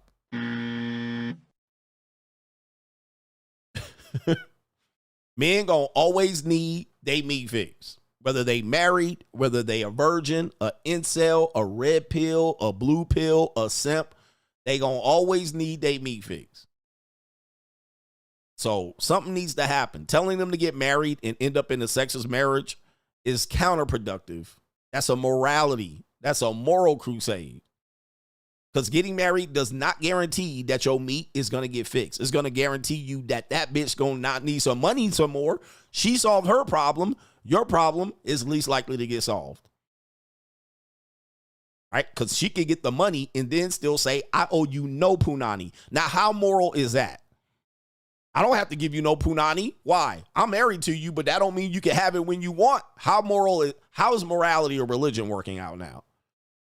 I can't force her to actually pony up and put her ass up, but I put the money down. What? This is terrible. This is counterproductive. Well, you need to learn how to talk her, sweet talk her into it. See?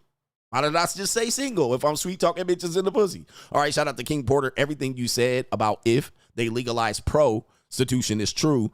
That's what was in place and clear lines drawn in the sand between who was what. It didn't keep wives from sneaking around, but at least it naturally lessened the activity of it by removing the taboo. Yep, you'll have less people cheating. I think less wives wanting to sneak around. All right, I think you also would have men stop. They would stop muddying the waters of these so-called good women. So the guys that are sneaky guys, the run game guys, you would put them out of business because they are muddying the waters and they're polluting the waters of the women and then discarding them and saying they're worthless. And those women come up here looking for relationships and marriages. Okay. And also you put a track record on the woman. All right. This woman you about to marry, she got a prostitution license in 1894. You sure you want to marry her? Aha. She didn't tell me about that. Uh-oh. You see that? You see how now you can track her past? See now, with these bitches doing it and doing all over the internet and all over the sugar daddy apps and all over the OnlyFans, you can't track her past. But now the bitch is at a brothel and she was legally doing this and keeping herself clean and keeping herself this and she didn't have a pimp. Now you got a prostitution license that she applied for and now you can just go ahead and track. Oh, okay. I didn't know that. Now I went down to the court record and I was going to get a marriage license and they told me about that prostitution license you got when you was in a bind, when you was 18 living your good life. Now we have a clean record to look up the bullshit. Right now, they got the whole facts, and you could go and get her medical records. Bitch had the clap. She had gonorrhea. Bitch got chlamydia. You could go and see her. Okay. Oh, man. Okay. Nope. Yeah. You see how easy that is? All right. But nah, we shouldn't do it that way because that would be the deterioration of society. Wrong. It would actually clear shit up. Oh, she got flown out over here and over there. She had to check in with this dude and that dude. Now you can check in. All right. Now you can check her whole facts. And that, if you want to marry her after that, now you know exactly where she came from.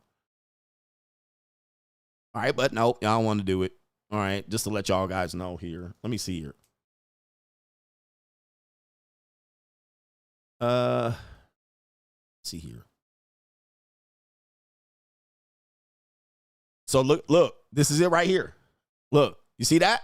That's called the whole facts. That's all the whole facts right there. Let's see. What's her name? Teacup Sally. Teacup Sally. It says right here, to all who see the presence greeting, know ye that whereas Teacup Sally on the 10th day of March 1898 paid to the city secretary the sum of $2.50, being licensed imposed on a prostitute and otherwise compelled with the regulations of the city ordinance in this behalf. Therefore, that said, Teacup Sally is hereby authorized and empowered to follow said occupation or business for the terms of 3 months from the 10th of March and so forth and so on. And there, Jerome is the witness here, in testimony whereof I have hereunto set my hand and caused the seal of approval to be affixed on the Secretary of State in the city of Arizona. Arizona something right there. And there's Teacup Sally right there. Look, that's why they call her Teacup Sally right there. Boy, I tell you, brothers here. Oh, the humanity. That's Teacup Sally right there. She can put teacups and rest teacups on her titties. All right, there you go right there. That's what type of whole facts I like right there. That's what the fuck I'm talking about. Yeah.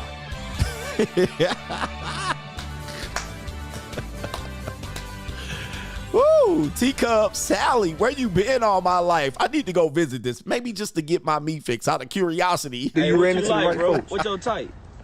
You like black, white? I like white girls more better. Okay. Yeah. Especially the thick time. That's what I'm talking about. No bunny. Yeah. In other words, PAWG. PAWG. That's what I like. Yeah. Hey, say that bit again. Say it one more time, but say it slow. PAWG. P-A-W-G. Fat ass white girls. That's what I'm talking about. What you like, bro? Yeah. I like fat ass white girls, the thick time. Ooh, the curvy types. Yeah. Those are my favorite. Okay. Yo, that's what I'm talking about. Okay. You fall, fat ass white girl. Fat ass white girl. Shit, I got, but I know what I'm talking about. Hey, Teacup Sally. Teacup Sally. Shout out to Teacup Sally here. Teacup Sally was a wreck out here, man. She was a menace. By the way, there's a bunch of these if you want to look them up. All right, there's a bunch of these that are they're quite interesting when you look them up here. We got this one out here. We got a young foldable out here. We got right here Maria Sandoval. All right, shout out to Maria. Okay, it's the same date right here. Arizona was litty. Hey, if your granny came from Arizona, you better watch out, bro. All right, Arizona had them girls out there with them booty cheeks out there selling them, man. Arizona had them girls slanging them things. All right, look, Arizona again. Rosita Del Oro. That's definitely somebody's abuela. Oh, I can't show that. All right, Rosita. It's always the same day. It's always the same person signing the shit. All right, are these real? That day was crazy, bro. That day was crazy. All right, they going crazy. Here's another one right here. All right. Oh, it's a different date. Her name is Nelda Hampton. All right, that sounds like a biggin. Arizona, what do we got here? Marty's Melting Pot. Des Moines, Iowa. Des Moines, Iowa. Oh, boy. Not even, hey, look, it's worldwide out here. It's worldwide. 1896. We need to go back to traditional dating where women were traditional. Yep, there's traditional, y'all. There's y'all's traditional. Do we got another one? Okay, that one's not clear. We need to go back to where women were traditional and okay, this is where we're going back to. All right, we got this woman right here in Nashville, Tennessee. We license is hereby granted to, I can't say her name, a public woman to pursue vocation in the city of Nashville. What is the vocation? To sell the punani? We need to go back where women were traditional and they didn't give up themselves for pleasures. All right, we got another one. No, this is Dodge City, Kansas. Maria Sanchez. Uh-oh. All right, so you see how modern marriage and dating put it into all this, right? The whole modern dating marriage put it into this, and the legalities and religion and so forth and so on. All right, Maria Sanchez, the Mexican, selling a lot of punani out here. Worldwide. All right, yo. Let me see here. See if I can find another one. We got another one here. New Orleans, not a surprise. 1857, New Orleans. May Bailey. Miss May. Not Miss May. Uh-oh. Miss May, having paid the tax imposed by the ordinance concerning lewd and something women, she is hereby authorized to occupy until the 31st of January, 1858, and so forth and so on, at the dwelling situated on Daphne in St. Louis. Or that's between St. Louis Street and Cont. This is in New Orleans in the 1800s right here. It says the provision of the aforementioned ordinance in all its particulars or accompanying. Okay, there you go right there. All right, there you go. See, we need to go back where women were traditional and women were wanting to be wives and they wanted to cook and clean. Okay. Yeah, there they go. Whose granny is this? Who great granny is this? And I bet you these women are, well, as they say, A minor. All right, I bet you these women are young. All right, just to let you know right there. I don't know why a man would want to be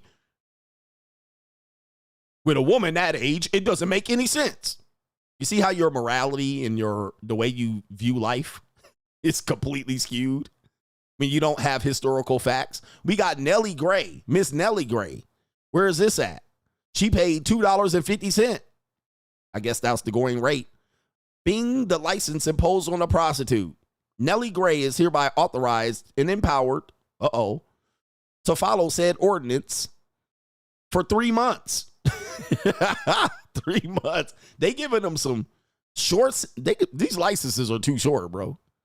All right. Hey, Miss Nellie Gray, tell me how life was. I looked at it as I have an ATM between my legs and I'm just using it. All I got to do is put my card in and that's it. And put the PIN number and boom, money just comes right out. All right. They like, hey, you want to do that? Give me $2.50 and you can go sell punani for 3 months. All right. And then you can go get married later and your husband will be able to pull your certification to verify and validate who you are. All right. They even frame date-ish. Look. Like it was like at the barber shop and shit. Let me put your license up, man. You gotta put your license up. And she's smoking a cigarette, or is that a vape pen? I can't tell. I can't tell. But who is that? All right, let me see if I can get a little bit of a closer look. It says, this license of prostitution from my 1881 in my parents' bathroom. Oh, no. Arizona again. All right. It's an evil world we live in. It's an evil world we live in. Back in the day, we were traditional and we were God-fearing people. Uh-huh. All right. It sounds like a wreck right now, brothers. All right. She got that shit framed and put up. Like, yeah, I be slanging that thing. All right. Come and get you some. Teacups. Teacup Sally. All right, man. And I think that's everybody. Shout out to the Coach Gang. We's out of here. Peace.